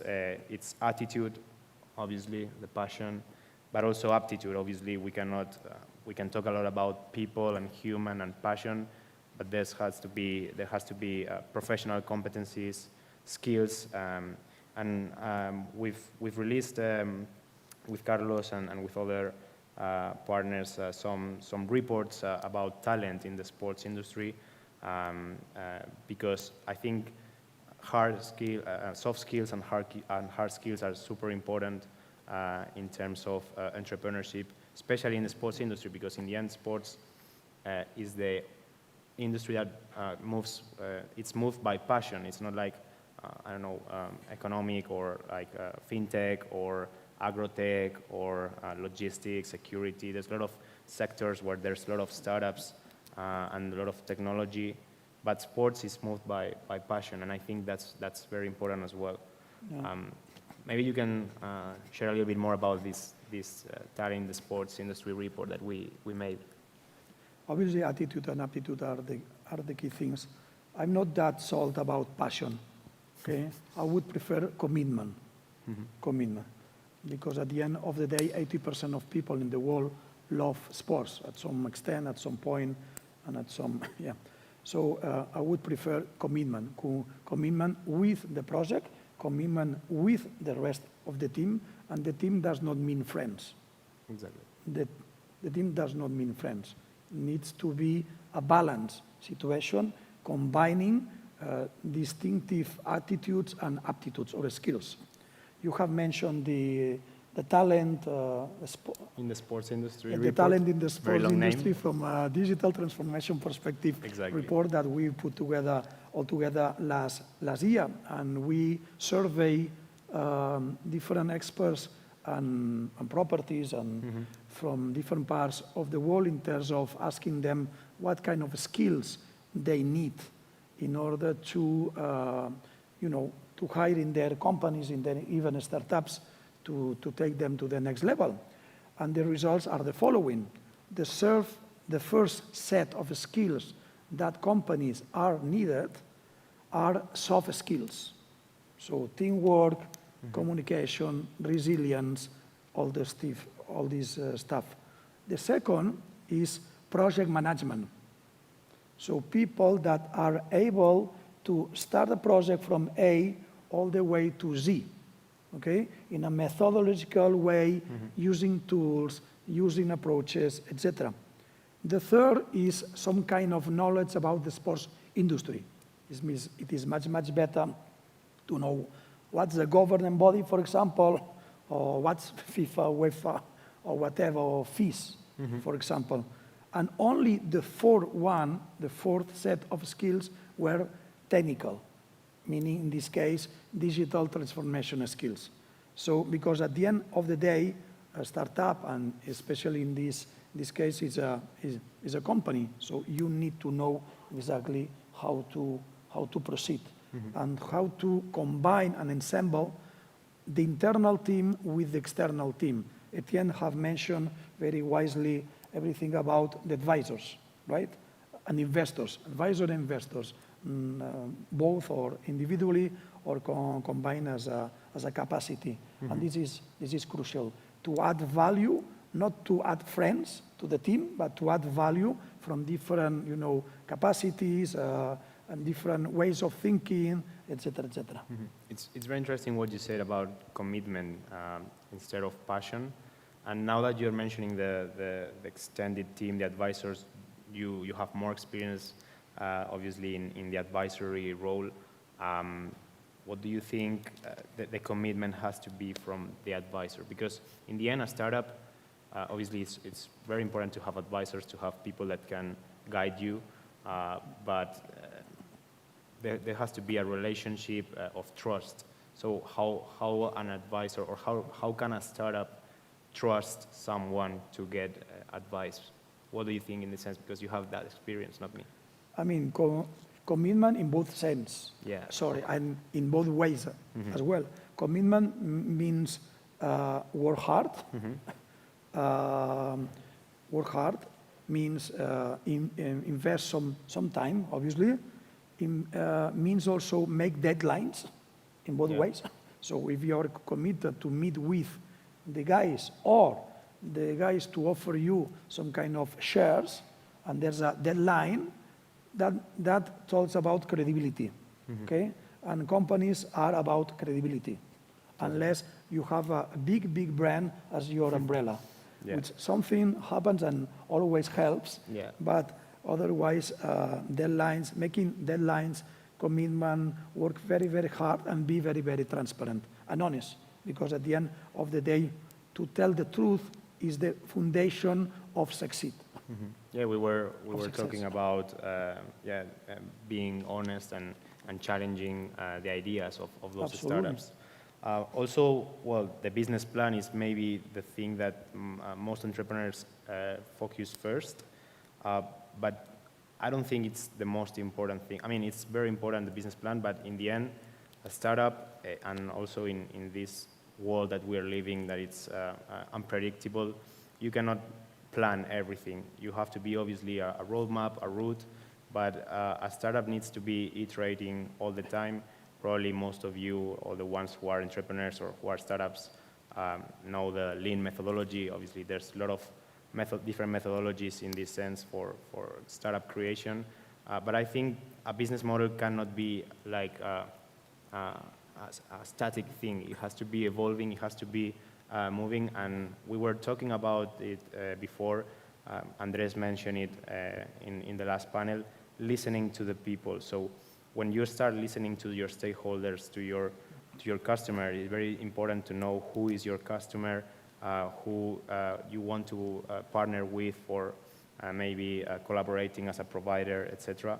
I think getting feedback and listening, active listening to your stakeholders is very important, because they are the ones that are going to create your business plan in the end and your business canvas. So the business plan has to be iterating all the time, and a startup actually has the capacity to be changing and iterating, because they have small structures, they have obviously small resources, but they can be very agile in comparison, for example, with big corporates or bigger entities, you know. But even within big companies and big entities, usually there are departments who actually are managed or run as mini startups to be more agile in comparison to the big, bureaucratic structures that sometimes are characterizing these big companies.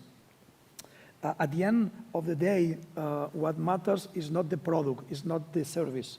What matters is how to satisfy a specific need that it is not already satisfied by other products and other services. So the product market fit. The product market fit. Absolutely. Yeah. And only few startups or initial, companies are dedicating enough time to find out who are their competitors. And this is something that I would strongly suggest in order to identify your niche, your differentiation, and your differentiation, issue. Why you instead of the others? And that should be the main question to be asked every single day, even, in order to improve. Why you instead of the other?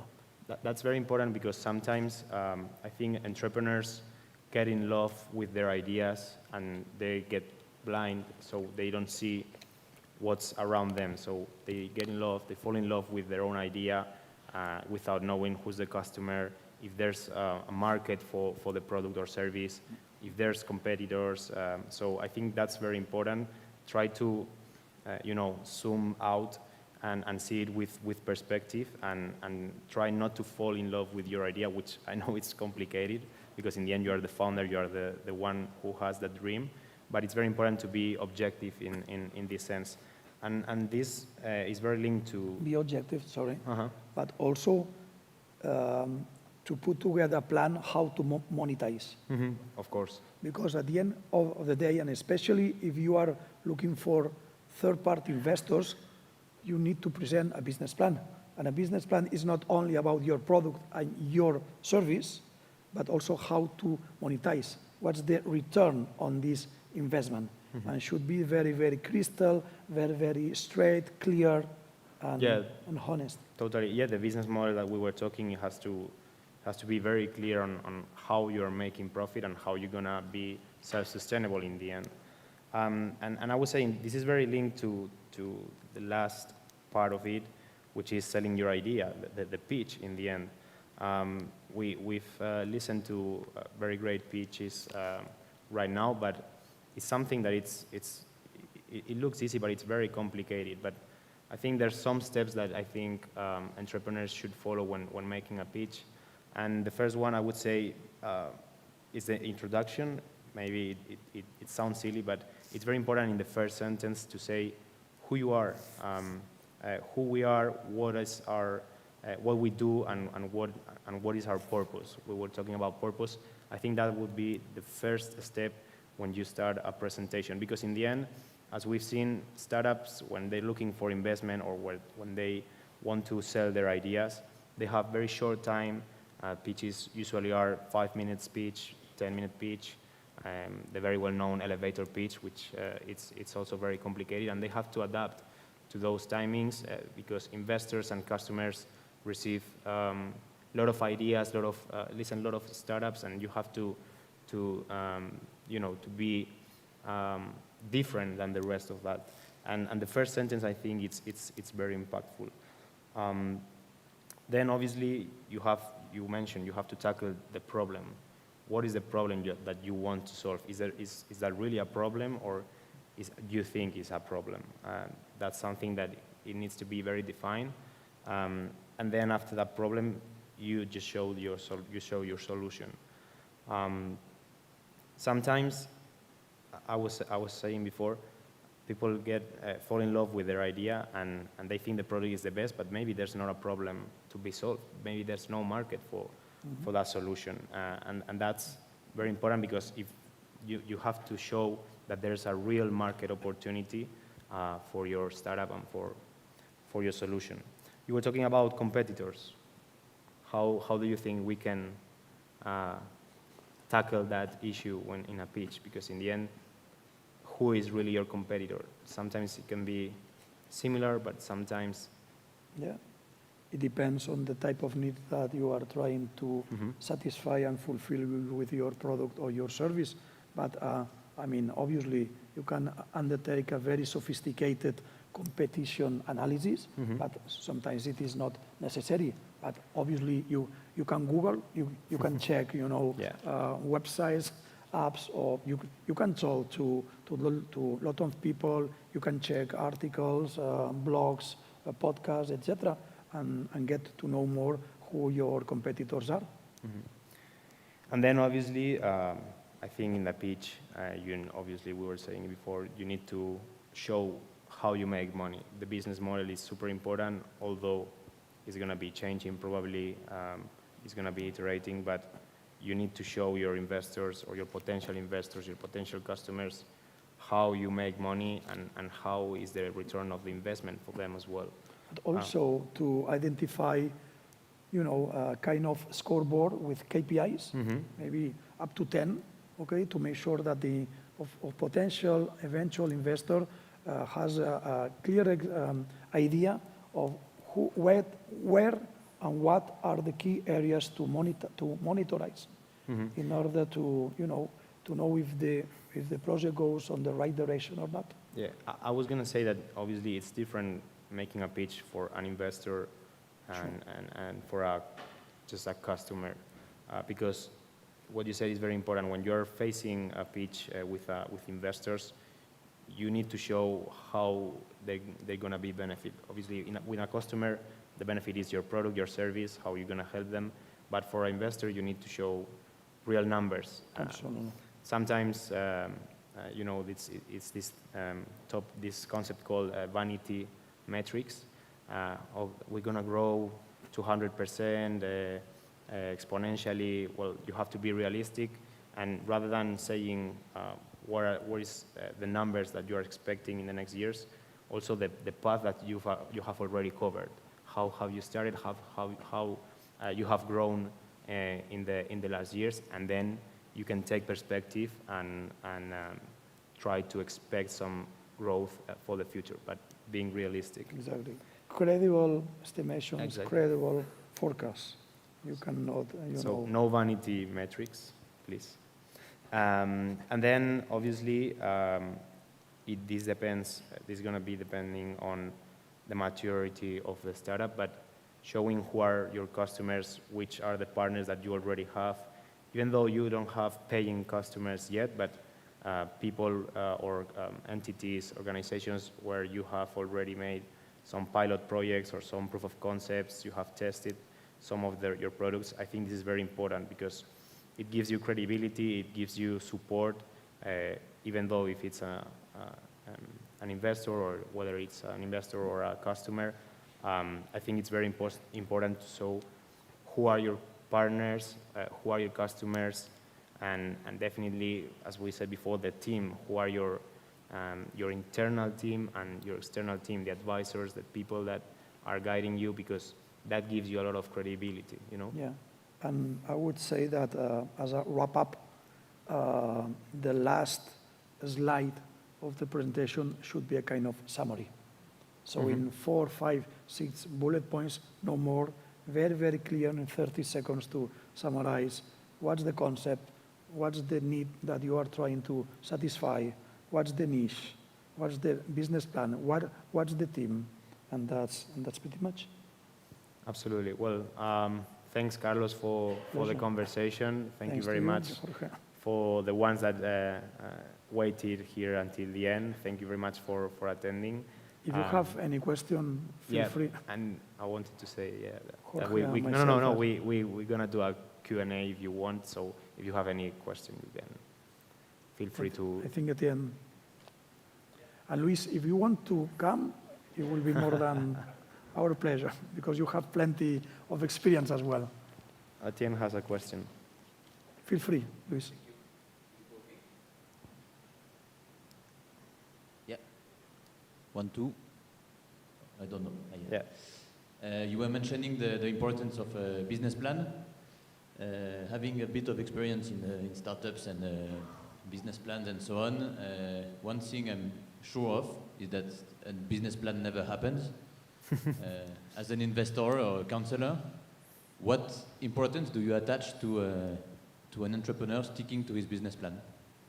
I think that Jorge has mentioned flexibility. A business plan is not something static, especially in the early days of a company. You learn as you grow. As you do, you are in a daily basis learning what's going right, what can be improved. I would say that doing mistakes is not a mistake if you learn, okay? The mistake is not learning from mistakes. And be too stubborn to the initial plan. But at the same time, you need to know exactly what's your objective to achieve. If we decide right now that we need to go to Rome, for example, from Andorra to Rome, okay? That's the goal. But you can, fly, you can go to Barcelona and then take a ship, you can go by car, by motorcycle, etc., etc. But the clear objective is to go to Rome, okay? You need to learn, but not changing the direction every single day. A kind of direction, and then you have a space to be flexible enough to adapt yourself and your business plan to the new conditions. I think one thing is iterating, and another thing is completely change the purpose or the goal of your company, and that cannot happen because you lose focus. So a business plan, again, it has to be flexible, but it has to, as Carlos mentioned, needs to have a goal, a final goal, an objective, because otherwise it doesn't make sense to be working for a purpose that is changing constantly. So, absolutely. And in front to an investor, to be honest. Yeah. Anyone else? I don't see because of the light, so. Any other question? They're tired. Yes. Okay, I think then we can leave it here. Thank you very much again for attending and for being here until the end. Thanks again, Carlos, for the conversation. Thanks and looking forward to the networking now. I know it's been a tough day. We've already have some chats, but I think there's still a little bit of time to exchange contacts and learn a little bit from each other. Thank you very much. Thank you.